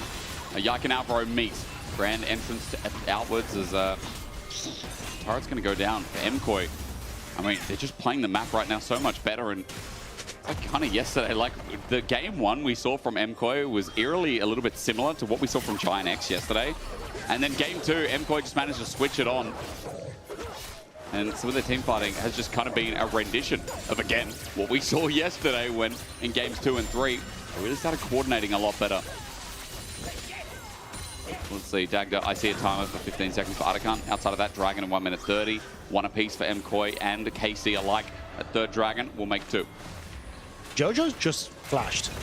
I don't know if it's a fat finger or what happened there. Observers, a picture-in-picture with the technology we have would be amazing when you get a chance. Yeah, I'm not entirely sure what happened there, but yeah, so there we go. I was going to say MKOI feel like they're a little hesitant to start this off. Yeah. Maybe they're worried that if they go for the Atakan, it was going to cause issues. But once they saw that a lot of KC members were already positioned on that top side, they immediately fall back over to it. They're able to take it. See KC just not going to be in a position to contest this before it goes down. Yep. And the waves aren't in a position to go for any sort of cross map, making it essentially as free of an Atakan as you can. It's a big objective, and the fact that you're not flipping for it is big. Atakan goes to MKOI, and the game looks cleaner and cleaner step by step. As you know, for now, again, it's just about how they move to the inner turrets, because that's the hard part, right? The range and the siege. It's kind of like mid-range. And Dagger, I feel like that's the biggest thing right now. Supa's going to add pressure, but stepping up to the turret is always a different matter. They've got inner turret down in mid, so it's all about an inhibitor turret, but those side lanes, that's something that MKOI is slowly working towards in Loom of the Dragon spawning in 15. No TP is here in Jojo is going to be the major point, though. You'll have him pushing top. I still think they should reset and send Mirren to that opposite side, but it looks like they're just going to try and two-man it. This is a little worrying because there is always that opportunity where you do end up getting caught out in the jungle. But with Kana showing on bot wave, Vladdy having no flash, I think this is kind of where MKOI are like, well, you don't really have a way to find the engagement. Oh, Vladdy luckily on the right side of the wall. Jojo would have flicked him and Alvaro would have followed up. But regardless for MKOI, it's not like that wall was for nothing. They get themselves a dragon, second of their game. 3.5k, it keeps growing as Elio trying to steal the blue buff he came in for at level 2. Yike the smite this time won't get it. It was 55 off and Yike loses his blue. It's just more for Elio as the CS lead is growing in jungle too, plus the level lead is starting to rear its head. Yeah, like MKOI are doing a really good job of punishing those flashes that we talked about earlier. The fact that Yike and Vladdy had no flashes means that it's really difficult for them to actually start any sort of fight without Kana. So once you see Kana on a wave, MKOI know they're relatively fine to do what they want. You're very easily able to escape his super. You got the speed up, Alvaro is fine. Trying to lock down MKOI when you don't have that ease of access with the Annie just makes things really tough. No flash from Annie as well. That's always an issue, but Vladdy has it now. Leandro's picked up. So, 2 items here on the Annie. Dagger, I'm just waiting for the big fight. We've had a lot of skirmishes this game. We've had a lot of like picks, but we haven't got the fight that we deserve. Outside of that one moment where, I mean, that wasn't a fight. That was like, that was like a wave. I don't know what happened up at that topside brush, but that was like 2 events rolled into one. But outside of that, yeah, not much fighting outside of much of just forcing picks. Yeah, MKOI having the gold lead, though, means they will hit those third item breakpoints pretty quick and pretty much around the time that you want them to for the next objectives, which I think is where MKOI would just feel very strong.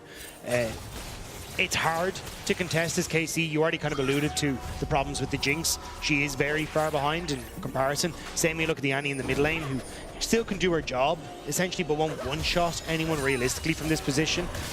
So things are getting easier. Ulti. There's a pick off, and Kana just caught out.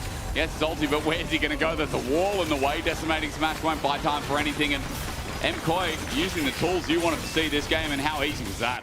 Yeah, and it's going to continue to be his Vladdy now in trouble. Vladdy will have a stun in a moment, but getting out first is the trick. Flashes over, won't have that for an engage, and like, this feels like role reversal. MKOI have come into game 2, starting to smack the boots. It's a really good understanding of what tools KC need to find fights and find a way back into the game. And MKOI are just pushing that button every time, saying, use the flash, use the flash, get out of here. And making it tough for MKOI to gain access anyway. Why it's been so slow? Because MKOI have just been so controlled in growing this gold lead. 2,000 for Jojo. I mean, look at that guy. 262 CS. At 24 minutes in the game. I'll raise you another. Super's at 272 at 24 minutes. They raised the Poby mechanic, the Chovy mechanic, and said, watch this, hold my beer.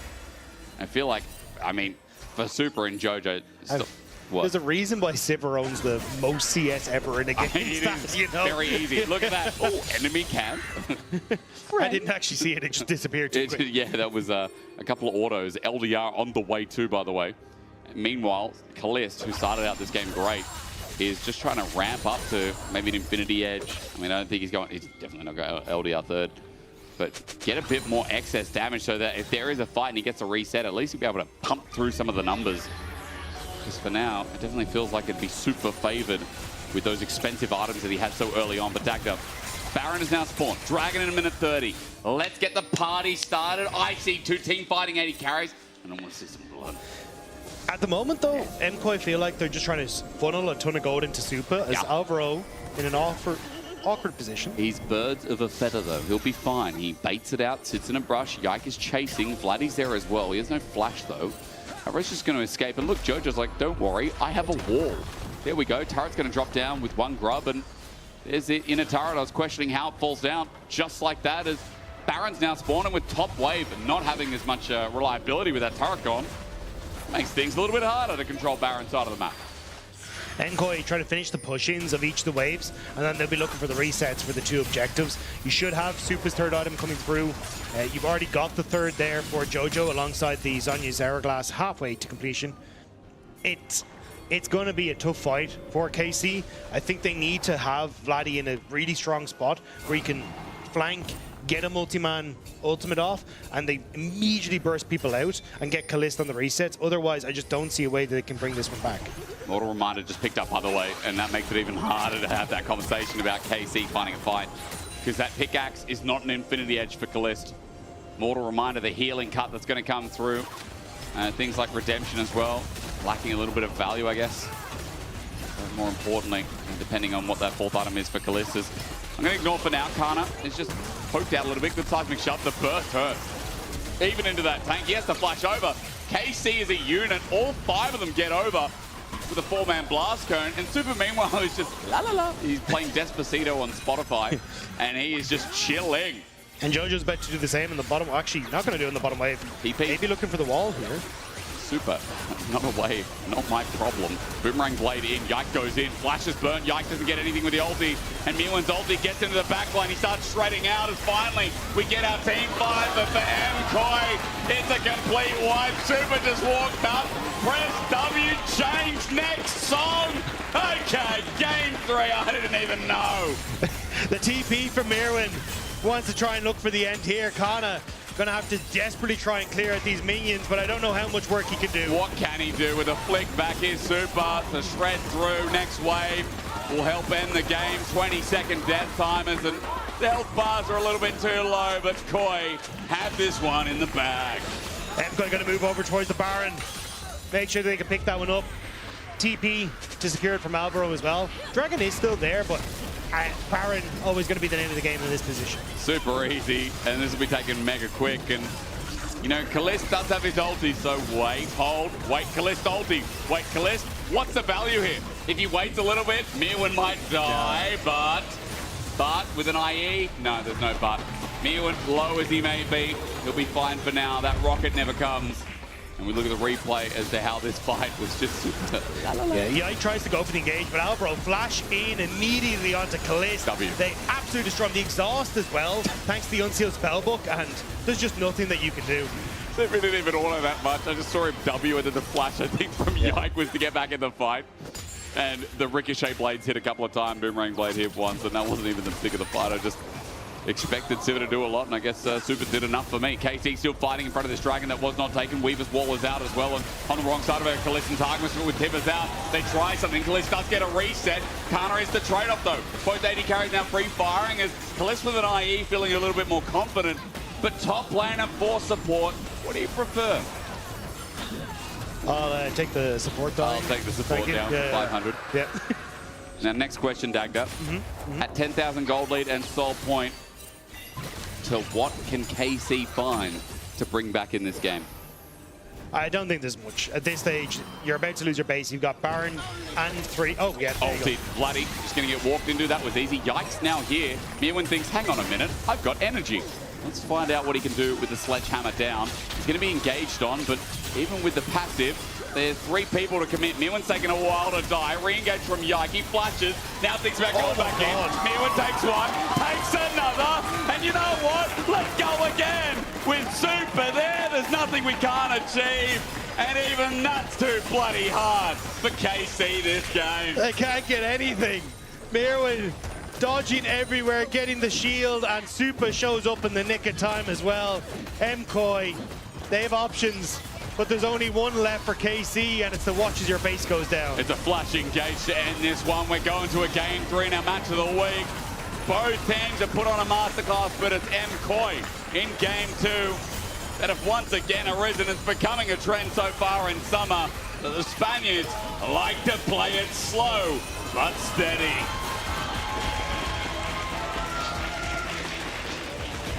Ladies and gentlemen, game 3 awaits in our match of the week between MKOI and KC right after this short break.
Okay. Yeah. I'm not with you, Super. I can W him. Has flash? No idea. We're about to find out. No flash. Okay, Silently is moving. No, he's not. Can we push mid? Yeah, stop it. I'm starting to get at what the f***. That is close. Someone Yings. They have a reset, okay? Wait. Can you end mid, guys? I think so. I don't know, but I want to keep playing. It's kind of fun. A very floral language here on the side of MKOI, but rightfully so. Honestly, they come back, but they just don't come back. They smashed KC in this game. Absolute dominance right off the bat. And this is something that we've kind of started to note about this team, is that they do have a lot of mental resilience. They can bounce back from series like that. They've had a lot of things go the distance. Now, they've needed to at points, but the fact that they can is definitely a very strong string to have on their bow. I mean, absolutely, especially after what happened once again in an early game from Alvaro Super that just doesn't go their way. I think this is the third time in a row where we've seen them have issues in the early game. This time around, Alvaro flashed in, dies, 3 kills, goes over to KC. What happens? Super doesn't care. Like, he's still in a position where he's so good at finding resources, becoming such a big threat in the late game, and still being so, well, threatening to the enemy team. Absolutely. Naimira, you were saying that you expect a bit, some adjustments on this side of MKOI when it comes to draft and making things more simple. Did it come off of that? I think part of it did. Okay. I don't want to oversimplify because there's a lot which went differently there, but I think particularly Mirwin being a better matchup and then also getting ahead of that matchup was really, really crucial. In fact, actually, we have some stats about what happened with solo lanes in general, which I'd really like to bring up here, because at the start of things, at 8 minutes, things were going okay. It's fine. Yeah. And then between about 10 and 14 minutes, well, this happens with the stats at that point. A couple of waves were missing, as we have another graphic of the next, of the stats at 14. Yeah, they recovered, basically. They more than recovered. I think KC ended up losing a couple of waves on the side lane, and the CS differences went up to about +30 in each solo lane. There you go there. Went up to kind of like a crazy amount beyond the 14 mark. It went insane in both solo lanes. Right, it's one of those things where I felt like they overchased as well, because KC find that one lead that they find for themselves, right? And then out of nowhere, they're just in a position where we're trying to accelerate the game. We need to find picks. But so often they try to go for a fight where the MKOI member gets out, and suddenly it's exactly as you say. They're dropping side waves, or Kana is getting forced off away. He needs to ultimate out. And I also have a skirmish that I would love to bring out, because I feel like that's really where MKOI comes back into this game.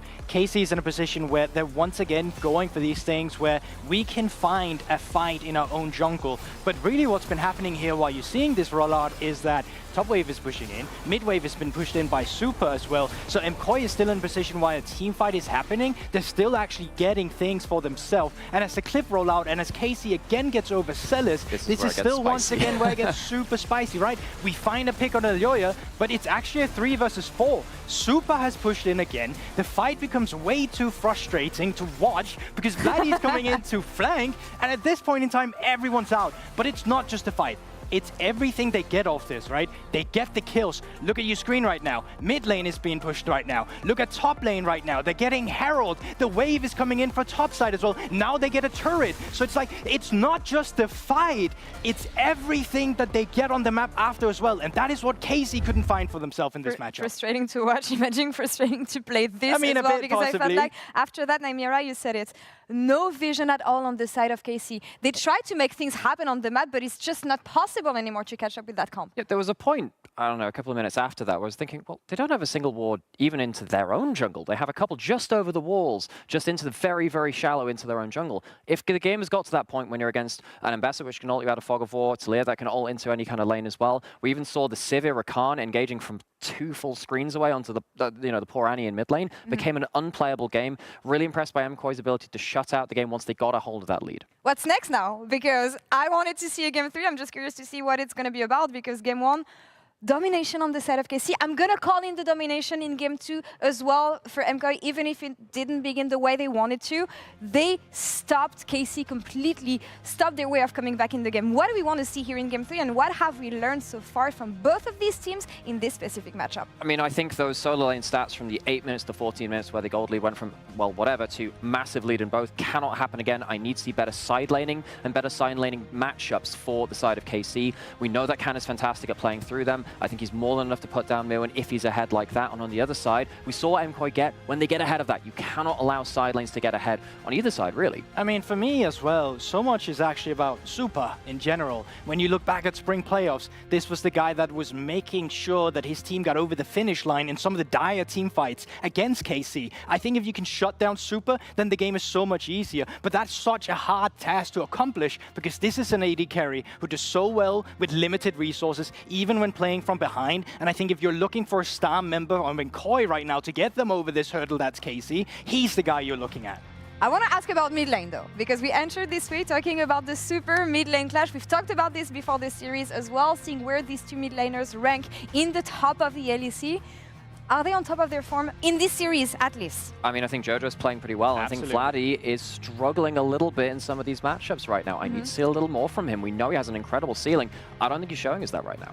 No, I mean, I agree with Nymera. I still think Jojo is the better between the two of these mid laners right now, but I also think on the champion like Annie, right, it looked good in the early game, became harder after. It might be time to go back to what he really has as a comfort. We saw a lot of melee mid laners in spring. That's not what I see as comfort from Vladdy. I want the control mages. I want him to take lane priority. I want him to play around with his team, but it's been a while since I've seen him have that priority. Who takes next game? MKOI.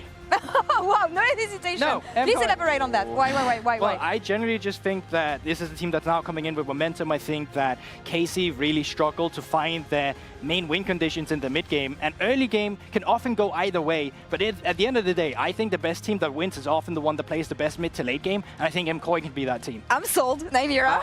I think KC have had some really good look-ins as well, because I look at MKOI and not all of their drafters convinced me in the way that the last one have. If they do have those early losses, which we've seen occasionally from that bot lane, I think KC are so dominant when they get their carries ahead too.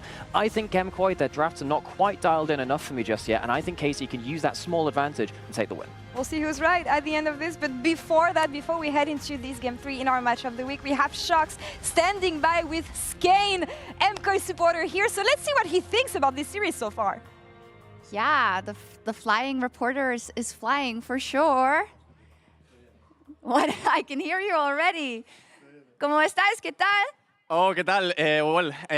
Pretty nervous because it's third game and because you're here, so pretty nervous. I understand it. But listen, our analysts said that they think that MKOI is going to take it, that they think that their mid to late game is better. What is your analysis? I mean, I think that we only win because of instincts sometimes, no? They say that, so I think that we have like good instincts for third game and we can make the whole thing. It's true. When we looked at this week and about what MKOI could do for the rest of this year, we talked a lot about Supa. Do you feel he is the key element that is getting better and better, and also in this matchup? I think that Supa has been like the most consistent player. Like actually the team fight on the jungle on the top side was really good with the Ghost, and he got the actually 2K lead. It was really insane. And yeah, I think that he's like the best performer of the team right now, 100%. Okay. Thank you very much. Muchas gracias a ti, and back to you. Boy, sometimes just a team that has feeling, Dag. Sometimes it's a team that they just got to feel it out. You know, I like that from Skate. I like the rearranged words from myself rather. Dagda, Hysterics, we're going to run you through and drop my toothpick. It's a rough day. You actually just threw it at me. I didn't mean to pierce you. You missed that one. The games have been slow in some regard. Like there's been some nice fights, but like mid-game last game was quite slow. It took a while to ramp up until Super decided 1v2. And then we got these big fights and it was like, okay, MKOI are ahead and they just naturally won it out. So I'm hoping we ramp a little bit earlier in this game. Like, you know, get a couple more land drops than we're used to, because the first 15 minutes, I want some blood. I want some more skirmish heavy comp. Yeah, I think the problem was, well, not the problem. It was just that MKOI were just playing their comp exactly how they wanted to play it, right? That's also true, Get push mid, set up vision, fish for picks, and play around Jojo in a side lane. It worked out fantastically for them for a large portion of that game. And that is really why we didn't get a huge amount of input from KC, because it was MKOI very much dictating the way that this game was going to be played out. For KC, in game 1, we saw them take control nice and early and then be able to run that into a very strong mid to late game. They kind of need to find that early game success again, so they're not just getting outplayed by MKOI on the side. And because it's a game 3, we get the funk house music for Pick Ban, our best Pick Ban song that we have in the LEC. Enjoy it. Dag just thrown away my toothpick, so I'm not getting that off the ground. Not that I probably would. Anyway, hygiene's important, ladies and gentlemen. Jace has gone again from Kana, a priority ban that he must not have, says MKOI.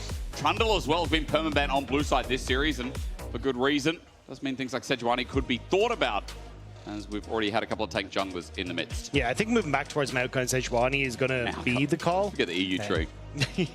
But I think it's just a strong pick, and EU jungler is quite good at it, especially in controlling the team fights around objectives. Pantheon is the other one that we could potentially see, but definitely has been teetering down the priority list, but as we've gone through further into summer. Yep. I feel like Wukong being away from that, I mean, we're just experimenting at this point. Vi is the other one? Yeah. That might be banned here. Vi is indeed the one, isn't it? Is that going to be taken away? Final ban is going to be Brom. Yeah, Vi's up and available. Is it first pickable for KC? Like, do we feel confident on Yike on Vi? See, there is a opportunity. Okay, yeah, they're just going to go for it. I was going to say, Vi does somewhat struggle into Maokai because Maokai is able to ult after Vi's gone in and separate Vi, so you deal with the Vi and then the rest of the team afterwards. But happy to go with the Vi. Maybe we get the answer with the Maokai coming through afterwards, but we'll have to see what the game plan is, because a lot of those early damage dealers, early junglers that can contest with Vi have been taken off the board. Pantheon is going to say is the last one that really remains, and it looks like that'll be the call. Vi for Yike after 35 games, 54% win rate, and that people might say, oh, yeah, that's fine, but like considering how many games he's played and the rest of the champions like Maokai, Viego, Xin Zhao, they're all 60, 70+% win rate with high game density. So Vi is definitely one of his weaker champs. As you already mentioned, Pantheon, Rel gets paired up against it with Alvaro. I like Alvaro's Rel, and I think when he's on an engage tool, they get suppressed at first. You always feel good about him starting fights.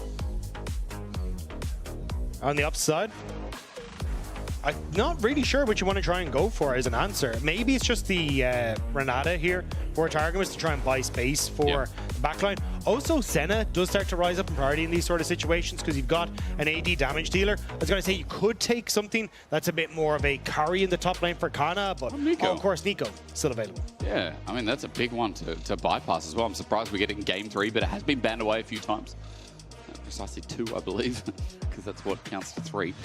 Now that we're in this final game, what AD carry do we get? Xayah, self-pill you talked about before, and so good against Vi. Jhin also has a lot of range, so it feels like there's a couple of good options here for Super.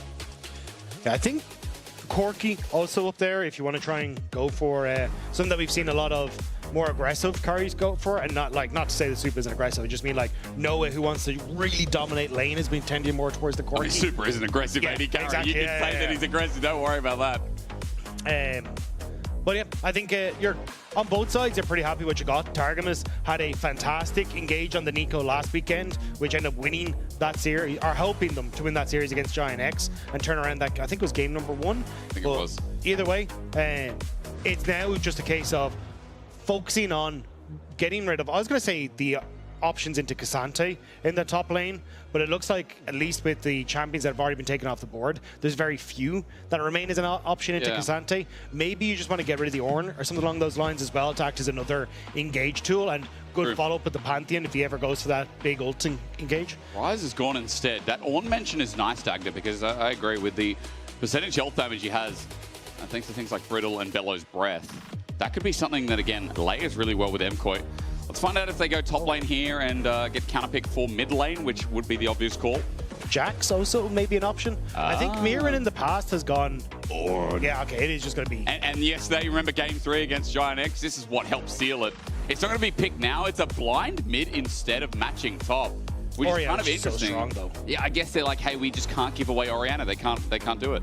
It's very, very strong at controlling the lane in the early stages because you tend to outrange being able to move the ball around, especially when Azir is already taken off the board. Talia's gone as well. What do you think about Syndra here in this angle? I know they're going to pick 80 carry now as well, but Syndra Vi used to be an old combo, and against range, the ability to pull out Xayah as well. I mean, I'm just throwing things at you here, Dagda. I'm hoping you catch somewhere.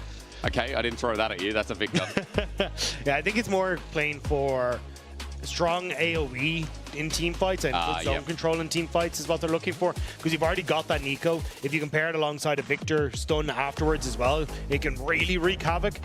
MKOI though, again, you got very strong mid jungle to try and play through. I think it is a little lacking on KC's side. Yep. And yeah, there's the Ornn that we were talking about just to round it out. So very much, hey, we're going to go in for team fights. Both decent scaling across the board. It's more going to come down to who finds these early advantages in those team fights and who can get the setup at the objective that really are going to blow up in this game. I mean, it is nice again to see at the same point, right? For me, when the final pick here is still that Ornn where that long-range engage and the insane team fight setups he had yesterday, I think personally that's what won them the fights in a lot of the cases. There were great, I mean, there was also great fighting from Super as well, right? And Alvaro's nuts engages on the Alistar yesterday in Game 3 versus Giant X. But my point is this, Meerwin on something that can role-play starting fights feels to me similar to Alvaro, where they're very reliable, they're very on point, they're very accurate. MKOI a bit of glazing there. KC on the other side, Kana's Cassante. I feel like it's pretty clean, and Vladdy on comfort too. What a good way to round out the series when I think we got a highlight and drafts from both sides, highlight and champions in individuals as well. Yeah, it's the... When you look towards KC, I think it's going to be pushing control on bottom side that is going to help them out. Just trying to keep Alvaro in check is going to be a lot of the early game plan, because if you look at Elyoya, Jojo, and Alvaro starting to link up, that becomes a pretty terrifying unit. We'll have to see if they can try and hold on to that control. Let's see, final game of the night and our match of the week. You got the tickets, you're here. And you deserve to see a banger now. Dagda, I'm not going to go out there in a whim and a lie and be like, oh, these comps want to skirmish heavy. Look how early game focused they are. We have an Orianna and a Victor. We have a Corki, who, yes, is a lane bully, but still has a mad scaling with a Xayah. I see Cassante Ornn. This is about as let's fight 25, 30 minutes as it gets, you know? Junglers, do something before 60. Yeah, before 6, sorry. Imagine level 60. Yeah, but I do think that is kind of where my focus is on the jungle and the supports. I think this is mostly where we can actually get some action. True. Pantheon and Vi quite strong in the early stages. You've good follow-up and good CC to enable them as well. And also, as I say, like Orianna isn't strong individually in the early stages, but if you have a jungler that is very strong and wants to chase people down, which Pantheon does, that's where Orianna can actually come into it. She gives shields, she gets the slow, and also a speed up for Pantheon in the command dissonance. So this is where you kind of become more of a supportive mid laner in the early stages that enable these much more stronger AD junglers. I also like the phase rush here into the matchup, the ability to get burst trade and then walk away from the Victor Q, from his second proc at least. Feels kind of nice and super easy.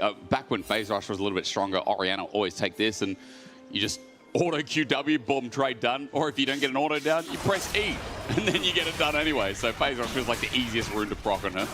Also, the opportunity in the early stages to chase people down is a bit underrated. Because the Clockwork Windup, her auto attack passive, she gets increased auto attack. So if you can extend the trade in these early stages, especially with long cooldown mages like Victor and Orianna, you just end up winning out because of that passive damage. She feels like the nicest champion to auto in the early game as well. I mean, just feels good hitting it. As a quick side note, Elyoya started with an invade here on Raptors. He'll eventually be spotted out crossing through to River back to his own jungle, but yike, picks up his red, loses Raptors for now. So small success story is I also see a deep ward on red jungle for MKOI, but nothing's actually been taken. So that'll expire. They know that Elyoya is bot side for now, as Kalista and Targamas push in regardless. The question it opens up is, what does Elyoya do now? Because there is a chance of he clears his wolves and then moves back into bottom side to put pressure onto Kalista and Targamas. Because Yike is down at camp on this bottom side, he either just kind of has to sit here and waste time, or move back up to the top side where he has both of his blue and his Grom still to spawn. You can see he's going to reset, but it looks like Elyoya just going to continue his clear up onto his top side and look to protect his own camps rather than trying to help out this bottom lane. Well, mid lane is just passive-aggressive to one another. Jojo going to go back so he can get some mana up in this, and feels like it could just be a tier start. Let's see what it is for the Victor on the other side. For Vladdy, Meerwin doesn't have to back as he gets a cloth armor nice and early here up against a Cassante. Dark Seal, and instead of something like a tier, it's actually a Ruby Crystal, so Jojo might be going for a more aggressive build here in the Orianna, or he could just pick up Rod of Ages. For now, we'll wait. Probably Rod of Ages. It's probably Rod of Ages. Yeah. I think a Ruby Crystal. I'm like, hang on a minute, maybe it's like Leandros or something? Then again, that's also passive, so... Regardless, Dark Seal, I like the start on Vladdy, hey. Being a Victor with Dark Seal, yeah, that's confidence. Also, in theory, he shouldn't be under a ton of pressure in the early stages, so if they can find some early success, can start to stack that one up. Yike, picking up this. Now, I think Elyoya should start to move back down towards his bottom side to get the last Gutter Crop, but I'm curious if Yike, after finishing his blue, then moves in to seal away the Krugs on the top side. So it looks like instead Elyoya might just move in to protect his Krugs on top, reset, and then maybe look for the crab on the bottom half of the map. But he misses a couple of minions here. That's kind of decent when Jojo is the one leading this lane for now. Even getting caught in the gravity field doesn't matter as Buddy the one getting pushed in. He was spotted out and his topside camp now being done. Has the ability to come in here and just one-shot Vladdy or get a flash in the process. Mid quite volatile. So what I'm trying to tell you is Yike is just down here on Raptors at full HP getting his clear done as well. Yeah, Yoya moving down again. Yike wanted to moved in, finish off his camps just as they're respawned, so Yoya can't get the recontest, but Yoya just going to look for the Scuttle Crab instead, then go for the reset. And honestly, at this stage, both junglers, even with the early take, Yoya will be slightly ahead, but the reset with the amount of gold they have means they should kind of reset with the same amount of items. Yep. So it shouldn't set Yike behind too much on this. There is a slight timing advantage for Yike at the very least to say, as Yoya now gets backed up. A longsword is the pickup. This is a singular one for now on Yike's side. Now, quick side note, Dagda, when I see this Corky skin as he gets stunned up with the Shattering Strike, I do think of Super Mario Party 64, where... I always think of Cool Runnings. Of what? Cool Runnings. Cool Runnings? Yeah. Oh, yeah, okay, I'm with you. No, sorry, I was like... sorry, sometimes you're very Irish. But I think of like the toboggan when you were the penguin. You dressed up in the penguin suit and you had to go down the big ice sled thing. And yeah, it was like a toboggan just like that. That's all I think about. And you fall off the map and you just be done. You just have to watch your other people play the game. You're like, oh, this is boring. That was before NPCs came into the mixes. Oh no, it wasn't, but you know what I mean. Dragon's going to be started, taken KC. Okay, early game, off to a flying start. As Shockwave's going to miss there against Bloody. He just walks it out. Jojo's going to get a good trade here, but without the Shockwave damage. Yike got a lot done, though, as we were kind of talking about that. So it doesn't go for the reset, clears out his bot camps, immediately goes over towards Dragon, and is only now resetting for the tunnel pickup. So he kind of ended up spending a lot of time on the map, but knew he had push on bot and decent push in the mid from Vladdy, so there wasn't going to be any contest from MKOI. Now, with the Dragon taking MKOI, are like, hang on, Yike's been out on the map too long. They want to contest for his respawns. There's a TP advantage because of Unsealed Spellbook. Yike is sus on it because of the lens.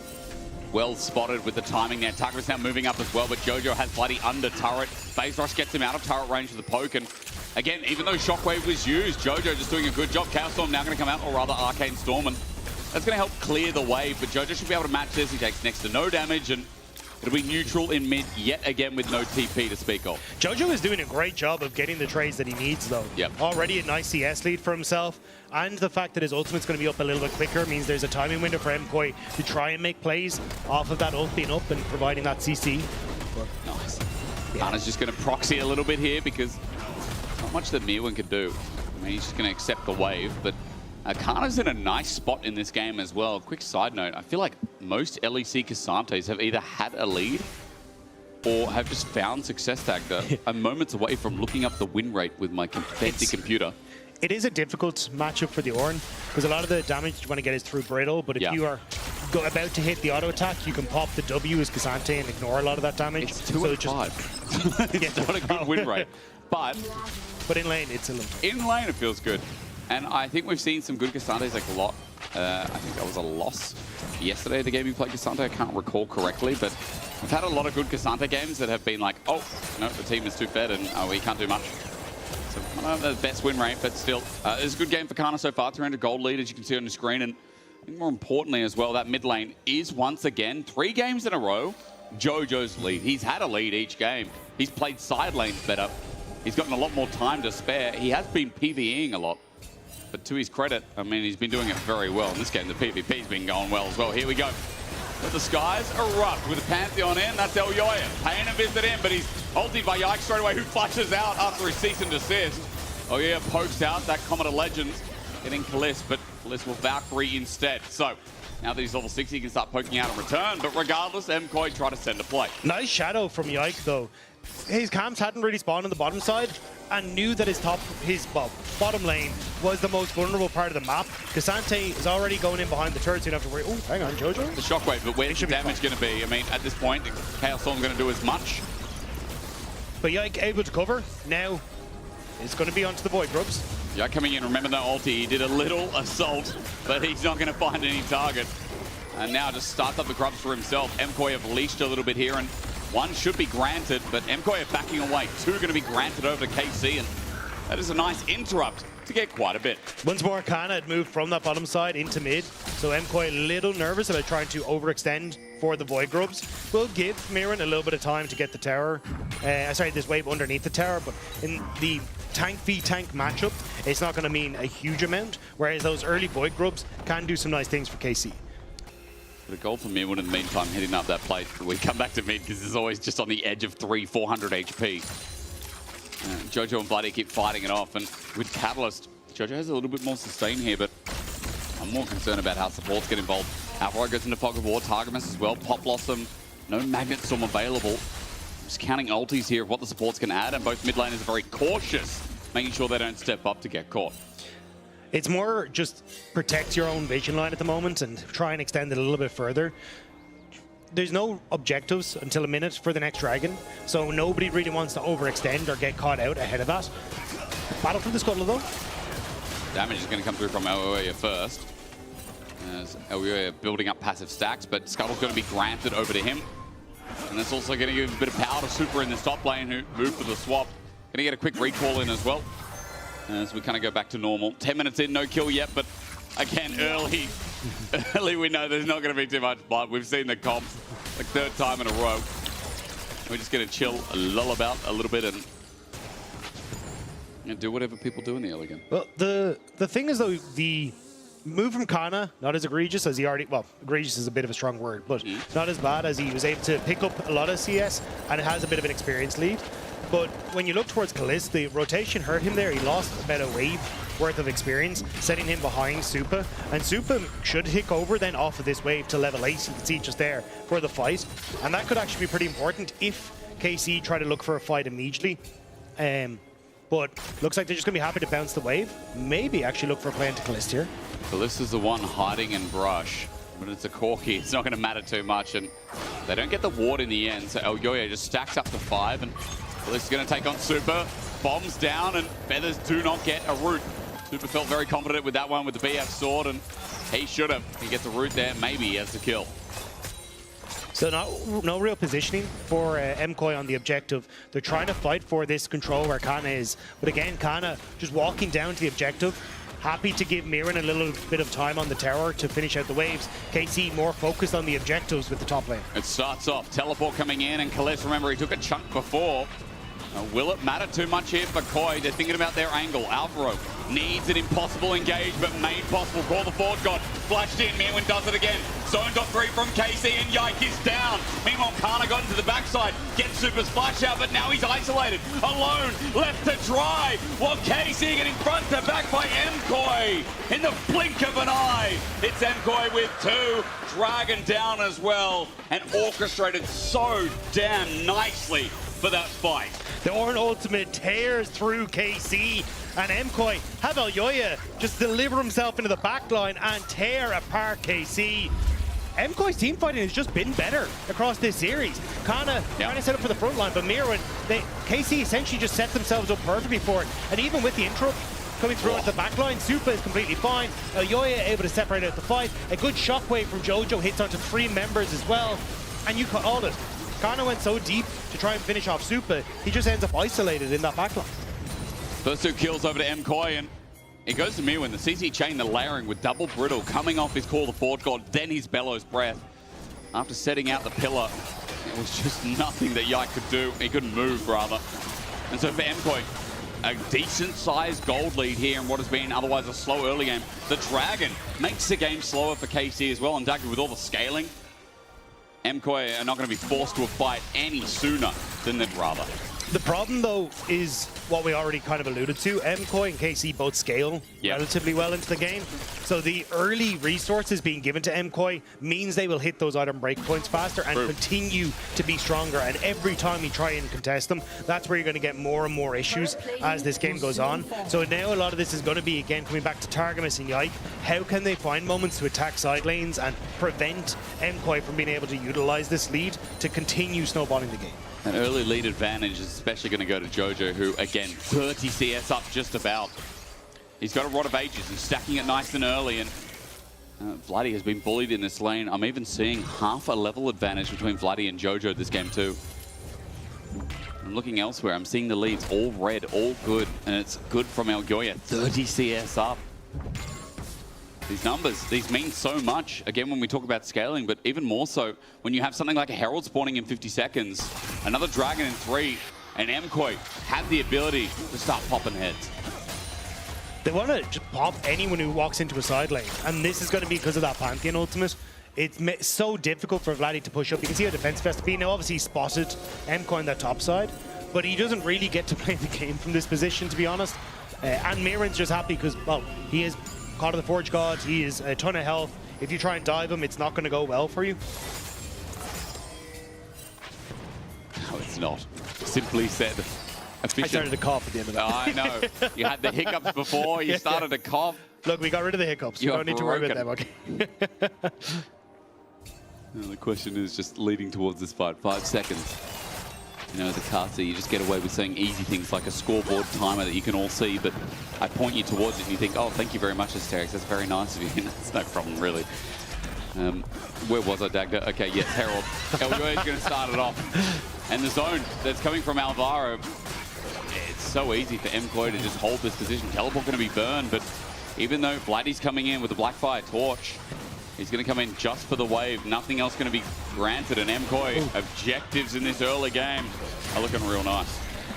It's again, the snowball off the early prowess that they had. They can't fight on that top side. Vladdy was forced away from the top turret because of potential dive.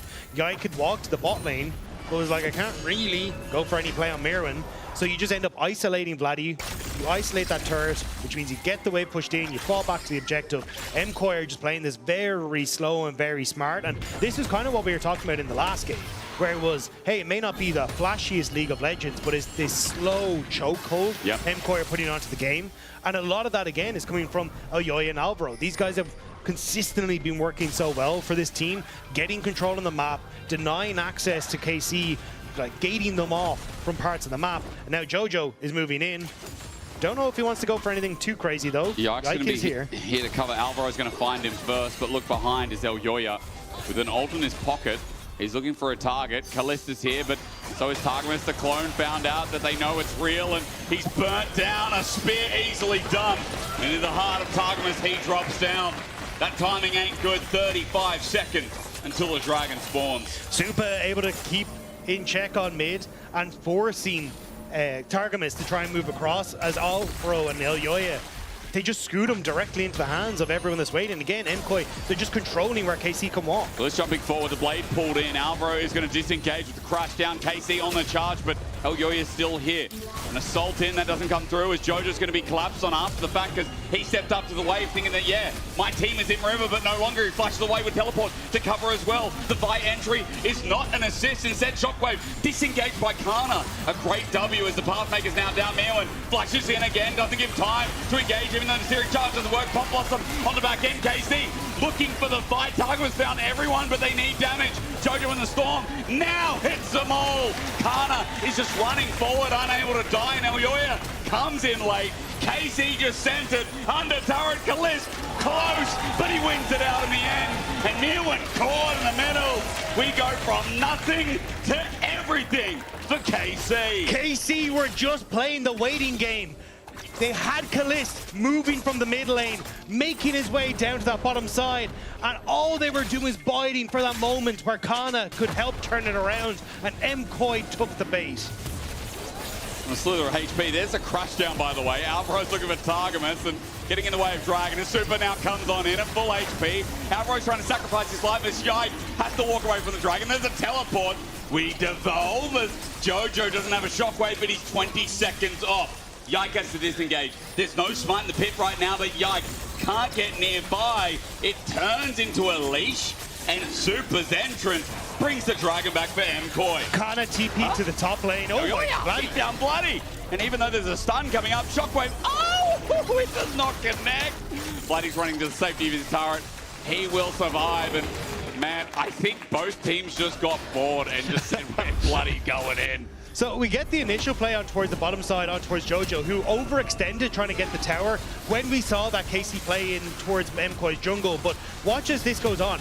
In the mid lane, Corki is already pushed in. So KC, all they're trying to do is buy time and keep MKOI interested. And MKOI take the bait, they fully commit. You don't end up getting that knock-up from Mirwin, but Targamas, again, a great engagement off the back of the Pop Blossom, and that's when Callista's come through. There's nothing left in the tank now for MKOI, and Callista can help finish off those members of MKOI. Eventually, one way or another, MKOI KC delivers. Eventually, it gets interesting here as Mirwin is the last to go. After this, though, is where it gets funky, because Kana TP's to the top lane to get the tier 1, but it does mean, oh, hang on. Mirwin's going to be cancelled. Yike doesn't get his assault in, but he still has his cease and desist, or rather he doesn't even need it.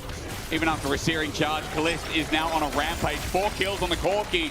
He picked up one by himself last time in bot fight as Khan is running for life, but he's a Cassante. CC means nothing to him, and so he'll just evacuate this bot turret. Does mean we're essentially back to all square, though, when it comes towards the gold. Yes, there's some differences, obviously, on like the 4-kill Corki, but it's got a lot of gold on towards Jojo, who's been fairly quickly accelerated. The Dragon's in favor of MKOI, and I think that's where, if you can get to this next fight, MKOI are going to be trying to, again, see if they can separate out KC in the same fashion that they did last time. But Vladdy, TPing out, wanted nothing to do with a potential play towards him. Going towards bot, maybe for the Atakan as well. It's Vladdy's play after bot, top wave rather, is getting pushed out, so he'll be here first. Elyoya with no ulti, and walking in, Alvaro has to face check. Kana can stand here and deliver, be the wall that no one can get past at all. Jojo and Mirwin running in from the river here, and even though there's a Hexgate being used, Atakan at 8k, going down fast with Herald, being the option for MKOI mid. This is a little risky, though. I don't know if KC can burst this out. Call the Forge God at 2, and a 1. It's taken by Callista, but Pop Blossom, Alvaro in the back again.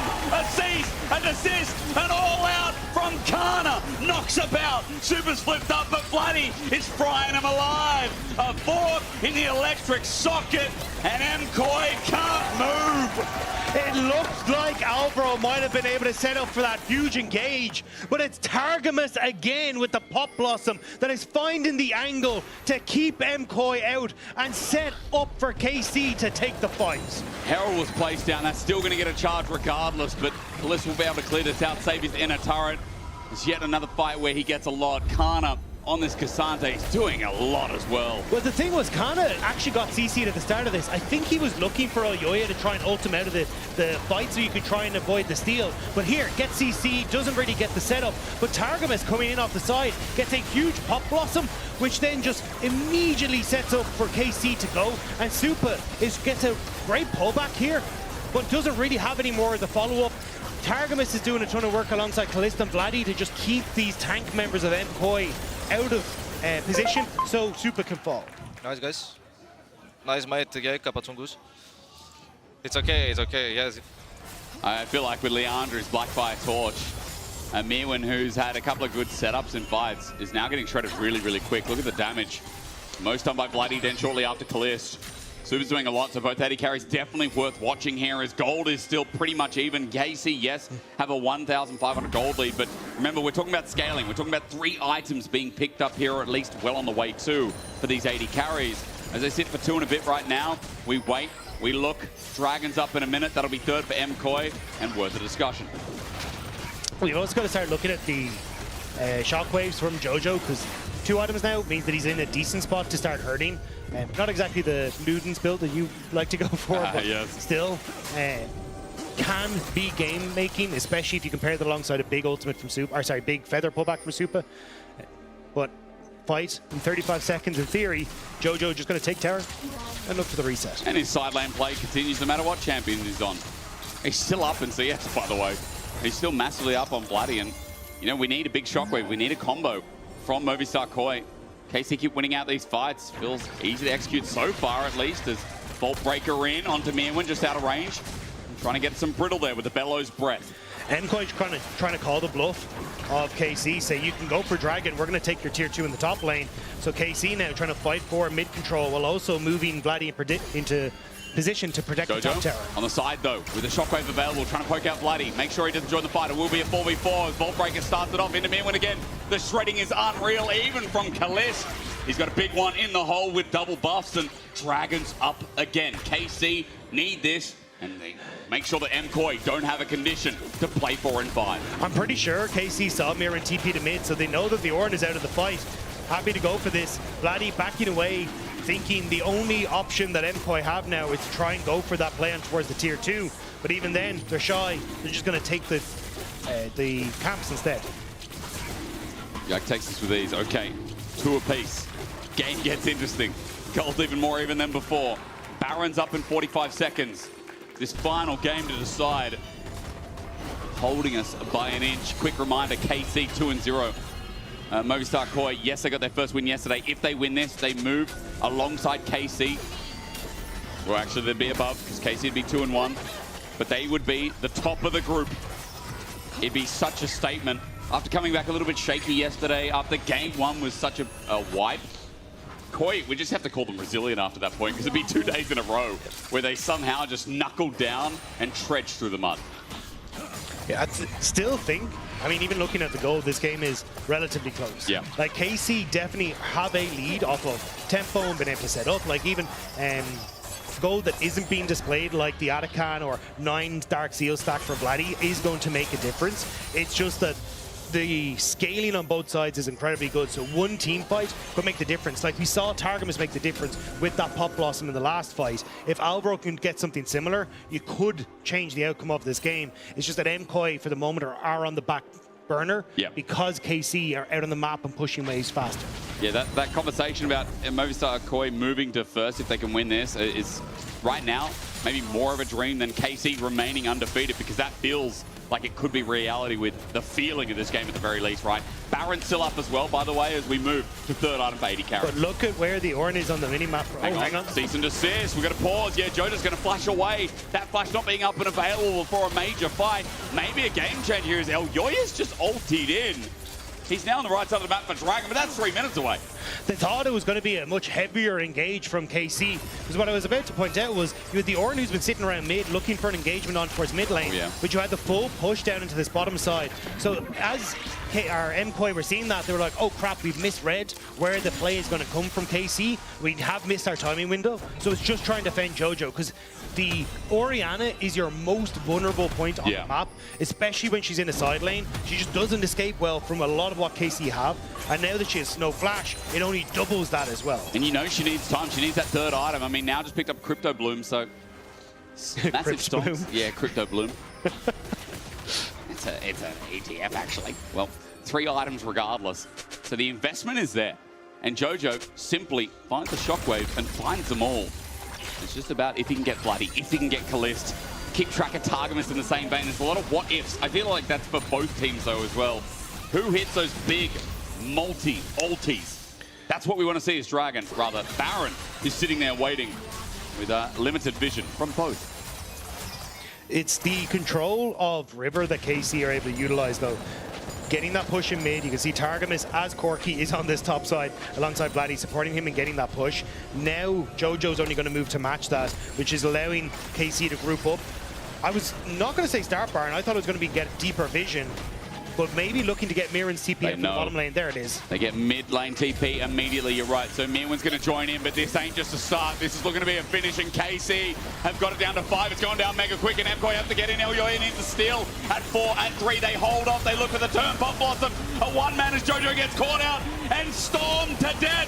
Kana collapses on the super as the feathers fly out. He gets an ulti out, but for MKOI, that storm is getting bigger, and they're right in the middle of it. But it ain't too pretty as Super walks back in to get destroyed. Callist and Bloody have one last target as Mirren runs for his life, and KC take care of business. KC's team fight was clutch there. The fact they caught Jojo again, that Orianna without the flash, the prime target for KC. And Mirren not being able to get the second half of the Call of the Forge God as well means that KC will pick up the bar. We'll get to see it on this one. So Targamas immediately goes on to Jojo, who's separated. But as this Call of the Forge guard comes through, doesn't end up connecting with this, which means that there's no big engagement tool. And honestly, MKOI have been pulled every which direction to try and save people, whereas KC quickly teetering in on towards those carries and able to finish them off. Come back to live. Baron has been picked up. Mirren was the only one to survive. I think the most annoying thing is that Kana keeps moving objects, and moving objects by that I mean Koi just gets separated more every time he ults, every time he fights. There's so many dissuading abilities, and then Bloody and Kalista just left in the meat grinder, and they love that. There's 3, almost 4 items for Kalista, by the way, is after that fight, after the damage he's done in this game, he's about to get an IE. Bloody also able to finish off his Zhonya's means that he's just no longer a target really for MKOI. You're heavily reliant on trying to get on towards Kalista, but he's so mobile with the Valkyrie, also having the cleanse. It feels like MKOI's windows for taking fights are out the window, to be perfectly honest. And now KC, another dragon, 3rd dragon, and MKOI just taking the pressure that they can inside. But the gold lead starting to become a bit too big for them. Becoming huge, 3,000. And Soul Point, will we get to the 4th dragon is the biggest question, because Koi are getting sieged on quite heavily. Bot turret going to drop down while Jojo is trying to make it a trade, but remember earlier on, KC got those 2 grubs. They have an advantage. And this mid turret is going to be next while Jojo just simply tries to get one. It's the, I think, correct call from MKOI in this situation. Yeah. Baron's go creeps. You're not going to be able to defend. Your comp is pretty short range. So instead, just try and match the turret takes, engage on bot. Steering charge. There's the ulti from Elyoya, but he runs into harm's way, and Bloody will be fine to just range him down. Bliss the same as well, by the way. And now that Elyoya is here, they know exactly where the jungler's coming from, and Jojo had to back away. He's going to be on vision with his mid wave too, with half HP on the inhib turret. Bot is going to keep waddling down. This is what I mean, this little MKOI can do on the defense of the siege. They need to try and find something, but it didn't end up working out. At least they got the top tier 2, but they will lose their base for it. Jojo stepping up to make sure mid doesn't go with it as well. Inhibitor now exposed on the bot side of the map. And top wave eventually going to crash in, but that's going to slowly be bouncing back towards MKOI's bases. Quick base in time actually by KC, because they're going to get their reset off after Baron kind of runs out, or at least gets closer towards that. So a nice siege. A 2,500 Red Bull Baron power play. Not the worst, not the best, but it's still an advantage for them. It's huge just because it gave them full control of the game at this stage. If you try and come out for the dragon and you end up losing it, the game is over for MKOI, which makes you much slower to try and approach this objective. They look like they're going to try and look for some pick as just hiding out of vision here. Walking in, gets stunned up. He walked right into that one with the Magnus Storm. He's been opened up. That's a shutdown. Now Kana walked into man, but with Bellows Breath, he has to be careful. He'll get brittled, he'll get slowed, and with dissonance, there's nowhere to go. He flashes away, and all Mirwin needs it laid is some CC chains. MKOI with a big pick, and Bloody just strutted his stuff to die. There's nothing on the map for MKOI to get though. Their wave is pushed in top. The wave isn't in a position on bot lane to do anything, and it's still 2 minutes 40 at minimum until that next objective. So yes, it is a nice pick, and it does buy a little bit of breathing room for MKOI, but it doesn't change the outcome just yet. Maybe that's why Bloody's lucky for that misstep, lucky for that misplay. Alvaro has unsealed spellbook, so he's going to use the barrier, move back to heal. Hexgate taken to get out of the way, so you're right. Let's see if Elyoya actually finding Yike, getting in his way. Spears out again. The rest of KC are backing this play up as Baron's 220, Dragon 2 minutes 10. They're coinciding, these timers.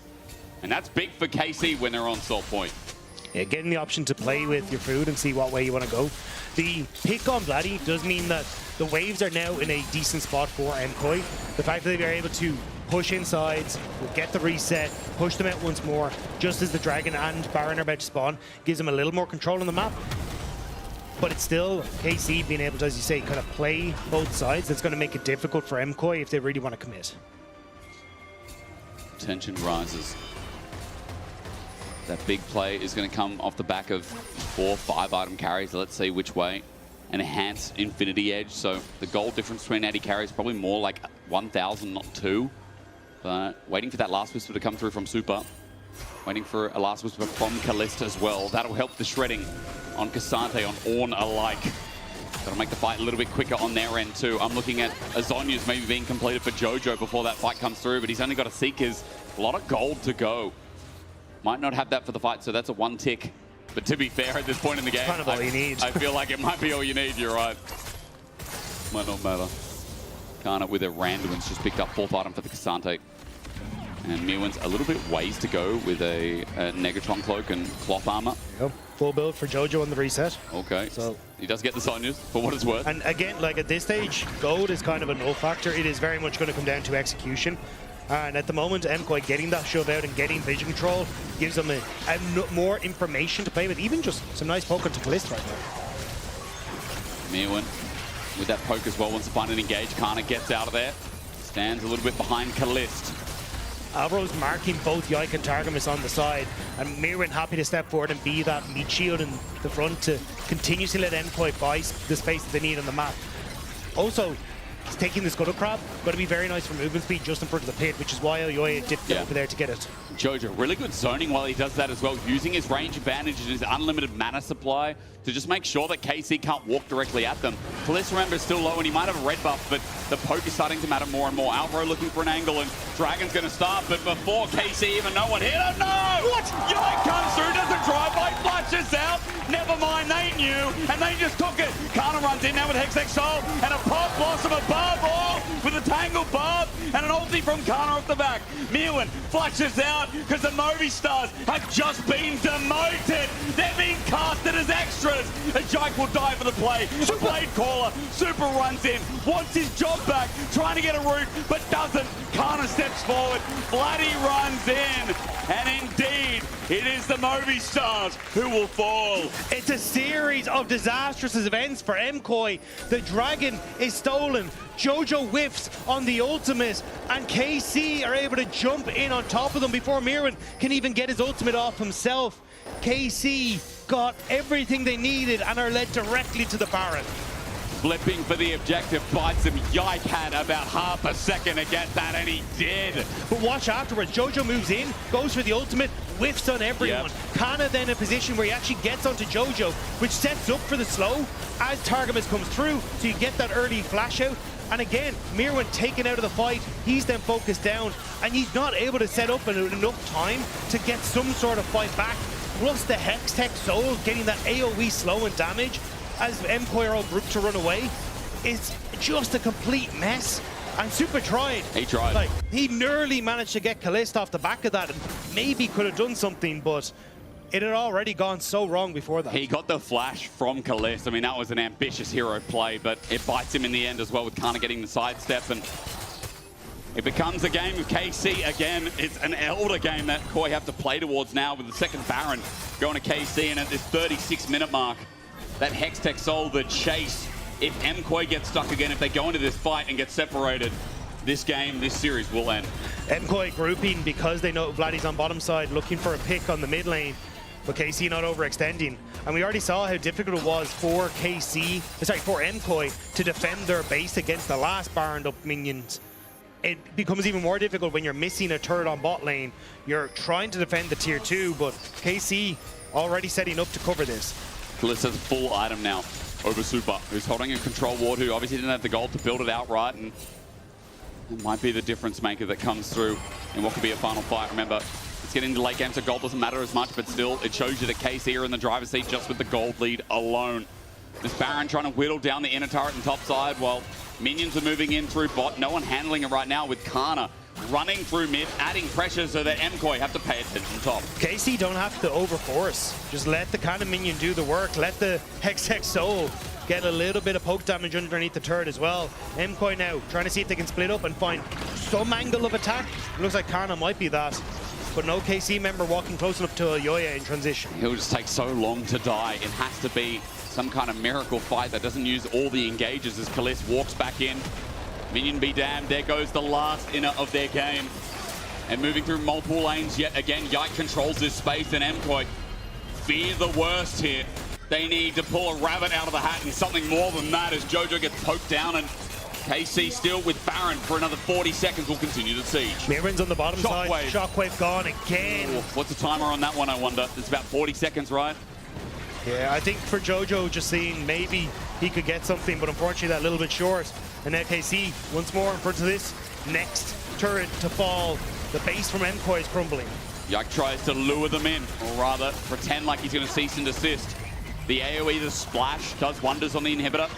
And MKOI have to give it up. Next wave is top. You've only got one wave worth of Baron minions here.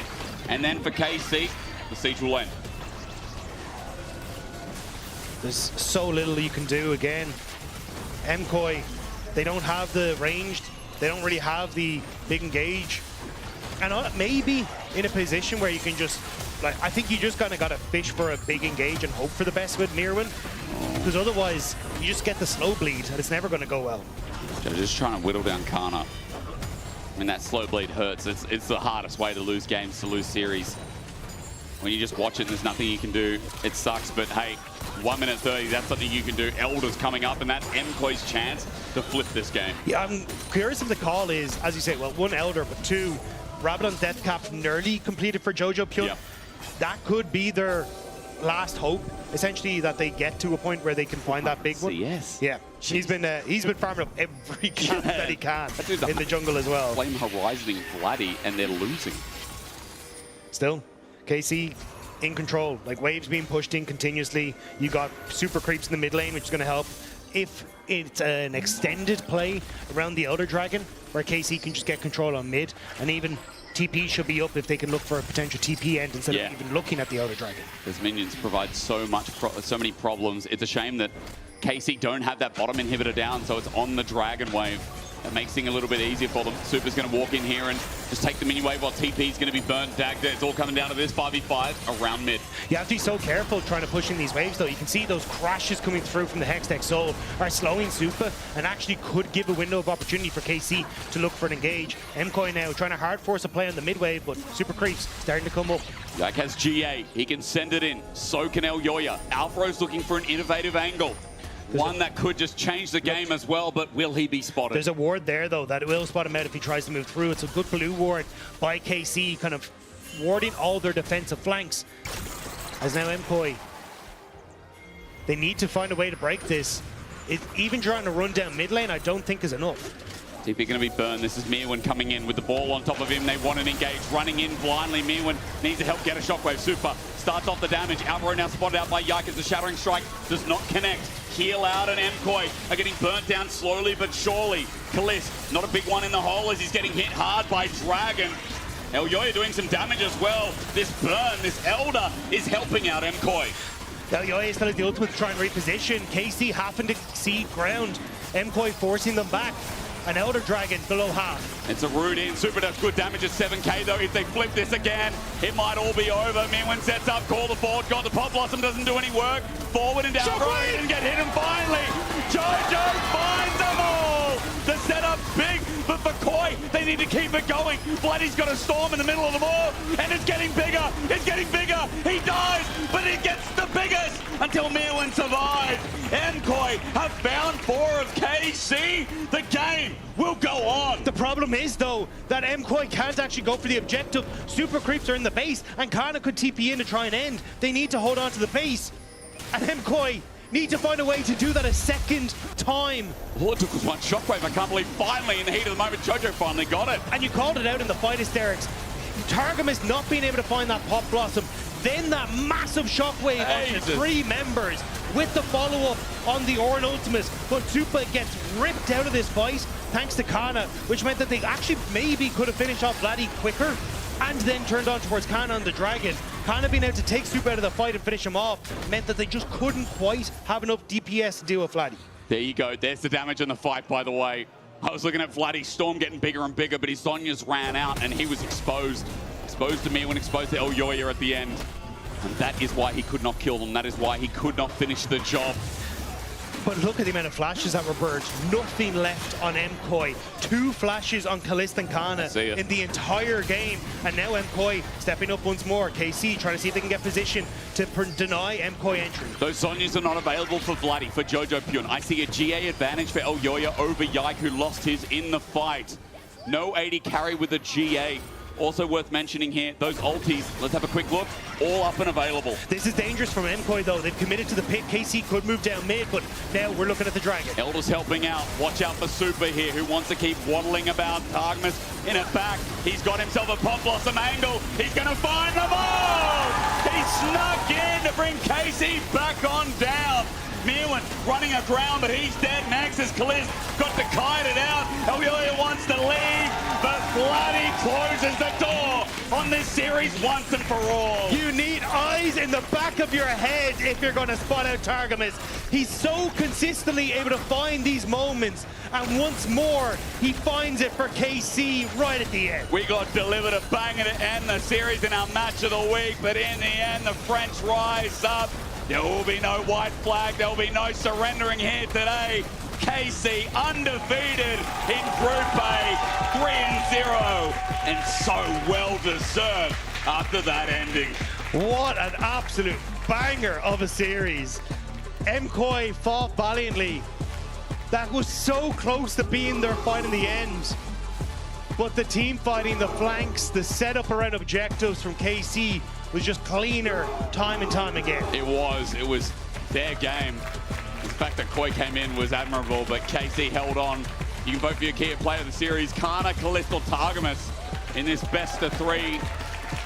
There are some consistent elements game and game again. And yeah, that bot lane, that hit hard. That did hit hard, and Targamas found another way again on Nico to end the game. And now KC have locked top 2 in their group with this win in the series. And honestly, well deserved. It was a hard fought series both here and against Giant X, and you can see the faces on MKOI. Devastated with that one, but no doubt they will bounce back from this one. Like, they still have a long road ahead of them. They still do, and we're talking about it in this group. Like, regardless, they'll go 1-1 now. They're fighting really with Giant X at the time being, and yes, sure, Na'Vi we haven't seen enough of, Vitality we haven't seen enough of, but we're looking at quality of play here. And I think right now, top of the group is KC, and you know, is it Movistar Koi? Is it Giant X? You'd think it's MKOI for second. You'd think right now. Especially the fact that they got the win over Giant X at least sets them up relatively well for the remainder of their series, which, to be honest, will probably be a lot easier than this series was, but we'll have to see. Oh man, I want to hear from Callisto and hear how he feels after a series that's held on by inches. Good fights in the end from this young man. Exactly. When the going was tough, he came through, and so did KC in the Marriott Bonnefoy post-game interview. Congratulations, Callisto. Yeah, let's go ahead. My first question. Does this qualify as enough revenge over MKOI for what happened in spring, or is this not enough yet?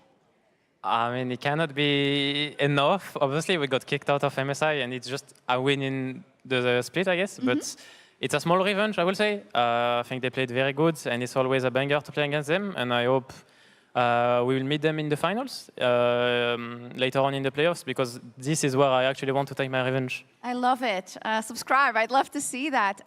Talk to me about some of those end game fights, because you were in pretty good control. You were also doing great on the Corki, but then they did find the window, right? So what were you careful of in the end throws of that game? In this game, we could have the control because we were pretty ahead, and it was mostly more, how to say it, easy for us in the late game to just get the control and take the bushes and then chunk them. But I think they played very good. For example, on the last team fight, even though it was really hard for them, they still went for bots. Basically, Koi have a lot of resilience, and they're really smart in the gameplay. You can see it. And yeah, in the team fight where we lost, I think I got caught. If I don't get caught by the shockwave, it's probably just a big storm for us. And I think it just, I misplayed a bit, and Jojo Pune find a good shockwave. Yeah, to be fair, he hadn't hit many, right? So maybe you were like, oh, he's not going to get me now. Just kidding, of course. But Callisto, when it comes to kind of coming down back to reality after winning Winter and being on top of the world, getting that great result at first stand, and then kind of having to look in the mirror and saying, oh, well, we weren't good enough in spring. We didn't get to go to MSI. You know, what does that do to you as a competitor, and how does that motivate you for summer? Obviously, it hurts the ego a bit, because obviously when like what happened in spring split happens, you're like at a really high, and then you're losing and you're like going really low, and it just, there's a process behind it. You just have to accept that, well, you played bad, you did some mistakes, and then you have to get the mindset back, the work and everything. It's mostly a lot of time and in practice mostly, and it just all about mindset, resilience, and just accepting the facts and just giving feedback to each other. I love that. In terms of feedback, you could probably tell your jungler, thank you for securing the smite there on the Elder, right? Because I think he's waiting in PGL, so you want to thank Yike personally? I mean, thank you, Yak, for smiting this game. Even though you're 0-7, you didn't end the game. It's just you're playing Vi and you have to go into people. You're the GOAT, Yak. Thank you. Let's go. The Vi curse is lifted. Maybe, who knows. Thank you so much, Kalis. Congratulations. And we're going to kick it over to PGL with Lore, Nymira, and Yak.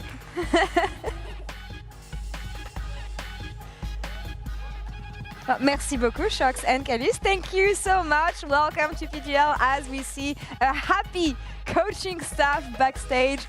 Man, what a series. What a match of the week here between these two teams. And Yak, do you have any first reactions to what your ADC just said? Beating the Vi allegations, I'll give you that. I won with Vi. I wasn't super useful this game, but we won the game. I stole the soul as well, so I mean, I'm happy. I think they really focused me in a lot of fights, so I couldn't really play a lot, but I won't make excuses. Like, I didn't play insane, but we won at least. A win is a win. Jungle is just a smite key sometimes, True. and you know what? That was pretty good from you. Yeah, what did you think it came down to here, Nymira? Because we were talking like until the very last moment of the game, like I really don't think it's fair to boil down to one moment for a game as crazy as that. Yeah. I guess it's that really vague term of clutch. It doesn't feel great putting it down to that. We were just talking before we went on air. You thought you were cooked. We thought you were cooked. Yeah. You somehow got away with it. You did kind of get away with it a little bit there. Yeah, I mean, I don't remember how the early game went because it was badly. So long ago. It was a pretty rough early game and everything. So, yeah, it was rough. We got like first Drake, I think, and Grub, so it was like okay. But it was just a hard game. It was harder for us to find like angles. Like they have Saya, I can't really ult her. I got Ori once as well inside. So yeah, but overall it was just a hard game. Yeah. You know what? Let's focus on the later fights because we want to show you two. One that almost cost you the game and one that won you the game. The first one is this one. You guys had to look for. Wait, is it the second one? This is the first one. That is the first one. Yeah, with that shockwave. Talk me through what happened, communication and everything, and what you guys did wrong I thought the game was over, but so, like Vladis ult clutched it and Kana as well.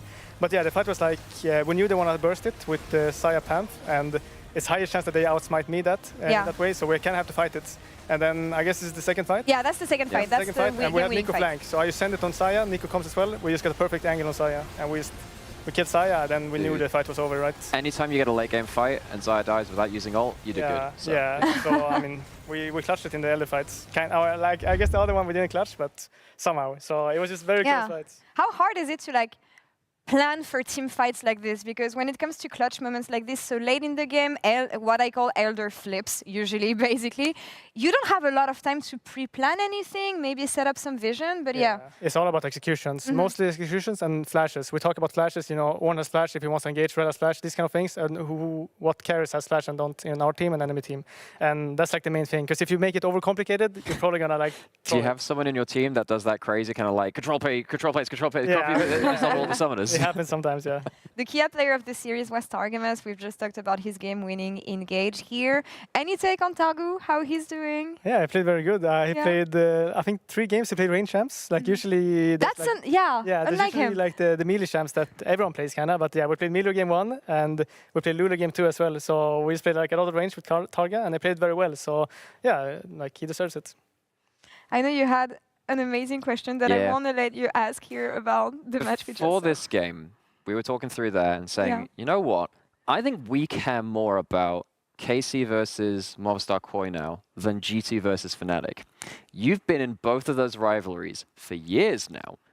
Which rivalry do you prefer being a part of? Yeah, so right now, I mean, the most fresh one is obviously the KC and KOI one, and I think that's the one I prefer right now. But the sad thing is that I never experienced it on a big stage yet. Like I want to hopefully go to Madrid and play against them in Madrid, because that would be like insane, because then you will really see like the 2 fandoms, like, and you will see who they all share on, and that's going to be insane. Because with G2 Fnatic, we had a lot of like finals against each other, and I usually won them, but now KOI also beat us, so this rivalry is like a bit more close, I would say. I mean, that's the thing. It's about getting there, and I know there's been a lot of articles about the learnings that you had from the failure you experienced in spring, and the new attitude you're gonna have. So let me get this straight. From what I've heard, you wanted to not to take things easy, but to be careful and not to burn out in spring. So like manage your efforts. What is the approach in summer? I mean, summer it's kind of like we just wanna we want to prove the things that we kind of didn't show in spring. Like I think we took it a bit too easy in spring. I think a lot of people were lazy, like me as well. Like everyone was kind of lazy in the team. We didn't take the scrims and the practice and everything like as serious. And now in summer, we learned from our mistake. We had a lot of like a long break now, so there's no like burnout happening or anything. So yeah, we take every day, like every scrim day, every like even off day, just very serious and just work as hard as we can, basically. That kind of change, though, it's important that it's not short-term and it's long-term. Are you as a team confident this is like a long-term change, or is this just like, look, we got slapped a little bit last playoffs? Do you think this is going to last? No, I mean, I think we're gonna be doing much better now. Like we know the mistakes, we reviewed it, like all the games we lost, and we learned like a lot from these mistakes. And even watching MSI and EWC now, then we know like the other teams as well, what they do good and like what people don't do good. So I think there's a lot of learnings. There's something I wanted to mention. You had an interview recently where you were mentioning caps and what you've learned. Oh, yes. Sorry, I completely forgot. This mic doesn't work. I forgot I had a handheld. Sorry, first day at the job. But yeah, you had a really good interview recently. You were talking about caps and what caps taught you at a time when you were coming as a rookie in the league. I would like you to elaborate on that. Give more specifics on like what made it special playing with caps as a jungler. Yeah, I mean, I saw the interview and I remember it. So I mean, the thing is that made it the most special was just his creativity. Like he every day, like every scrim day I had with him, he always looked for like new things we could do. Like new, just like it can be very small, but like just helping the team or helping the just in game. Like even with me, with anyone in the team, and he was always really helpful with everything. And yeah, I think mostly just his creativity is like very insane. That's what I love the most with him. Yeah, and there were a couple of things that even happened today, which I think I can see a little bit of that creativity. That just the quotes and stuff, right? But so, for instance, when you're playing Atakan in game 1, like pulling it out of the pit and making sure that you weren't going into the flank angles and stuff. Like globally, a lot of teams are still, even after the whole year, still figuring out how to play the Atakan. Like I see a bit of that creativity in there. So, do you feel like you're doing that now? That creativity? Yeah, I mean, there's a lot of things that I also see myself. You know, that I learned from caps that I like just open my mind more basically for more creative things. And what if we used more than 10% of the brain? Exactly. Like I think a lot of league players can be lazy with that as well, like trying to unlock the game as much as possible. And that's what I'm learning the most from caps basically. And yeah, that's what I'm doing right now with the team. Like I think thing is like a team thing as well. It's not like me. I don't remember. I think it's just a team thing that we came with that, like pulling it. And yeah, we're all just trying to be more creative. Then where do you see the main evolution when you look at Vladi and Kalist, the two players you were mentioning in that interview? Yeah, I mean, they're very young. And when I was with Caps, I was not that young. I was like still a bit older. But yeah, so I want to help them to learn as much as possible. Like I think they're, as I said before, I think they have so much potential, these two players. And I know they can become very, very good. And yeah, on like this summer and for Worlds, when we hopefully get there, then I just want to make them as good as possible and help them as much as possible. It's about unlocking that potential. Now, you see a whiteboard here behind us. I'm going to go there, actually. Shocks and the guys did a mid-lane tier list yesterday. This is Finn's and this is GB's. I want to have your take on this. Which one is the most accurate? Which one is the most cursed? And if we have enough time, I actually would like you to make one as a jungler. I'm sure you have a great perspective. Fancy bit of technology. Okay. But yeah, at first glance, what do you think of? I feel like. So I have to rate them. Yeah. Let's see. What would you change here, maybe? I mean, I don't think Jackis is C tier, for example. I think he's like I would say the top 5 right now is probably like. I would say Caps, Jorio, Vladi, I'm looking at the left one now. Caps, and then Poby, Jackis, I would say. Poby, and then Nuke probably below that. So maybe I would swap like Nuke and Jackis there. Okay. I'm going to need you to spell this out for you because there's a ton of stuff. Do you want to put this on your own list? We can do that. You can if you want. Now, I'll put it on there if it's easier. I mean, I would put Vladi on S tier. Okay, Vladi on S tier. I think Vladi is... Vladi Caps. Vladi is the two goat, people you've played with. Yeah, I'll put Vladi and Caps S tier. I mean... Yeah, I would put Vladi Caps S tier. I would put Jordan A tier. Like we just beat him, so I have to do that. I didn't check how mid lane went, but Vladi is better, I would say. Then Poby, you said? I think I would put Poby on A as well. I think he looks good right now. Yeah, so far he's been looking good in Fnatic. And you talk pretty high about Jackie's there as well, right? Yeah, but I would say, I would probably put Jackie's and Nuke together at B, but Jackie's on a bit higher than Nuke, I guess. Okay, I'll try and do that as best I can. No, we're good. We're good. Yeah, and then Nuke. I'll put a tiny bit down there. Let me think. And then we're left with There's 4 left, right? Larsen, Shayek, Abedaj, and Camilo.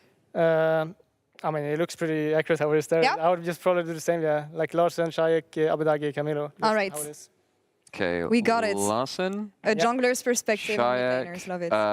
Abadaga in down here. And yeah. Okay, Yeah, it now looks they're overlapping. It looks perfect. I think It's fine. we will have no comments on the artistic value of the tier list. No, but it's a good description of like how the weekend went as well and what changed in the league. Yeah, I like this. I think Finn's tier list is a bit cursed, but he's not here to defend himself, so I'm not going to talk too much about this. You guys locked top 2 already with that victory. You don't have to do the cross group play Nice, thing. yeah. Risen Top 2 above is that. nice. I'm happy. Then we basically have one best of 3 left, and then it's just best of 5 only for us, I guess. Yeah. And take it worth, I guess. The job's not done, and I feel like there's not a lot of time to train, get better, see what you need to readjust this split. Obviously, it went well for you guys, but yeah, what else is there for KC to work on? I mean, for sure, you guys saw in the game we lost, and even this game, like, there's still things we have to work on and we have to get better at because we are not at our peak yet. But I know that we are very, very good. Like scrims as well and everything. I think we're playing good. We know how to win the games. We know how to be the best team in the league because we were it once in winter. So yeah, we just want to keep doing that. We want to keep working on the mistakes we do and then just get better at it. So you fix the things that are going wrong and then keep doing the things that you're doing well. Fantastic. Fantastic. That's Yeah, success. keep playing our game. Yeah, I love those answers. Naimira, do you have any take on how things went this weekend? I feel a bit bad for GX because actually I think they're quite a good team. I don't think They did this to themselves, though. They did, if I may. and this is the thing which annoys me about them. They are anti-clutch. This team is actually very good, but they can't stick it in those key moments, which we were just talking about. Actually, I think that MKOI were more clutch against them in their series, and then obviously I think that you were more clutch than the both of them in that too. I actually think GX are a good team. I just need them to stick the goddamn landing. I think they can be a good team, and now things get really messy for them. They're at 1 and 2. There are teams which could potentially slip them up and be a bit of a banana peel, and that's now left this kind of like the chaser groups in Group A, really, Group 1 rather, in a really all over the place situation. It is. The other group as well, though, if I look at it. I mean, the thing is, G2 only had 1 game. Yeah. I want to see more from BDS. Honestly, when I look at BDS and when I look at GX, they're exactly where I expected them to be, but I want to see more. The thing about BDS is that, yeah, we haven't seen as much from them. I'm in this really weird spot where I don't know if we have enough data to really say that much about it. It's good that they're in this situation, given that they've made changes, but doing that in summer split is risky because you've got worlds on the line. You've got to integrate these people really, really quickly. I mean, I like what Rooster's doing. I just don't know. I don't have enough data really to say, well, they'll definitely be, up there competing for top 2 or something. Well, maybe we have someone on the couch who has data. Yeah. I think GX is for sure better than BDS. So like the top 3 team is kind of like, I think our side is probably harder. Like I agree, I think GX problem is just they're anti-clutch. They just really choke like a lot of fights and just decisions in the game. But if they fix that, I know they can be a strong team. Like I know this is a very strong team, so you just have to see more from them. And BDS, yeah, we only seen 2 series. And yeah. Overall, I'm not really sure yet. I want to take a look at the schedule that we have for next week, actually, because we've briefly mentioned the fact that BDS, they have a long road ahead, and I believe the next opponent for them is going to be G2. That's pretty rough, yeah. That's pretty rough. Any specific matchup you have your eyes on here? I mean, there's one in the middle of the board which looks G2, yeah. That looks pretty good. I mean, Fnatic currently 3-0. Like, we had the El Clasico. We got to go back to the El Clasico. I mean, it's hard. You can't not pick it, and especially when Fnatic are actually looking pretty good. Get to see Poby versus Caps and actually see, okay, is he actually going to stick the landing in his own way against, currently I think the best mid laner within Europe. There's a lot of important gameplay to be shown there. It's pretty hard not to pick that. I know it's the common one. I know that you want us to stop talking about it at times too, but it's a really good matchup. I think it's in a fantastic spot right now. In regular season, it's usually good. It's in playoffs that things go wrong. But I love the Fnatic G2. Even though I'm not there anymore, it's always fun to watch them at least. Well, who do you think wins? Actually. Yeah, that one is hard. We've seen 1 game from G2. Yeah, so I mean, I think G2 actually looked pretty good on the only series they played. And Fnatic, they've been looking good, but also like I've seen some mess ups from them. So I would give it to G2 right now, actually. They're ramping up, actually, and we've talked about Poby's quest of facing off against every mid laner. New quest this week. Caps is the next one. That is the banger that I'm going to be looking at. But that's a story for next week. As we are done here for this week, no LEC tomorrow. We're going to be back next Saturday at the usual time. So let's make the time without League of Legends Esport a bit shorter. You can tune in to the LTA North tonight at 10 p.m. CEST with C9 versus Team Liquid. That's that's all for us here. Yike, thank you so much. Congrats again on winning Match of the Week. Naimira, merci beaucoup as well. And we'll see you all next week. That's a lot of languages. Yay, mini clap. I'm checking him. Stay on here. Yeah, same side of me. Look, push it to me. I'm moving. I give you. Nice, flank me kick. Can we look? I can get in there. No flash Aphelios? Yeah. Don't flash Aphelios. No flash Aphelios. Yeah, he's good. Holy shit. Nice, engage him now. Gorgeous. Mickey running. Beautiful. Mickey is running away. Embarrassing. Flash in a flame! Okay! Can cook them here. Yeah, get some kills, I guess. Okay, full smaller guys. We're trolling. Yeah. We're mega trolling. Smaller is it? Elias. Can end or no, Elias? Yeah. Go ahead. Okay, you kill them. Poby. You got me? Flash, she might ult. Alien flash. I can fight her. I have no ult anymore. It's not bad. Kill Ali. Aurora no flash is still okay. Alien flash. I will go top, but He's fighting. Nice. Alma is so deep, and look, Carter just flashes in. Under it, already goes golden, so he won't die. Has flash? No idea. We're about to find out. No flash. Yeah, he's silently moving. No, he's not. Can we push mid? Here, tower. I'm starting to get what the That is close. I'm on Yings. They have a reset, okay? Can you end mid, guys? I think so. I don't know, but I want to keep playing. It's kind of fun. I can go. I'm looking. Looks there. Kill them all, no? Oh, no flash? Oh, He's no reload. We can't tell. I can tank. Kill and Gunnage. Yes. Is that it? I'm on the way. I'm on the way. Yeah. Ori can't fight. Ori's dead. Yeah. Wait. Good job. Oh my god. Nice. Okay, guys, we won that game. We won a late game.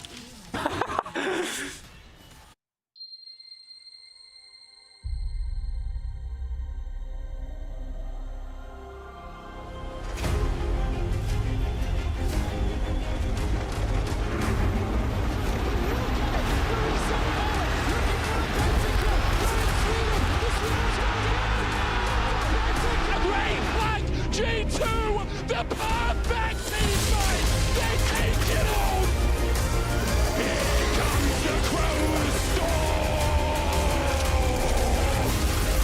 Knockback, instant combo, person, what is people? My God! Claps! Everybody, you know the story, you know the legend!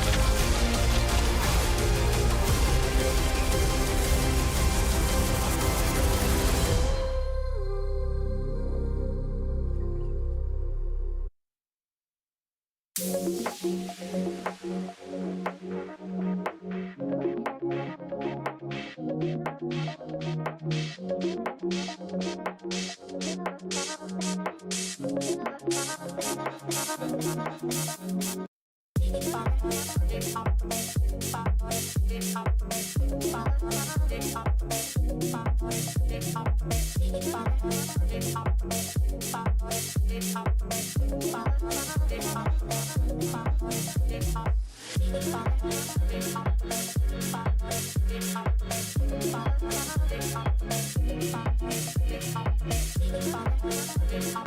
you.